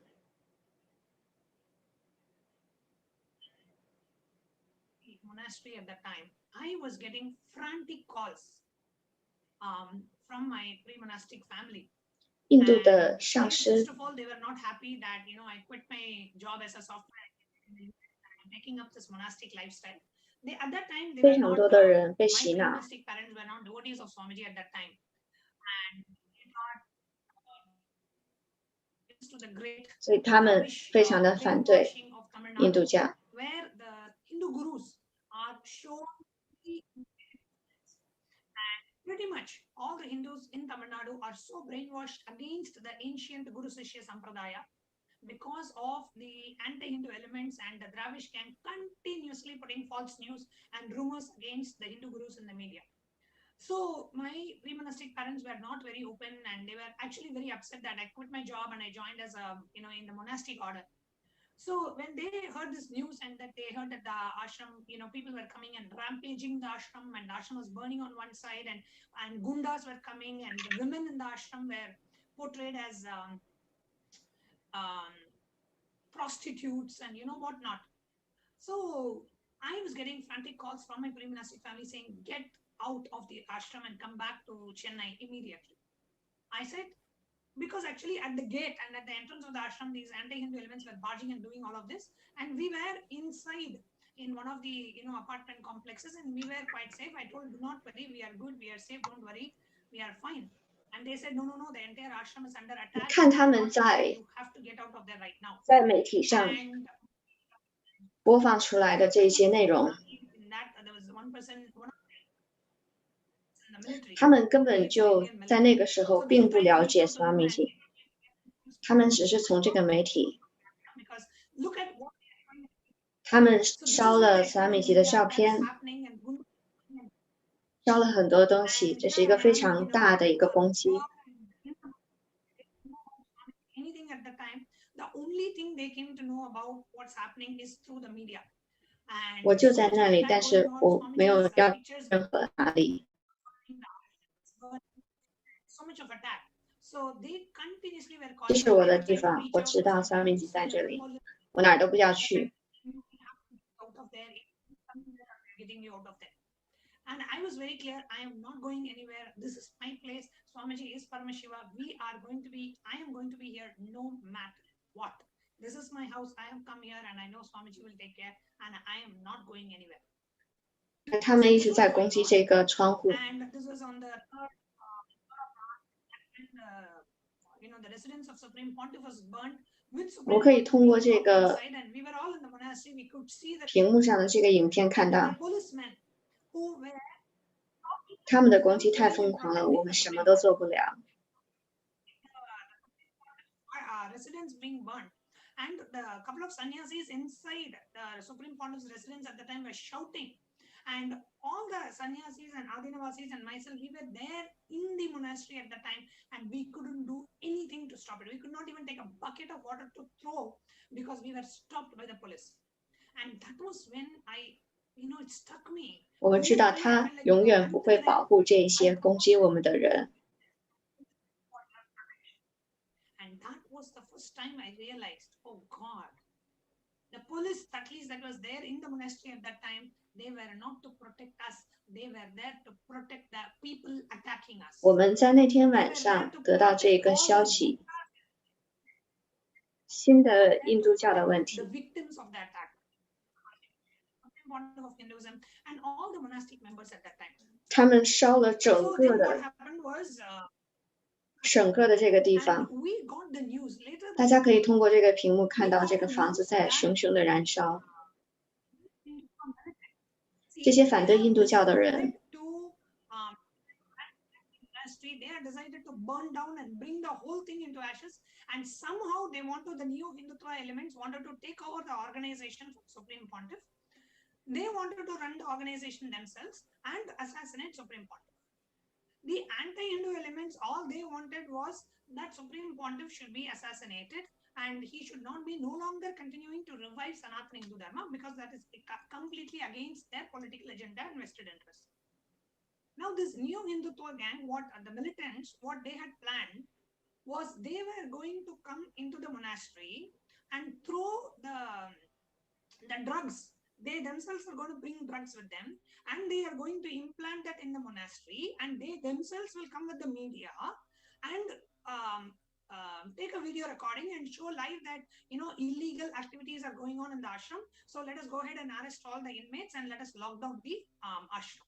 This was their plan, and they have done this very successfully in so many other different organizations and places. This is something typically they do. So one side the ashram is burning, the other side Swamiji's life is in danger, and we don't know where Swamiji is, whether Swamiji is even alive or not, we don't know. We are so concerned. And this is being live telecasted, and we are getting calls left, right, and center from everywhere. Every Adinavasi's parents and relatives, everybody is calling and saying, get the hell out of there. Do not be there. The place is not safe right now. The ashram has been surrounded by media people. The media men has completely surrounded the ashram. There are some 40-50 media standing there and zooming into every person coming into the monastery and coming out of the monastery. Every woman in the Adinam is being portrayed as prostitutes. Every single person in the Adinam is being portrayed as prostitutes, women. Even one picture of the women they get, they are portraying them as prostitutes and whatnot. So this news that the anti-Hindu, this new Hindutva gang, they're going to come next morning and they are going to implant the drug. Somehow this information got leaked, this message got leaked, and we got to know this the previous day. So then what happened? And they said internally there was a meeting and the decision was taken that right now it is not safe for the Adinavasis to stay in the Adina. We have to get out of that as soon as possible, and this has to happen in the night. Somewhere between 1 a.m. to 3 a.m. all the Adinavasis were told to leave, because that was the only time where the media was not hounding the monastery. Because around 4 o'clock or 5 o'clock in the morning, the media, about 40-50 media channels, they come and completely block off the gate. Every single person going out of the ashram or coming into the ashram is being shown live on the TV, and they're being shown as, you know, prostitutes and sex workers and whatnot. All such vulgar language and hate speech is going on. So between 1 a.m. to 3 a.m. in the night, we were to leave the monastery. And it was decided, they said, you go back home. We will call you when the situation is all right. As of now, you go and be wherever you are, wherever you can go, please go now. Do not stay in the Adinam. The Adinam is not a safe place. A lot of conspiracy is going on. They may shut down the ashram at any point in time. They may arrest whoever inmates are there. We don't want any of you to get arrested. So please go. And they said immediately vacate between 1 a.m. to 3 a.m. in the night, because that is when the media is not there outside the monastery. So I left the monastery at around 1:30ish in the night. We went to Bangalore. I took a taxi to Bangalore bus station. And in the Bangalore bus station, we waited till I was there with a few other Adinavasis at that time. We were all going to Chennai from Bangalore. So we reached the bus station at around 3 a.m. or 4 a.m. in the morning, and the bus was in about an hour. There were continuous buses running, and we had to hide all the Kantamala, and we used to also have a Rudraksh Mala with Swamiji. All these we had to hide.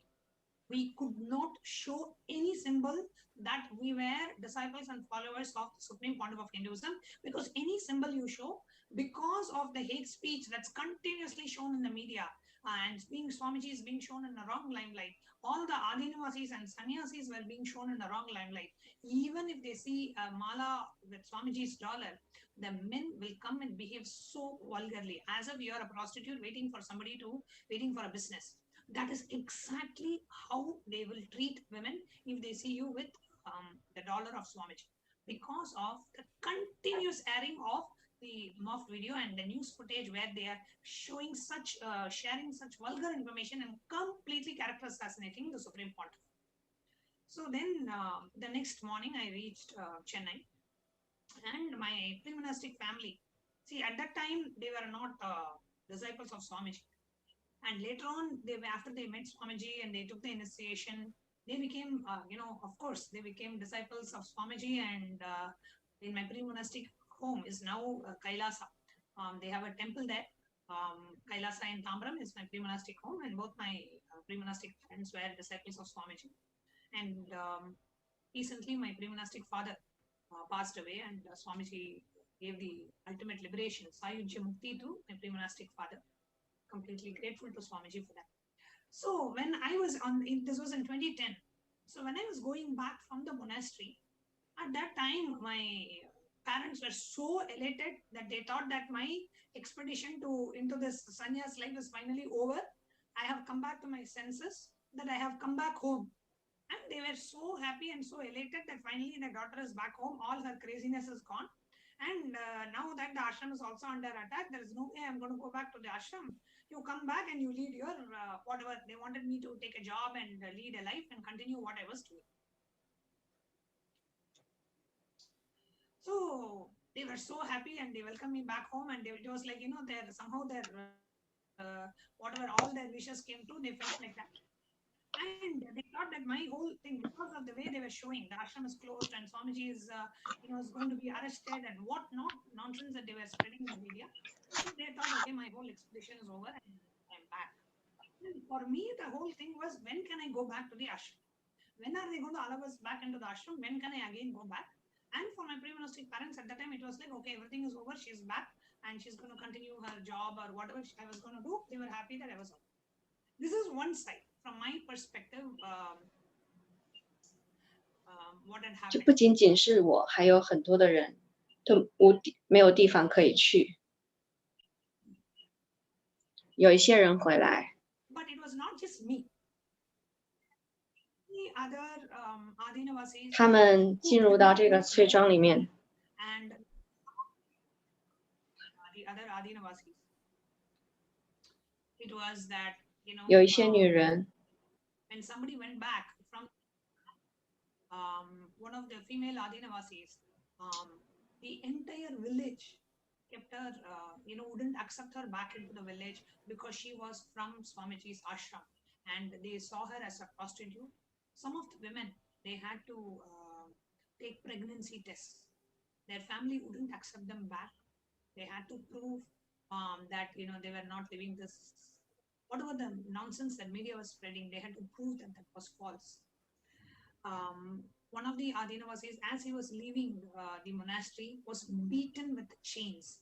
The local gundas, they came to know that this person was coming from the ashram. He was a living monastic member, and they beat him with chains and rods, and he was so badly beaten just because he was living in the monastery, nothing else. Because he was follower of Swamiji, they completely with the 很多女性， 她们没有选择，她们在那之后再也不会回来了。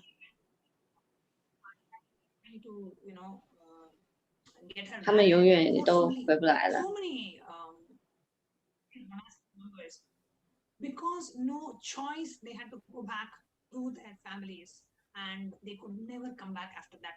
They were stuck with their families, and with whatever the hate speech was being spread out in the media, they could never come back to the monastery at that time.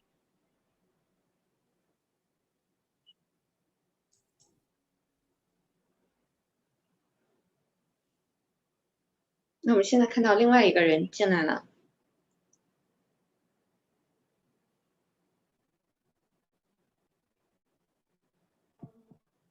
And it was not just me. Yes, ma'am. Yes. So I would like to ask you this question of, when you came to your monastic home, how did you literally feel? Because you really had to convince your pre-monastic parents you went through a lot before coming to ashram. So how did you really feel when you had to step into the home at that point in time?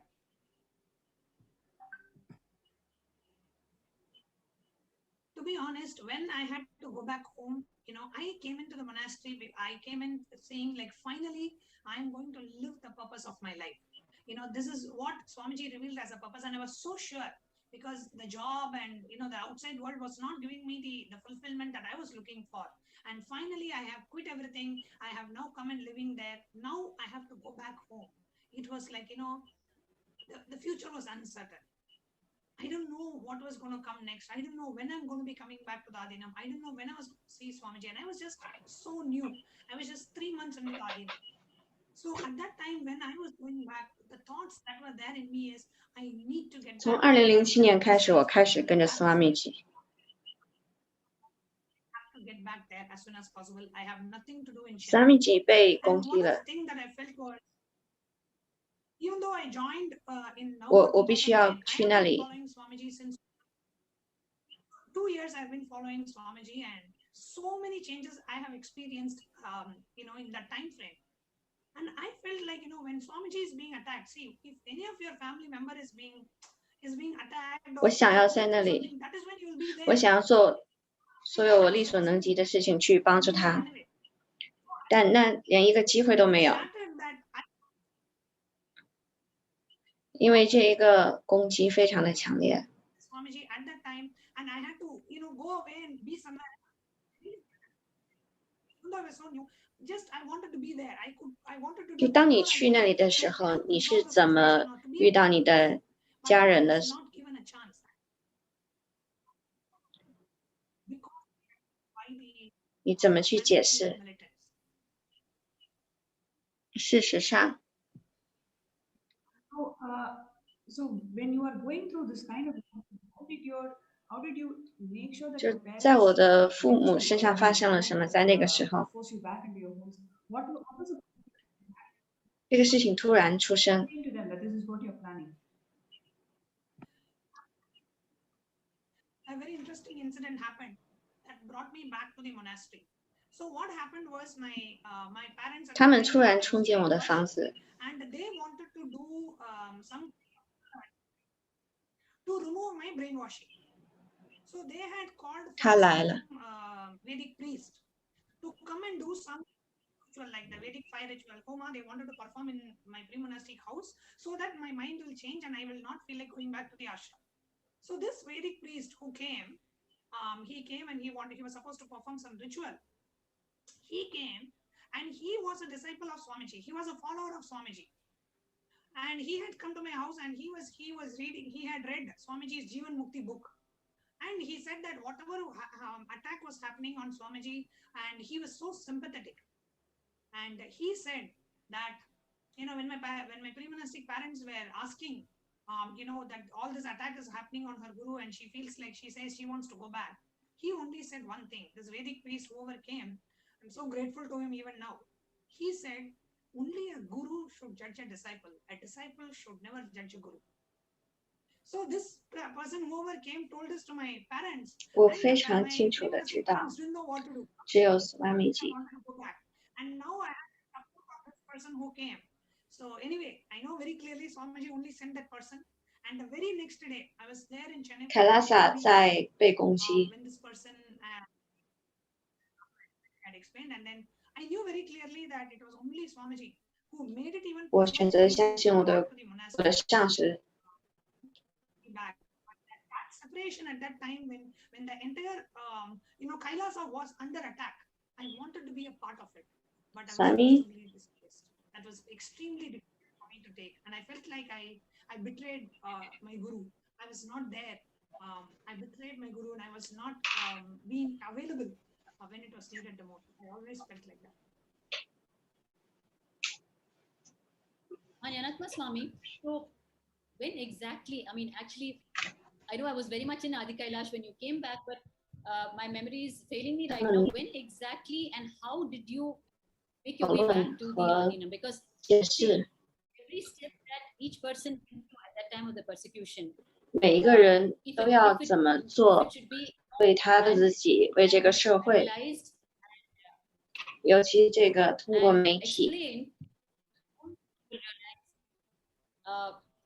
The depth, the intensity of the attack, and how much each one had to work with themselves, with the society, with the continuous attacks that were happening through the media especially, which was completely against all our efforts. Whatever effort you put with yourself, with your pre-monastic parents, what feed they were getting from the media at that point in time, I know for a fact, was completely destroying the whole effort.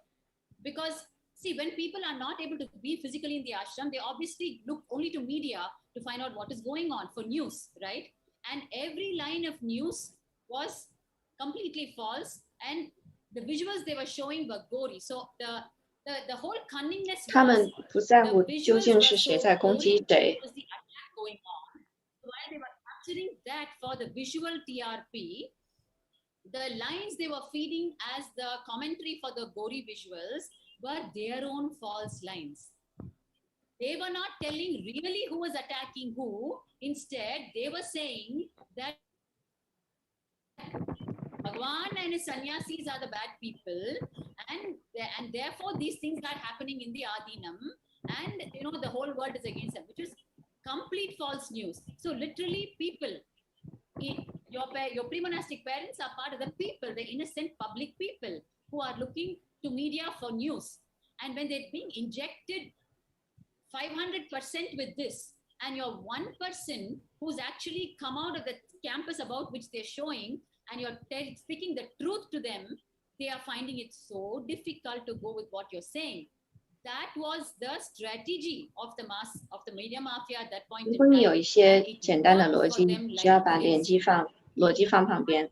我是三亚系，8年了。To what extent I remember, I even had to go to my pre-monastic parents and explain to them when I was talking to them over the phone. I'm telling them, hey, look, if you have some simple logic in you, just plain logic alone, okay? I am a woman, I'm a sannyasi, and I'm inside this campus, okay, for 8 years. If 人 even 们 one line 在 of 这个 what 事 the 情中 media 是怎么 mafia is 全部都盲目了的？ telling is 他们被洗脑。 about Bhagwan, what goes on in the 我是一个女人， Adinam. 我是一个 If 三 one 亚 line was true, you think I would have been in this Adinam for this long? How can the whole thing be put under one blanket word called brainwashing? Isn't there a limit to the word brainwash? Have you even bothered to find out what brainwashing is with your so-called psychologists and psychiatrists? Leave everything. I am a woman and I'm a sannyasi and I'm living in this place. 我 If 为 this 我 was 自 a 己的 horror 生命 place 做 like 了 all 什 the 么， media 我可以 made it 坐 out 在 to 这 be, 里。 how will I even be living here at the cost of my life? You got me. Don't you know? 我 I'm 是 an 一个疯了 educated 的女 adult. 人吗？ I'm a professional. You 如 think 果你问我 what 问 do I 题， gain? Whatever the media is saying is true. What do I gain for my own life to be here and sustain all that and speak to you as though it is something else? Am I a mad woman? I mean, isn't even with your simple rationale, if you ask these questions to yourself, you will somewhere stop and think, right? Instead of just going with the strategy of the mass media, just with simple logic, you'll be able to understand. I'm asking you just 2-3 questions. If even one line of it is true, why will I sacrifice my own life to whatever those lines they are saying? Prostitution, brothel house, and 今 all 天你 cheating. 和我 I 可以 see 发 such things 生。 possible. They were slapping on Bhagwan and the sannyas. What was I getting out of it? And at the end of the day, I'm living with 3 sets of clothes as a sannyasi. All of us are living with 3 sets of clothes, right? So our life is there as an open book for people to see. Today, you and I can speak. Our lives are open book. You're literally under record, Jnanath Maswami. You've been on record for God knows how many hours a day for the past months and years. You are under public eye as an anchor to this very show for hours together. So literally our lives are on record on public book. So with so much, with your simple rationale, you should be able to discard what the mass media is, the media mafia are trying to force into you. That means look at the level of brainwashing, or years of brainwashing that has gone into people where they're simply consuming without their rationale is just completely locked. It doesn't work anymore. very true what It you're doesn't saying. work anymore. Why will I, an educated adult, okay, being abused every day, like how the mass media is saying, by my own guru, still claim he's my guru, and I don't even want to come out, even though my life is at stake? I mean, does anything add up here? Isn't 那么 there 你就 a 在 limit 昨 to 晚 how 的 you're being 开示当 brainwashed? 中说， 60 plus, 70 plus as parents, you can't put 2 and 2 together and see nothing adds up in what is being presented. One important point here, Ma, as you know, Swamiji was saying in the satsang last night, if we are not living in a place where Manu Dharma is the jurisprudence and the Vedas and Agamas are the laws, Hindus, we are living like slaves. So what I see is, you know, the generation of Hindus that are there, they have become lived like slaves for since, I don't know, from the colonial era or even before that Islamic invasion, over the Islamic invasion and the British colonization, and now a part of, you know, the secular India. Because we have not lived in a Hindu nation, in a Hindu enlightened Hindu civilizational nation for now decades or other centuries now, because Hindus have lived like slaves, they are not even able to understand, they don't even know they are living like slaves. And eating the thought currents of anti-Hindu elements and thinking it as their own. That is the damage that has been done to every Hindu that is out there, including my, you know, pre-monastic parents or my family that was there. None of them believed me. I was living in the Adina, but they didn't want to believe me. They were ready to believe the media, and they were ready to believe all the nonsense that the media was spreading, because that is how inherently anti-Hindu the whole ecosystem has become. The media, the newspaper, the TV channels, you know, the government, the police, everybody cannot be false. No, that's the whole anti-Hindu narrative. That's the whole strategy. That's the whole strategy. Exactly. Exactly. And unless we live in a Hindu nation, unless we live in a place where the Vedas and the Agamas are the laws and the Manu Dharma is the jurisprudence, unless we live in such a place, there is no way a Hindu can have the right understanding and the right representation of who we are. The narrative of who we are, of what Swamiji has done, or what Hinduism is, everything is highly manipulated and distorted and represented. And today, unfortunately, the Hindus living like slaves are forced to eat that deluded ideas of Hinduism. And that's one of the reasons why we need to now wake up and make Kailasa happen. You know, the only Hindu nation where Vedas and Agamas are laws and Manu Dharma is the jurisprudence. You know, Manyanatma Swami, when I just look back at all the persecutions that have happened, you know, the beauty that runs through this entire thing is, here we are, still living the vows of sannyas, whether it is aparigraha means living with minimum things, right? And because we live with minimum things, it is so easy for us to move place to place to save our life in the wake of every single persecution that has happened, right? The way the Hindu Dharma prepares you so that you're ready for life, good, bad, ugly, you're ready for anything, right? That is the beauty of Sanatana Hindu Dharma. So when we live aparigraha, even in the wake of the persecution, the aparigraha vow stands by us.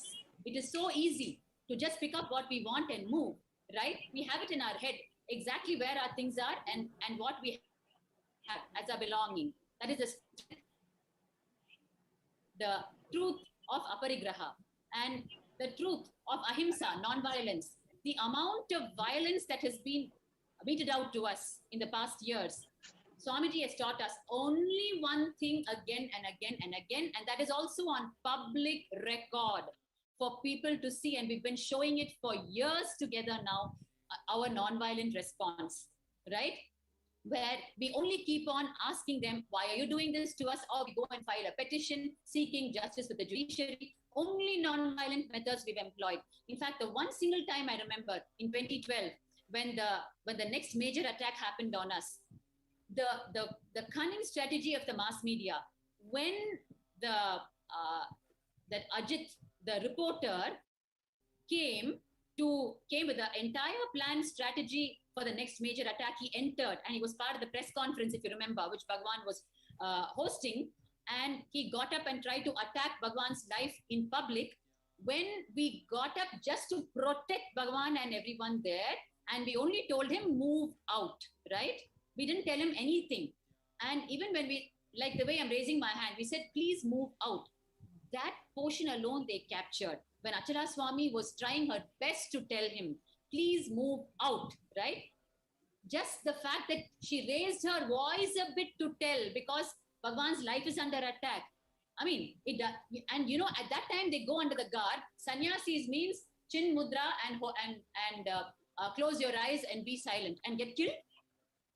I mean, the way they cunningly play things around, just because she raised her voice and just said, please move out, they replayed that part 1,000,000 times and showed as though we are violent people, right? Hindu Dharma doesn't say, stay in Chin Mudra, close your eyes and get killed, right? That is the way they interpret it cunningly for the people, and they portray us as violence, right? But the strength of non-violence is what has seen us through this entire decades of persecution, right? And today, Kailasa is alive. One side is, you know, the non-violence that the Supreme Pontiff has taught us. The other side is, you know, even when we as women are feeling displaced and we are forced out of the only home that we wanted to live in, we don't have a place to go. We don't have a place to live. And not just me, you know, so many other women. We have today also joining us on the panel, Satyanyana Swami, who was with her, 9-year-old girl child in the Adinam at the same time. And I really want to invite her to also come and share her experience of what it was to be displaced from her own home.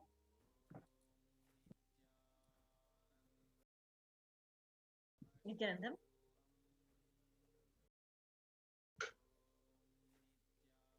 Thank you, Nyanatma Swami, for giving this opportunity of sharing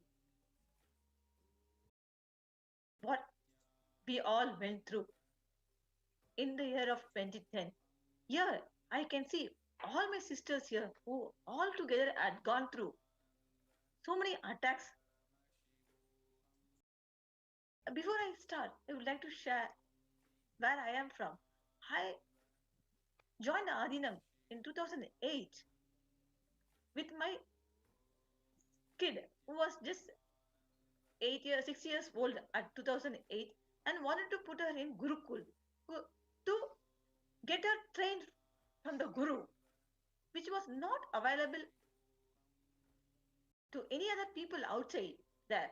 And as being a single mother, just lost a father, I actually wanted to be in a safer place with her in the ashram, and we moved 2008 to the ashram and joined her in Gurukul. And before I moved to ashram, I am an MBA graduate who was having one concern and running a small concern for myself. But I wanted to put her in Gurukul, and we moved to ashram. In 2010, when suddenly this, 它就像是突然间 it was just what to do, where to go, left out. Because 即使在这之前 and we didn't have anyone 主要 outside 你 there. 分享给你的 And it was like suddenly 我们村里的每一个人 I had to vacate this place. 都感觉到这个地方不安全。 Like what Bhaktika Swami was sharing here, 是非常明确的，不用去怀疑。 that started calling us to come out of the ashram, telling that the place is not safe for any female thing. And the voices were very clear. They're doubting us. It's not like 但有非常多的媒体在那里， yes, even to share an experience what I went through with my own Purvashram brother. My own brother, he called me and said, 你会在其中的一个 the media is 一个媒体上， girls video with them, which will be telecasted. And the way it was 这些暴力在那边是非常常见的，你可以看得到。 one of the 即使 What can be told? A brother asking a sister. The media has been 这些女人即使不能相信， and the words what they were continuously 你不相信我， even the parents and the 在那 relatives 边住了4年，他们只相信媒体上说什么，他们根本不听我们说什么。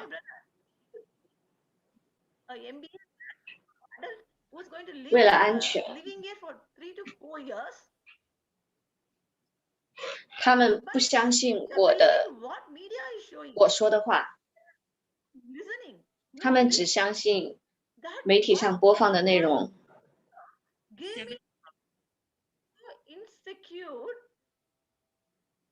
Even if my own brother is not going to believe my words, what I am saying, and going to believe the media, what is being portrayed in the media, or what is being told in the media, where will I go for? 不好意思打扰你，我记得当你失去你的女儿， Sorry to interrupt you, Satyagana Ma. Satyagana Swami, sorry to interrupt you. 他想他的爸爸。 I recall now, shared with me that you know, when you lost your pre-monastic husband and you decided to take on sannyas, I remember Pragyanananda, your daughter, pre-monastic daughter. You know, you have shared with me that she was missing her father so much, and she became like literally like a, you know, tantrum child, and you were just completely unable to handle her.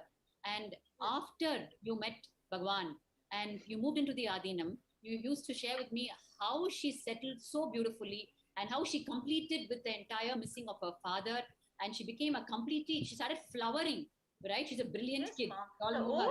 And she started flowering so beautifully. Yeah, sorry, ma. Yes, ma. The whole thing was one touch of Bhagwan healed her from the tantrum and missing of her father. It was just a single touch and initiation what Bhagavan gave her, healed her so much from the tantrum what she was going through, what she was doing, and the missing of her father. And after moving to the ashram, the single initiation and Bhagavan's presence has amazingly made her as a wonderful flowering child. I can't even imagine if the same tantrum, if she was outside now, what she would have been, what her life would have been. Because outside, none of them would have, even if you would have taken to a best psychiatrist or a best thing, they could have not healed her, and she would have not been like how she is Bhagwan's daughter today. So all these experiences and how your daughter has been healed, all of this, does your pre-monastic family know about it? Despite knowing that, did your brother ask you such a question now? Yes, ma. Despite knowing them, they have seen her tantrums and also seen how changes was in this the 3 years which we were in the ashram at that point of time. I'm talking about 2010. But even that, also forgetting all that, what the stress I had gone through and I have gone healed, how their grandkid has changed and evolved in her guru studies, everything. But in spite of seeing that, the media had brainwashed so much that my own brother had to ask me this question. See, what is the extent with which the media attack happened? Like, their whole agenda is to marginalize, isolate Swamiji from his entire community and the disciples, so they have a good reason to assassinate him. So that's the whole strategy that the media deployed. And this displacement of women, especially displacement of women, was used as a weapon to marginalize the Supreme Pontiff of Hinduism to justify their assassination attempts. So, after having to see their own children getting healed, experiencing such miracles, after having first-hand experience, the families are still not able to believe their own daughters. They had to go to an extent of verbalizing that you will be one of those They are going to release more videos, and your video is going to come. So such amount of hate speech and vulgar thought process was injected into the society just to isolate Swamiji. So then we must understand that 14,000 hours of media footage that was continuously playing in every single media channel. What was the strategy behind that? This is the exact strategy. They want to marginalize, isolate Swamiji from his entire community, entire devotees, and the Hindus, most importantly. This whole attack is to destroy the Guru tradition, where Hindus literally lose belief in Gurus. So if once they lose belief in Gurus, then they're literally destroying themselves, because they will not understand that they have the possibility of attaining Paramashivatva. So the whole displacement strategy that these anti-Hindu elements and the neo-Hindutva groups deployed is just to isolate Swamiji from this community. Yes, Pranapriyama, same. Because of that, how they were continuously showing, and even I just left out, if I am being displaced from this ashram, which I was thinking as my home, what will I do? Where will I go? That was the worry, and actually I couldn't even ask someone, because when I get an answer from my own brother with so much of just on the face, he's just telling, oh yeah, might be your video next. You are also, then the thought current is, he is also thinking as a prostitute. Then all the female monks, monastery members who were there at that time, each one of us had to think where we will go.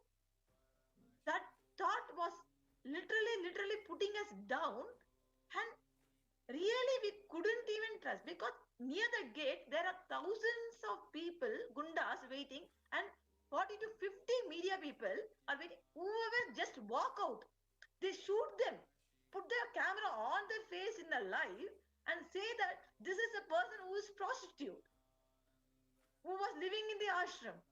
See, this thing, we were all put on roads. Actually, we didn't know what to do, where to go also. That was a big.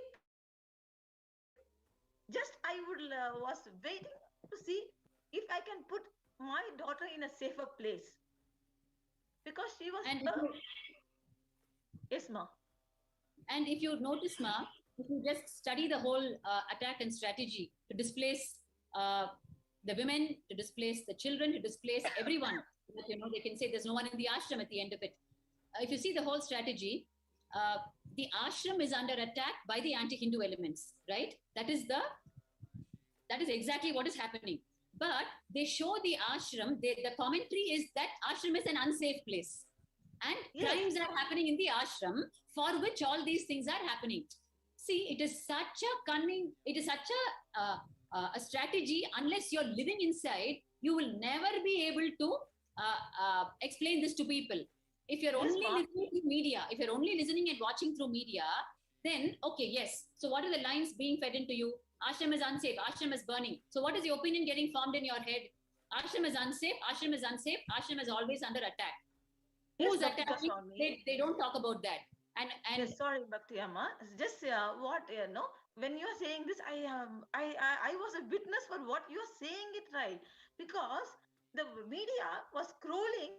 See, we are in the ashram and we are telling our Purvashram parents or the relatives, nothing is like that happening here. They don't want to believe.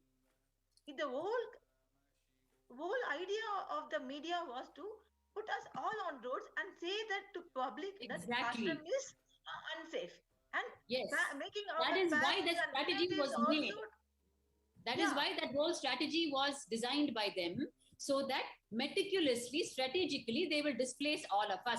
They will move us out of the ashram successfully. That is why the whole thing was planned and executed. Yes, Bhaktika Swami, I will also like to share one of the thing.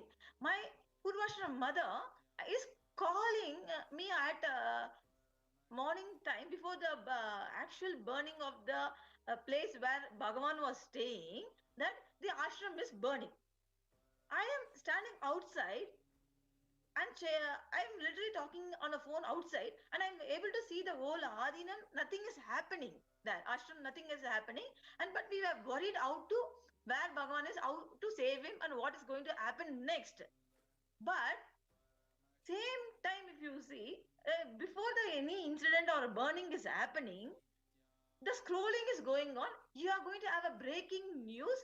Bidadi ashram is burning. So we are getting more and more calls. And I'm saying to my Purvashram mother, nothing like that is happening in front of me. I am here in the Adinam. Don't worry, nothing. We are sorting it out. Nothing there is to be getting panic. They didn't believe. They are believing only the news which is been scrolling. And I'm trying to say that nothing is happening and convinced her to put the phone down.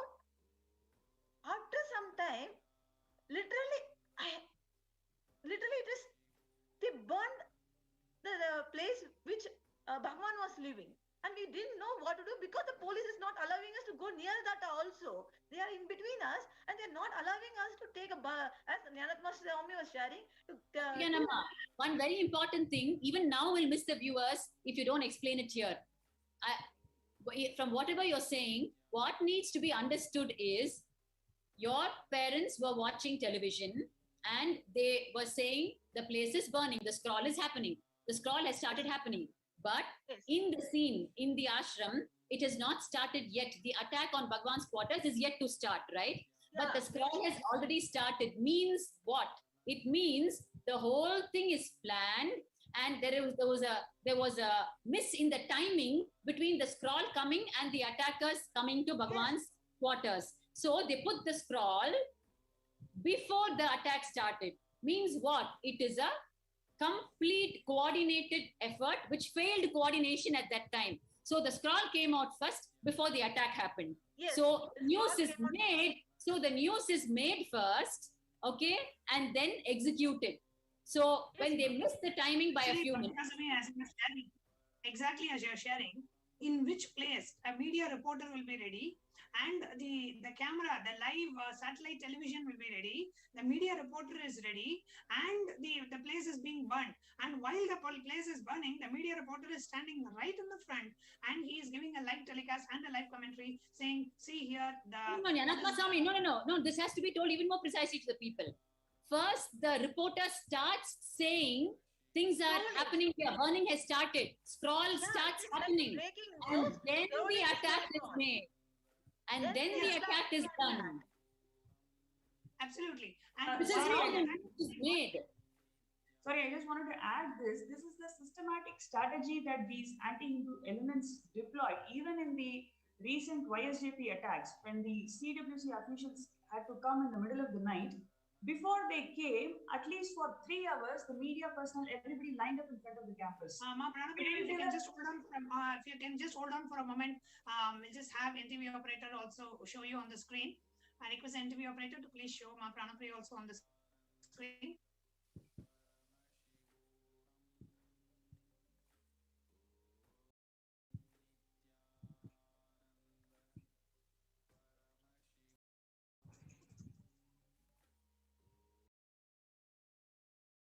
There are so many things that are going on where we can very clearly see how the whole thing was staged. The whole thing was pre-planned. The whole thing was staged. Assassination attempt on the Supreme Pontiff of Hinduism was completely staged. And the anti-Hindu elements, the neo-Hindutva, the anti-Hindu elements, neo-Hindutva, every segment of the society was attacking the monastery. That the monastery was not where we could. Yes, Ma Pranaprema, please go ahead. Yes, so sorry, I had to jump in here because I just wanted to make a point that this is the strategy that these anti-Hindu elements deploy constantly when they wanted to attack the Kailashins, especially the Hindus. See, even in the recent YSJP attacks, when the CWC officials barged into the campus, right into the campus in the middle of the night, before they came, 3 hours, all the media was lined up in front of the campus. We were literally begging, what happened? Why are you all outside our campus? Because we don't know what is going on. I can also watch, because in the YSJP, sorry to Pranapriyama, I was also there with you. And yes, we saw the media is first there before even the actual officials or CWD people came in there. Ma, And the then the media police is came. there And even then before the after attack happens. The media is there even before the attack happens. That is Yes, the essence of this. And the second point that I wanted to make is the police were standing right after 2 hours. The police also came. So we didn't know, because the campus is extremely safe environment. We didn't know what was going to happen. We were continuously asking the police, what is going on? Why are you all here? And it is not just 1 or 2 police, like 40 policemen were just standing right outside the campus. They don't have any papers. They don't have any explanation why they are standing. We were not allowed to contact any lawyers. Media is standing. Police is standing. We don't know what was going to happen. Till night, 12 o'clock, we don't know what was going to happen. And then suddenly the CWC officials just barges into the campus, and then they conduct the raid and torture the children. So the point that I wanted to make here is, media and the police, they know these attacks are going to happen, and they just stand as a witness to cover it, and then displace the women, displace the people out of there, spread false hate speech in media, literally make the Hindus shiver. It is not even not even just the hate speech. They literally make everybody shiver. The moment they have to connect with somebody spiritual, somebody to a guru, they literally make Hindus shiver by this strategy.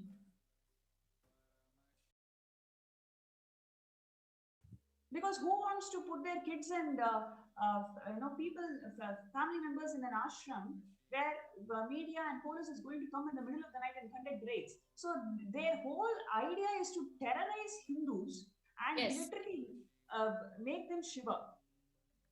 Absolutely, I'm constantly showing that the place is, some attack is happening, some rumor is being spread, some news is coming. So constantly making the place look unsafe. So even the women who are displaced have no chance of coming back. I know there were so many, at least I can remember about close to 100 women who were living in the monastery pre-2010 attack and who were forcibly displaced because of the attack by the anti-Hindu elements. They were never able to come back.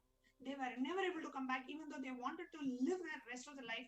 But the ecosystem was not in such a way that whatever the anti-Hindu elements did and the way they showcased this place, and they were never able to come back.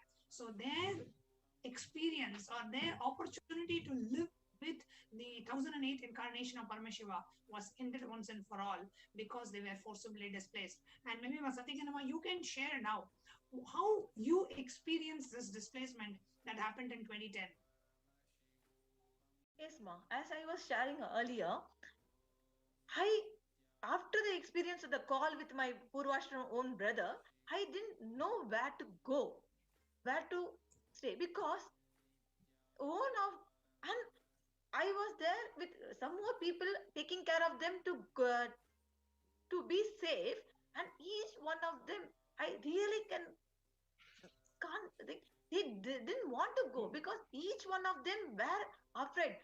In a way or other, each one of them has to go through this question: are you pure? In a way, in a different languages, because of this media, and many of them didn't want to go from this from our ashram, because all of them were living here for a couple of years, and they know what they are being told in the media is not true. And they didn't want to, because they choose their life to be as in the monastery, and they doesn't want to go back. But we all were being forcibly asked to go out of that place. If you don't leave this place now, literally the police who were there just on our face told, if you don't leave the place now in a certain time, you will be arrested and booked a case under prosecute. Like that, the fear was put on us and asked us to leave the ashram. And I remember Satyaganama, we have the Laughing Temple where, we are all there and the spiritual guidance goes on. The media was in the Laughing Temple, and the sannyasis who were doing the security rounds for the night, their mats were there, mats and mattresses were there in the Laughing Temple just for them to rest a bit there, right? And the media actually showed that, and the words were about prostitution and sleeping around, right? Yes. And they're showing those mats and mattresses in the laughing temple as visuals to match these lines. When we were I mean, walking what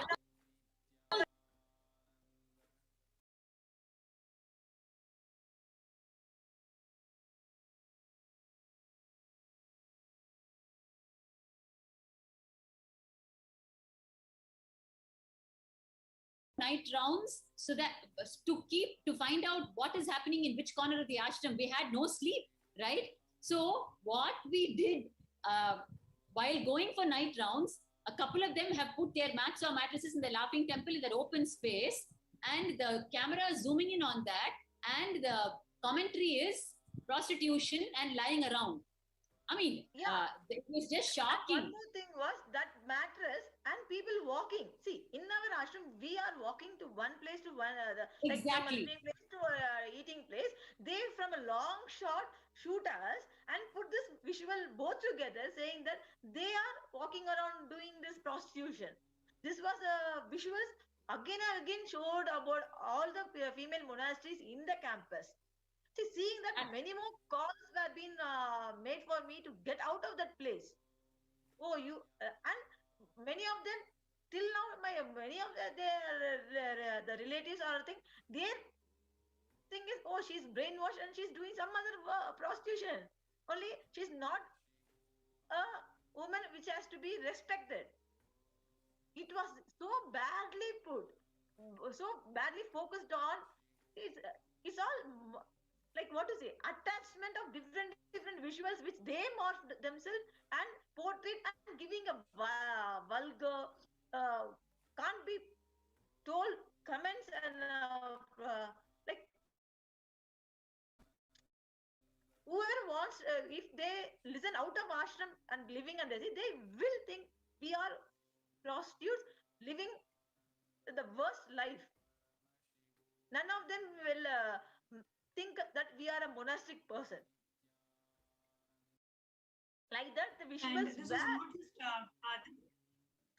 just what you were sharing, even our own family members asking this kind of a question, and in such a way where looking at the women from Kailasa, from the Adinam as prostitutes, and asking these kind of questions, and the families asking the women who came from the Adinam to forcibly taking them the virginity test. And this was not just in India, this was actually worldwide. There were Adinavasis who were from Malaysia and from the other parts of the world, and there were children who didn't even know what virginity test was, and they were asked and they were forced to take such tests. It was horrifying. It was extremely traumatic. What we as women went through at that time, what we as the monastic members went through when we were displaced, what we had to go through in the hands of public and in the hands of our family was extremely distressing, was extremely traumatic for each and every person. And so many women lost their opportunity to be a part of Kailasa just because of the anti-Hindu narrative and the so much of hate speech continuously bombarded in the media.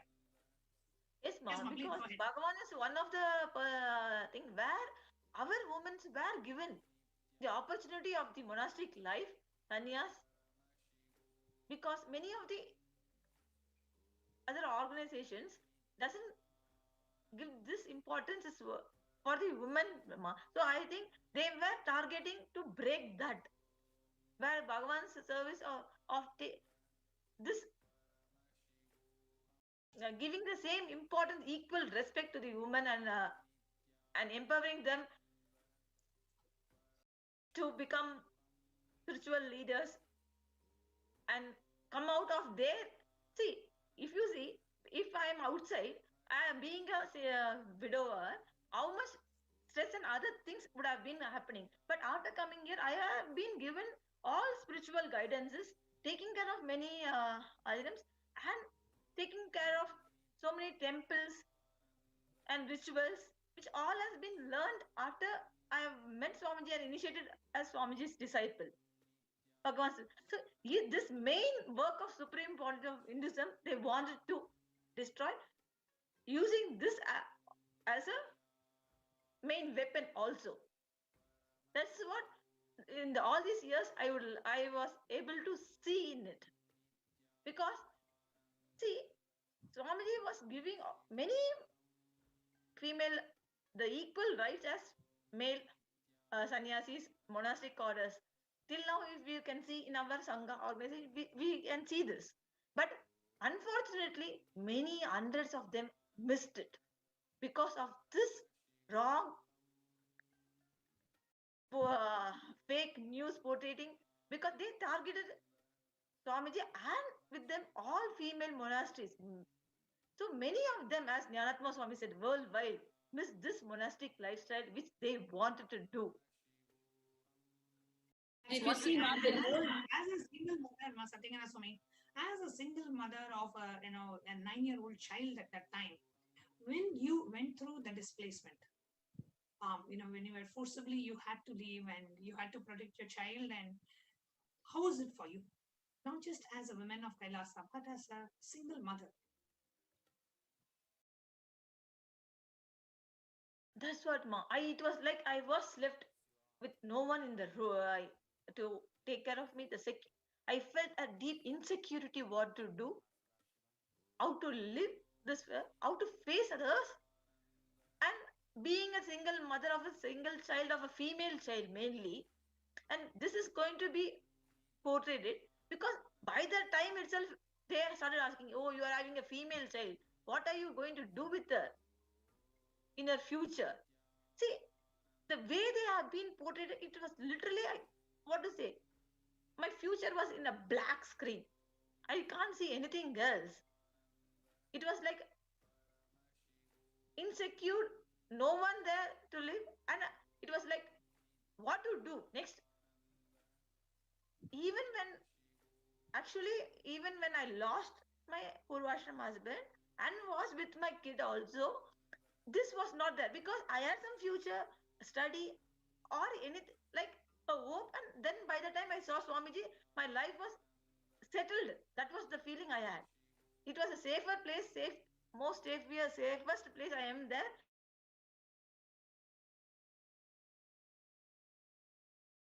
Both like settled for once for all, and everything is fine. Like, and overnight, if this is going to be thing, I literally, and all the way the false news is going on, the way my relatives or my friends or even my own brother for that sake talking with me, I literally lost hope of living itself. It was, if only a mother with a child, a female child, can really understand what I had gone through, put on the roads. It was actually so horrible. I like each one I see also, I think, oh, they are looking me in a bad way. It was like a feeling like I can't go anywhere, stay anywhere. Or usually in outer side, there's no security for a single woman itself. If moreover, if it's a widower, it's like, no sir, at least that is what the society has shown me. Now, after all this big fake news being in this thing and going back, I couldn't even imagine that situation. Satyagana Swami, how long were you outside and how did you build your life and come back into the Adinam? Today, you're a proud Purna Sannyasi of the Kailasa's Nityananda order of Sannyas. After so much that has happened to you, which you've not even started sharing still in its details, what was the period you were outside and when did you come back to the monastery to continue the service? Okay, ma. See, that is the thing. We didn't want to go outside because of all this fear, first thing. Second thing, nothing has happened here in the ashram as what it is portraying. If I take a decision of going outside, this is going to be like, I am also believing what is happening here. And I didn't want to leave this place. But the police which was there at that time, forced us, saying that you will be arrested under this prostitution, so you have to leave. We just I was outside in a place near Bangalore itself for 2 days, 2 to 3 days, 2 nights to 3 days.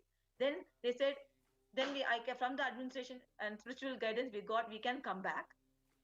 So I just rushed. The time I got the call, we can come back, I came back to start my thing, and within the 3 days I was back to the ashram, being in the ashram. But the 3 days was a hell outside, because whoever we meet, whoever we talk, because we can't talk about Swamiji. We didn't know what is going on, how Swamiji is safe or not, or any who gave me a place for the 2 days. Also, we can't talk or we can't say that we were there. So just coming Here back again, Ma, if you see here again in what has happened in your own life, if people just put their simple rationale to work, you've gone through so much in just a few days, and your only focus was how to get back to the monastery. Yes. If people out there, the public, who are consuming the strategies of the media mafia with all their innocence, right? They're just consuming it with all their innocence. If they just think, okay, so these are the people who are sharing about being displaced so many times across so many attacks, women being displaced across so many attacks across the years. Why did they choose to go back to the monastery every time? Why won't they take the decision, enough is enough, I'll just live somewhere and die?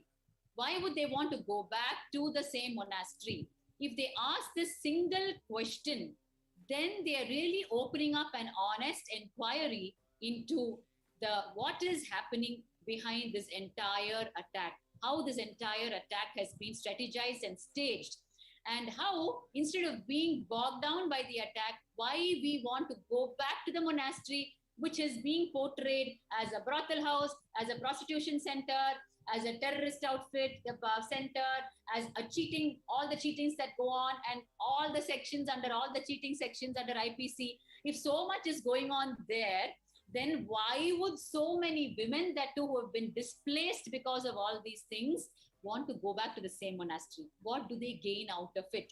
If they ask that one simple question with simple logic.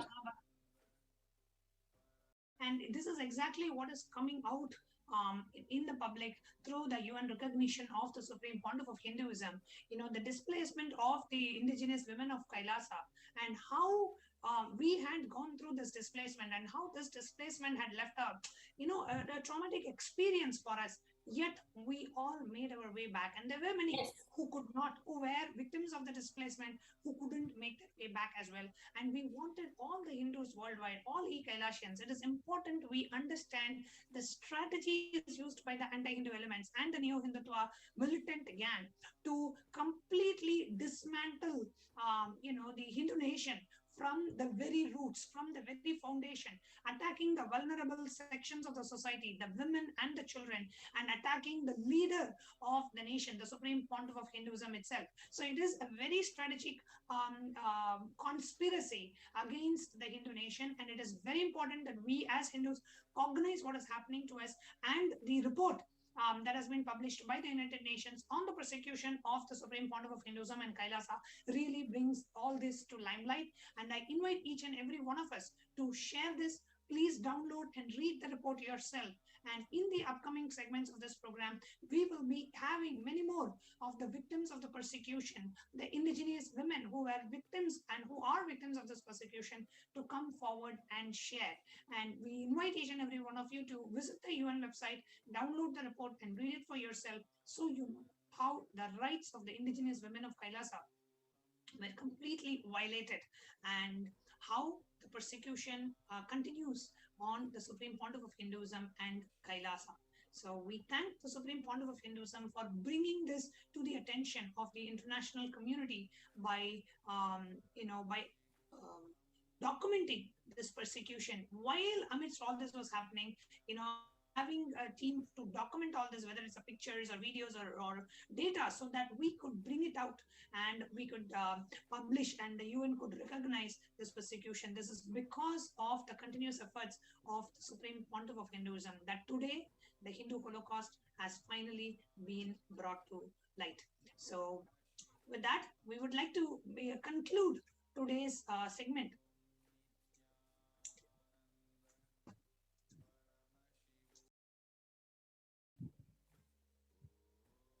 We would like to conclude today's segment, and we invite each and every one of you to please like, comment, and share the official post on the Supreme Pontiff of Hinduism's official Facebook handle, SPHJJM Nityananda Parameshwaram page, and on the Twitter page, which is Sri Nityananda at Sri Nityananda on Twitter.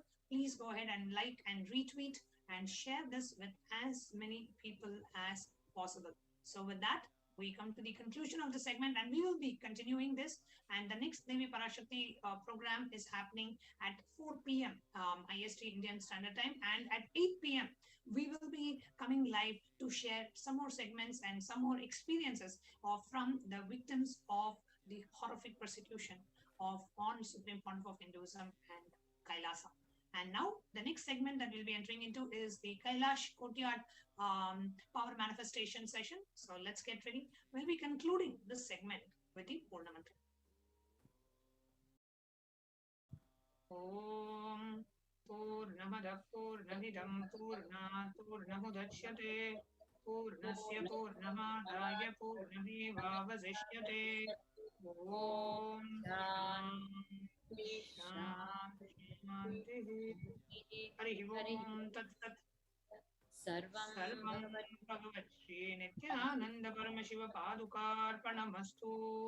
Om Nityanandam.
Let's start with the Sadguru Vandanam. Nityanandam Paramasukhanam Kevalam Jnanamurtim Dvandvatitam Gaganasudasham Tattamasyadi Lakshyam Ekam Nityam Vimalamachalam Sarvadi Sakshi Bhutam Bhavatitam Trigunarahitam Sadgurum Tam Namami. Let's go through the disclaimers. Security measures. No photography, video, audio recording. Important cautions.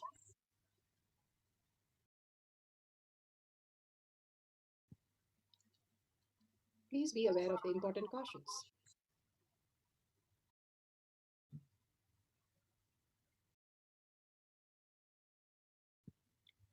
What is Pa manifestation? Let's hear from Bhagwan himself explaining what is Pa manifestation. All the 25 states of consciousness, when they happen in you, due to your chemicals and hormones ups and downs, it is powerlessness. When it happens in you, out of your free will and consciousness, it is powerfulness. That's all.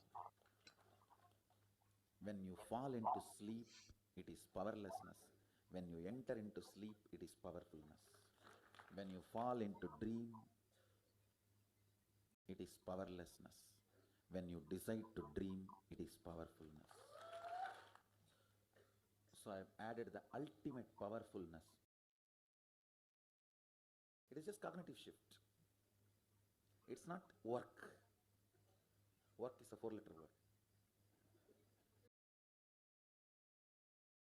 Power manifestation is cognitive shift, playing with life, playing with being alive. Bhagwan beautifully explained what is Pa manifestation. The cognitive shift in you. You start experiencing the oneness with Paramashiva and manifesting the powers. Being alive and commanding over the nature, commanding over everything, you understanding that you are the source of everything that manifests as reality. The Paramashiva in you starts becoming the reality for you more than the outer world, the identities that we carry. Now, the science of power manifestation, it is a science because it is repeatable and all of us can manifest these powers. And it has been supported by the evidences. The evidences from the Shastras, Shastra Pramana, the eternal unchangeable truth revealed in the source scriptures, the Vedas and the Agamas. Apta Pramanas, the Aptas, are the Rishis, Munis, Ganas, Nainamas, Alvars, Siddhas, who have experience and the results of the Aptas, who are the authority of Hinduism, who manifested all the powers of Paramashiva, which is authentic, scientific and foolproof. Atma Pramana, account of His Divine Holiness Bhagavan Nityananda Parameswaram, this millennium's avatars, personal experience of power manifestation, Bhagavan's very own Leela, mapping to the Shastra and the Apta Pramana.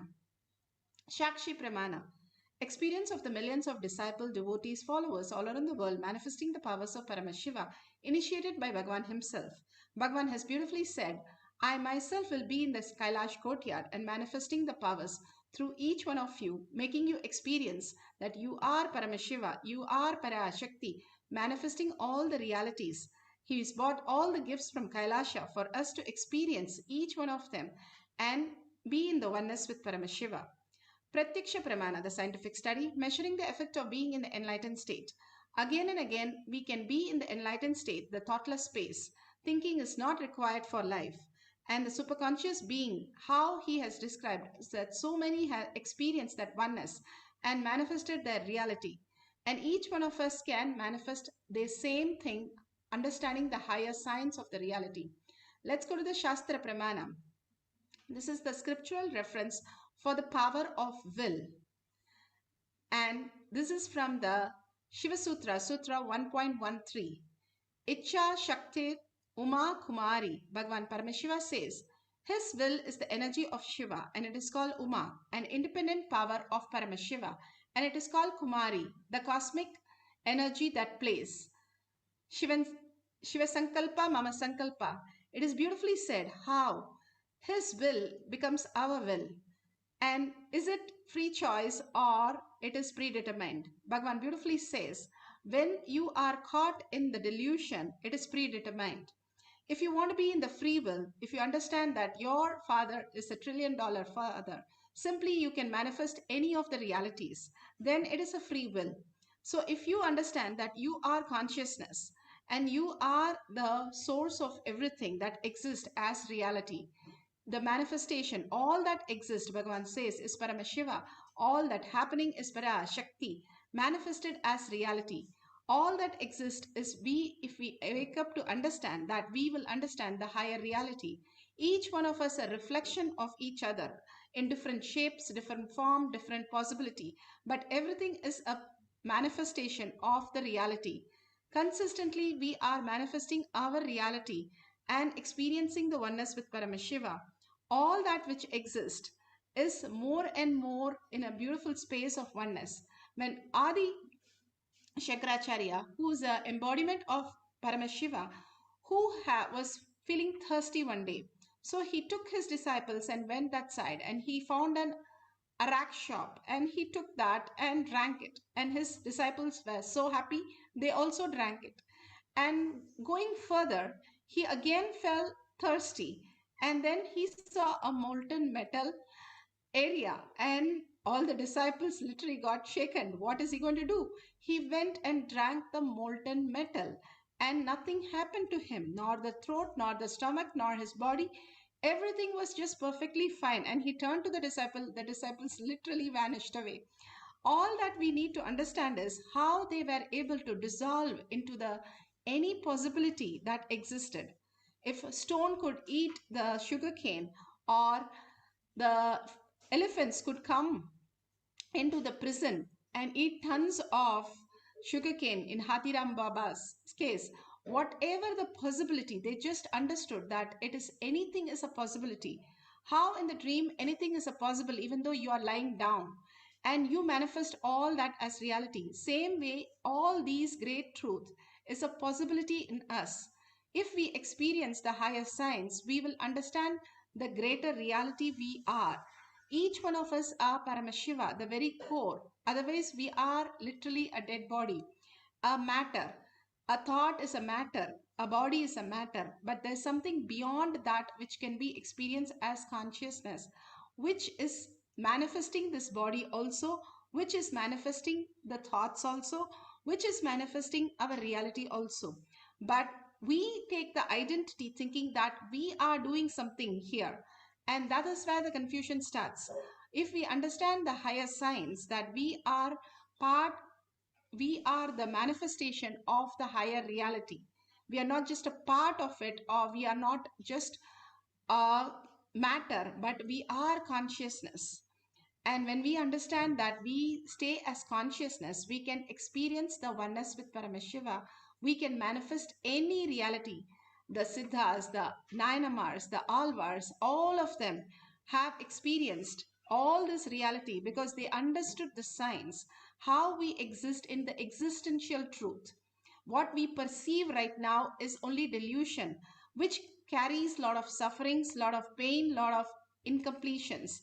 In the dream, anybody hits you or hurts you, or you get hurt, or you have a heart attack, you don't run to the hospital when you get up.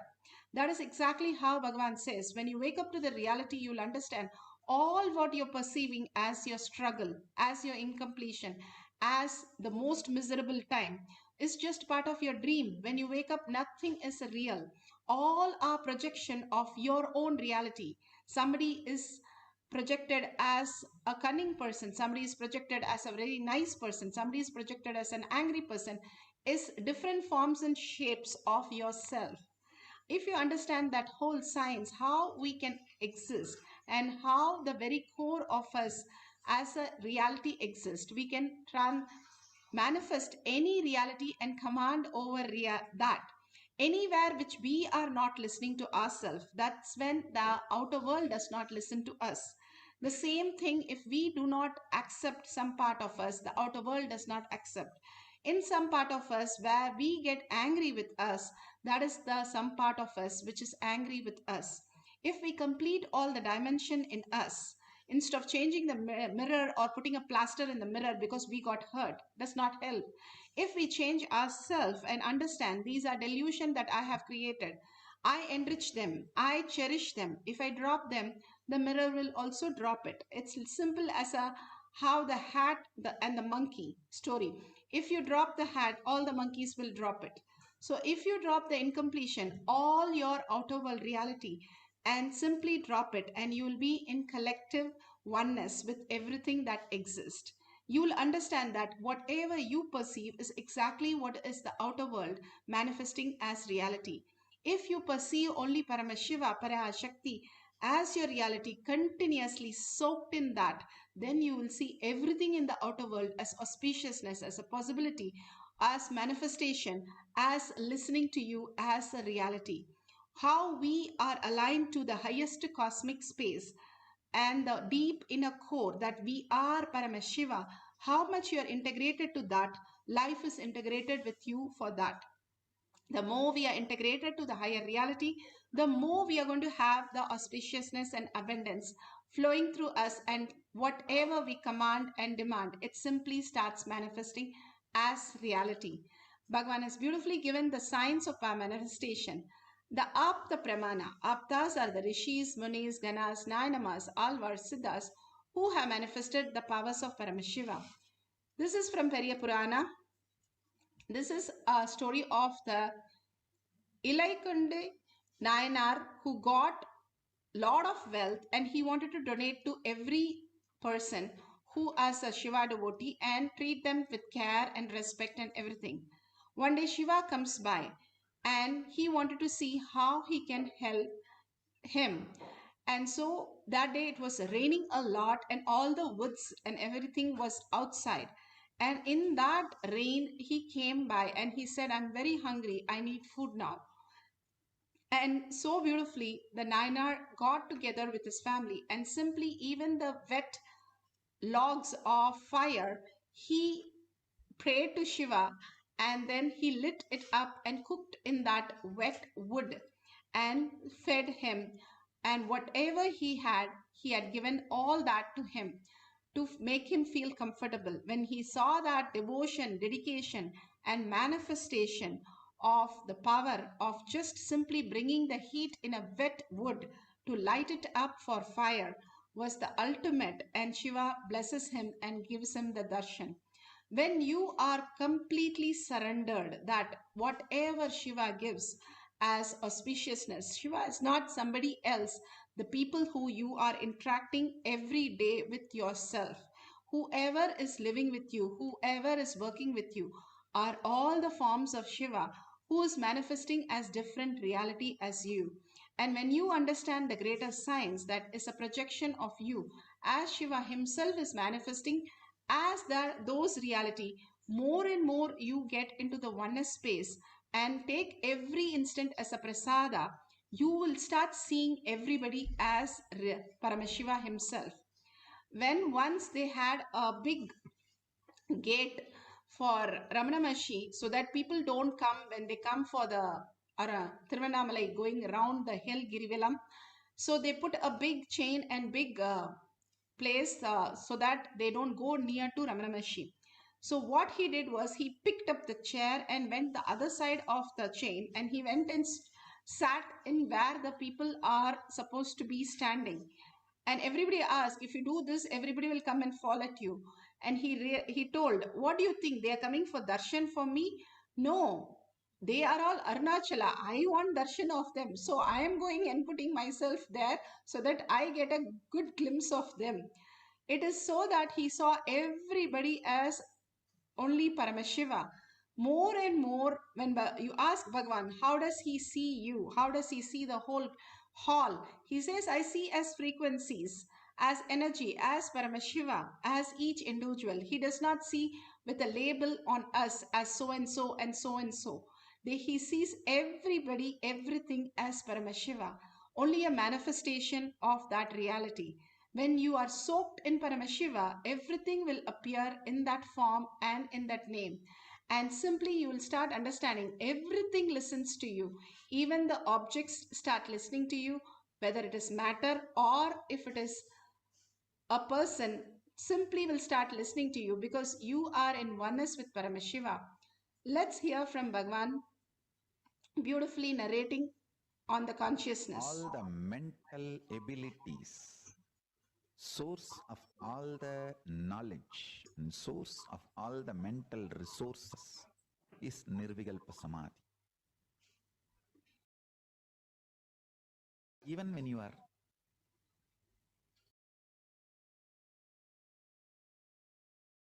Eating, before eating, just sit for a few seconds and bring your breathing and remember the reality. Nirvigal Samadhi is breathing in you. Paramashiva is breathing in you. That is the truth. There is nothing to imagine and visualize and realize. Reality does not need to be realized. It is the truth. Highest possibilities, mental resources, conscious resources manifest from Nirvikalpa Samadhi, unclutched space. Turiyavana Sampannam. Time you spend on unclutching is the only time useful in your life. Every minute you spend in unclutching, your life will be rewarded with years. Understand? Unclutching or even effort to unclutch is like a rebooting. Means you are alive and upgraded. Kailasa releases the upgrading software every day. My everyday satsang is upgrade alert. You can choose do now, or you can say remind me later. That is alive satsang. Or not now. It is up to you. I am just everyday satsang is update alert. Every day sitting in unclutching is like rebooting your whole system. Shakshi Pramana. Shakshi Pramana are the millions of disciple devotees, followers who have experienced the power manifestation and sharing with us. Here a devotee, Vishnu, she is saying, by using the third eye, I increase the body temperature 1.2 degrees to the other person. We are going to manifest the power of increasing the temperature. And let's hear Bhagavan speaking about power of will. Ability to think, you have something called ability to will. The ability to will integrates all your abilities. The ability to will is the spiritual umbilical cord connection with cosmos. Understand, other than God, no one can will. When we are told only God's will be done, means actually no one else can have will. Only God can have will. If you are having the power to will, you are connected to God. You are part of God. You are Him. Understand? Power to will is umbilical cord connection with God.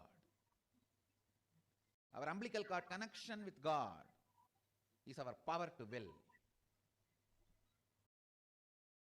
If you will,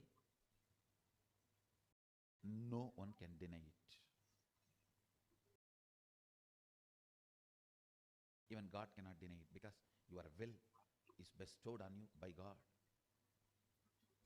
So beautifully, Bhagavan has beautifully given us all the pramanas for us to understand that each one of us can manifest the reality.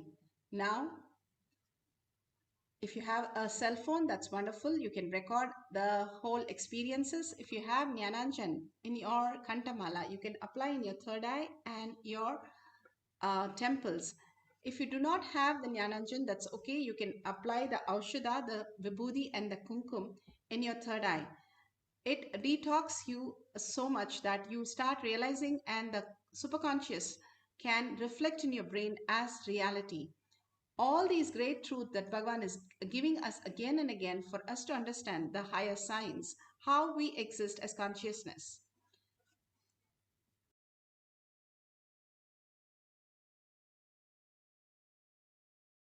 The guidelines. You can start recording the camera, put the Jnananjan in your third eye and your temples. And if you have a partner, wonderful. If you do not have a partner, that's also fine. You can increase your own temperature. If you say you don't have a thermometer, how do I increase and how do I know? You can take a glass of water Raghupati Yogi, when he used to take Bhagwan, when he was a child, from 3 years to 13, 14 years, he used to take Bhagwan for yoga classes right in the morning in a very cold nights and early morning. And so Bhagwan has to take bath in the temple tank, and it used to be very shivering. And Raghupati Yogi will touch the part of the water, and simply the water will become warm. And Bhagwan used to take bath in the water. Same thing, you can take 2 glasses of water and increase the temperature of 1 and see the difference how it happens by touching it. And simply you can experience the oneness. You will be able to raise the temperature of the water. If you do not have any thermometer, if you do not have any partner to increase the temperature of the partner, you can also do it on the glass. But preferably if you can do it on the other person and increasing their temperature and measuring with the thermometer. Always measure the thermometer with the thermometer twice so that we can be authentic. It's not some hallucination or fantasy, but in real, seeing 5 to 10 units going up as manifestation will be the authentic space of manifesting anything. So make sure on the camera you're able to increase without touching anything, increasing by 5 to 10 units. But if you say, I just feel the Kundalini energy, I just feel the heat in the body, I do not have any experience of changing the temperature, still you are manifesting the Paramashiva space. And simply you understanding that you are Paramashiva, you are manifesting. Even if you're breathing, you are manifesting. The Paramashiva in you is doing all the hard work in your body. And if you understand the microcosm, how it works, you will also understand the macrocosm, how the outer world reality is also functioning as Paramashiva as reality. You will be only in deep gratitude to understand that Paramashiva is always making you the most auspicious space. So let's go to the guidelines and instruction to manifest the powers. Let it be very authentic. Do not have any external ways to connect to the water or the body temperature, only through the power of third eye. And this is only healing a person, so it will not have any side effects or after effect. So sit straight with the head, neck and spine in a straight line and visualize Paramashiva, PARASHAKTI, Bhagwan beautifully darshans and satsangs and his gestures and his powerful cognitions. Remember all the words that he said. Reinvent yourself, rebuild yourself. Again and again, hold that powerful cognition. Bhagwan is giving us the best breakthrough that we can experience in the reality. The power manifestation is the ultimate space. Every day, few minutes being in the conscious space, we are manifesting all the powers of Paramashiva. In the deep meditative space will reach us into a superconscious being. It might be very simple, but it is very profound. The tablet or anesthesia is very small and simple. We just have to take it in. That's all we do. But it is having so much effect on the body. Same way, if we understand the science of power manifestation, it can be few seconds that we experience the oneness with Paramashiva, but the few seconds is going to alter your reality. So it's so powerful and so auspicious in abundance. Let's sit straight. Let us get into the beautiful space of oneness, the Nirvikalpa Samadhi. Let go all your identities, all your thoughts, all your ideas, views, opinions, anything out of the door. Tell very clearly for power manifestation classes, they are not allowed. Only Paramashiva is allowed. So sit as Paramashiva, sit as Devi with 25 heads, 75 eyes and 50 hands, alive, real, and vibrating with the Maha Vakya, loudly chanting and deeply from your navel center, your whole being vibrating with that. And if you see yourself as Devi and deep engrossed in that, forgetting yourself, and simply you'll see the manifestation happen as reality. And that has how all of us have experienced entangling with Bhagwan. When you entangle, whatever state Bhagwan is in, which is superconscious space, will start mirroring into you also when you're in deep samadhi, that is the thoughtless space. When you chant the Mahavakya, you raise your frequency, you get into the thoughtless space. And holding the oneness, the Bhava, with Paramashiva entangles the same thing. How the tuning fork, if you have two tuning fork, one, if you hit on one, the other will be starting to manifest. Same way, all of us sitting with this oneness capsule, chanting the Mahavakya, raising the frequency, same thing happens. You entangle with the higher intelligence, higher consciousness, and that auspiciousness and abundance just flows through you as reality. So let's start chanting the Mahavakya intensely and experience the power of will of changing the temperature of the body or the water. Om Nityananda Paramashivam. Om Nityananda Paramashivam. Om Nityananda Paramashivam. Om Nityananda Paramashivam. Om Nityananda Paramashivam. Om Nityananda Paramashivam.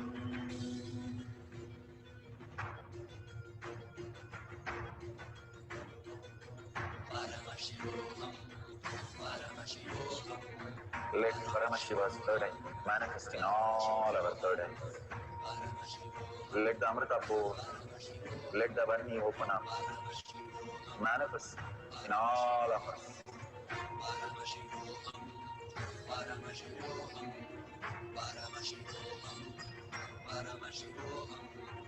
Let Paramashiva overflow, manifest the powers in all our third eyes.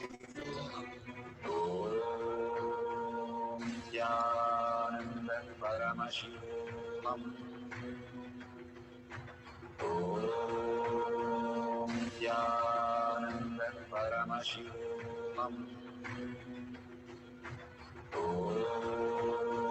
Nityananda Paramashivam. Om Nityananda Paramashivam. Om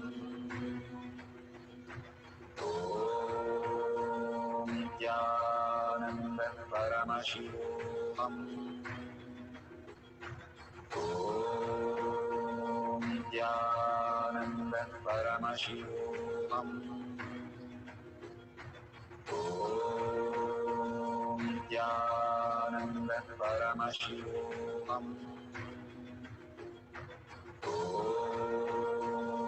Nityananda Paramashivam. Om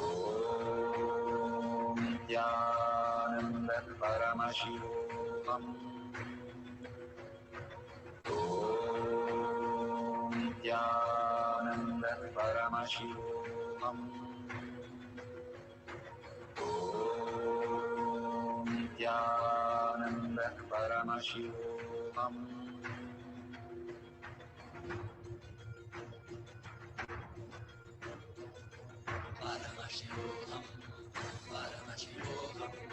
Let Paramashiva's third eye manifest in all our third eyes. Let the Amrita pour, let the Varni open up, manifest in all of us.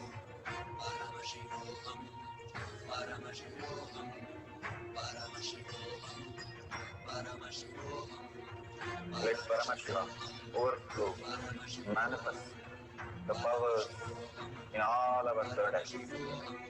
Om Nityananda Paramashivam. Om Nityananda Paramashivam. Om Nityananda Paramashivam. Om Nityananda Paramashivam. Om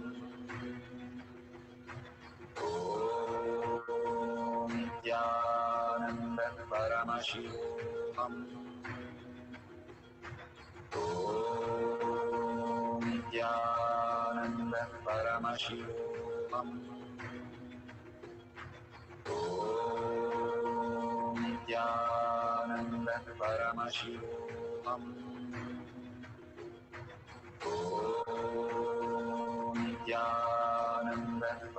Paramashivoham. Om Nityananda Paramashivoham. Om Nityananda Paramashivoham. Om Nityananda Paramashivoham.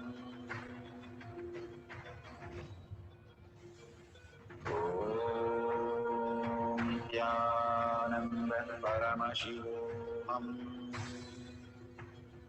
Om Nityananda Paramashivoham. Om Nityananda Paramashivoham. Om Nityananda Paramashivoham. Om Nityananda Paramashivoham. Om Nityananda Paramashivoham. Om Nityananda Paramashivoham. Om Nityananda Paramashivoham. Om Nityananda Paramashivoham.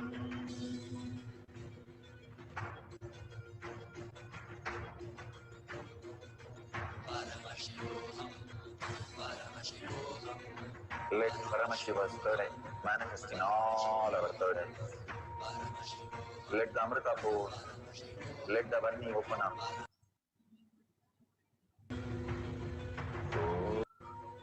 Om Nityananda Paramashivoham.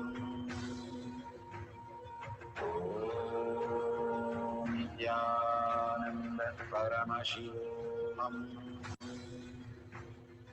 Om Nityananda Paramashivoham. Om Nityananda Paramashivoham.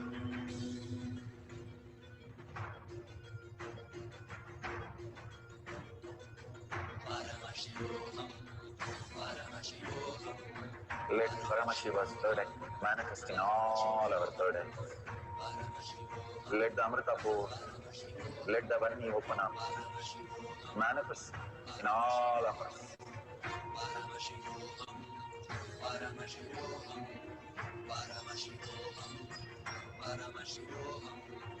Let Paramashiva overflow, manifest the powers in all our third eyes. Om Nityananda Paramashivoham. Om Nityananda Paramashivoham. Om Nityananda Paramashivoham. Om Nityananda Paramashivoham. Om Nityananda Paramashivoham. Om Nityananda Paramashivoham. Om Nityananda Paramashivoham. Om Nityananda. So beautiful. Whatever we have experienced is the prasada from Bhagwan. Again and again, if we understand how the higher science works, we'll be in such a gratitude. Gratitude is the shortest distance for us to understand the higher reality. Because the more and more we understand how it has been done, it is simply the compassion, uncompromised compassion of the higher self, the Paramashiva, to manifest in us as reality. Again and again, when we understand the higher science, we will manifest more abundance and more powers. We will start understanding everything that exists is a manifestation just for us.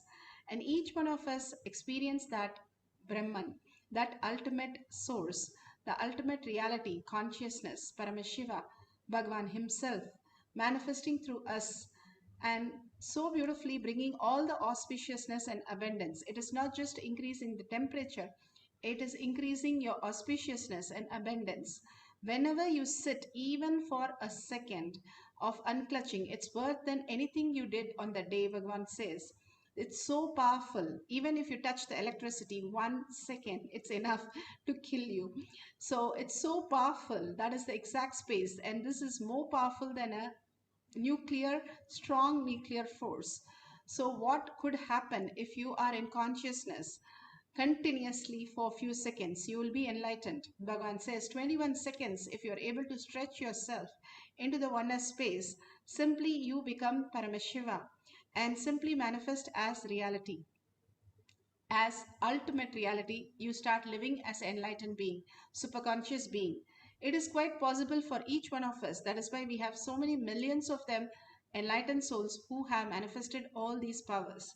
Again and again, we listen to all these great stories where we understand the higher science. D.K. Patamal was initiated by Ramana Maharshi into the greatest singing possibility. And she was not even speaking, and she was a special child when she went to Ramana Maharshi as a little girl. And he touched her throat and blessed her, saying that she will be the greatest singer. And today we have the reality happening. All these great avatars have manifested in all of us in different possibility that we can have so many references. If we understand how these sciences work by these power manifestation classes where Bhagavan himself says, I myself is present to manifest your reality. If you're sitting with Bhagavan right now in front of you, what would you be thinking? What you would be wanting to say? And you will be in such a oneness, you'll forget everything that exists because of his presence, not because you are next to him, but because of his presence. Bhagavan beautifully says, the Ganga gets cleaned near the ocean not because Ganga goes and meets ocean, but the ocean comes and cleans the Ganga and removes all her dirt out and sends her back. Simply like that, all of us, when we are in the space of oneness, few minutes during power manifestation, we start experiencing the higher reality which changes our perception of this world and perception of everything. The powerful cognition that Bhagavan is giving continuously for us to shift into the next possibility. The world is going to be conscious driven. Like how we had the technology driven age, we are going to have a conscious driven age. And getting ready for that is what Bhagavan is preparing our mind, body, detoxing us and making us pure space of oneness to experience the higher reality.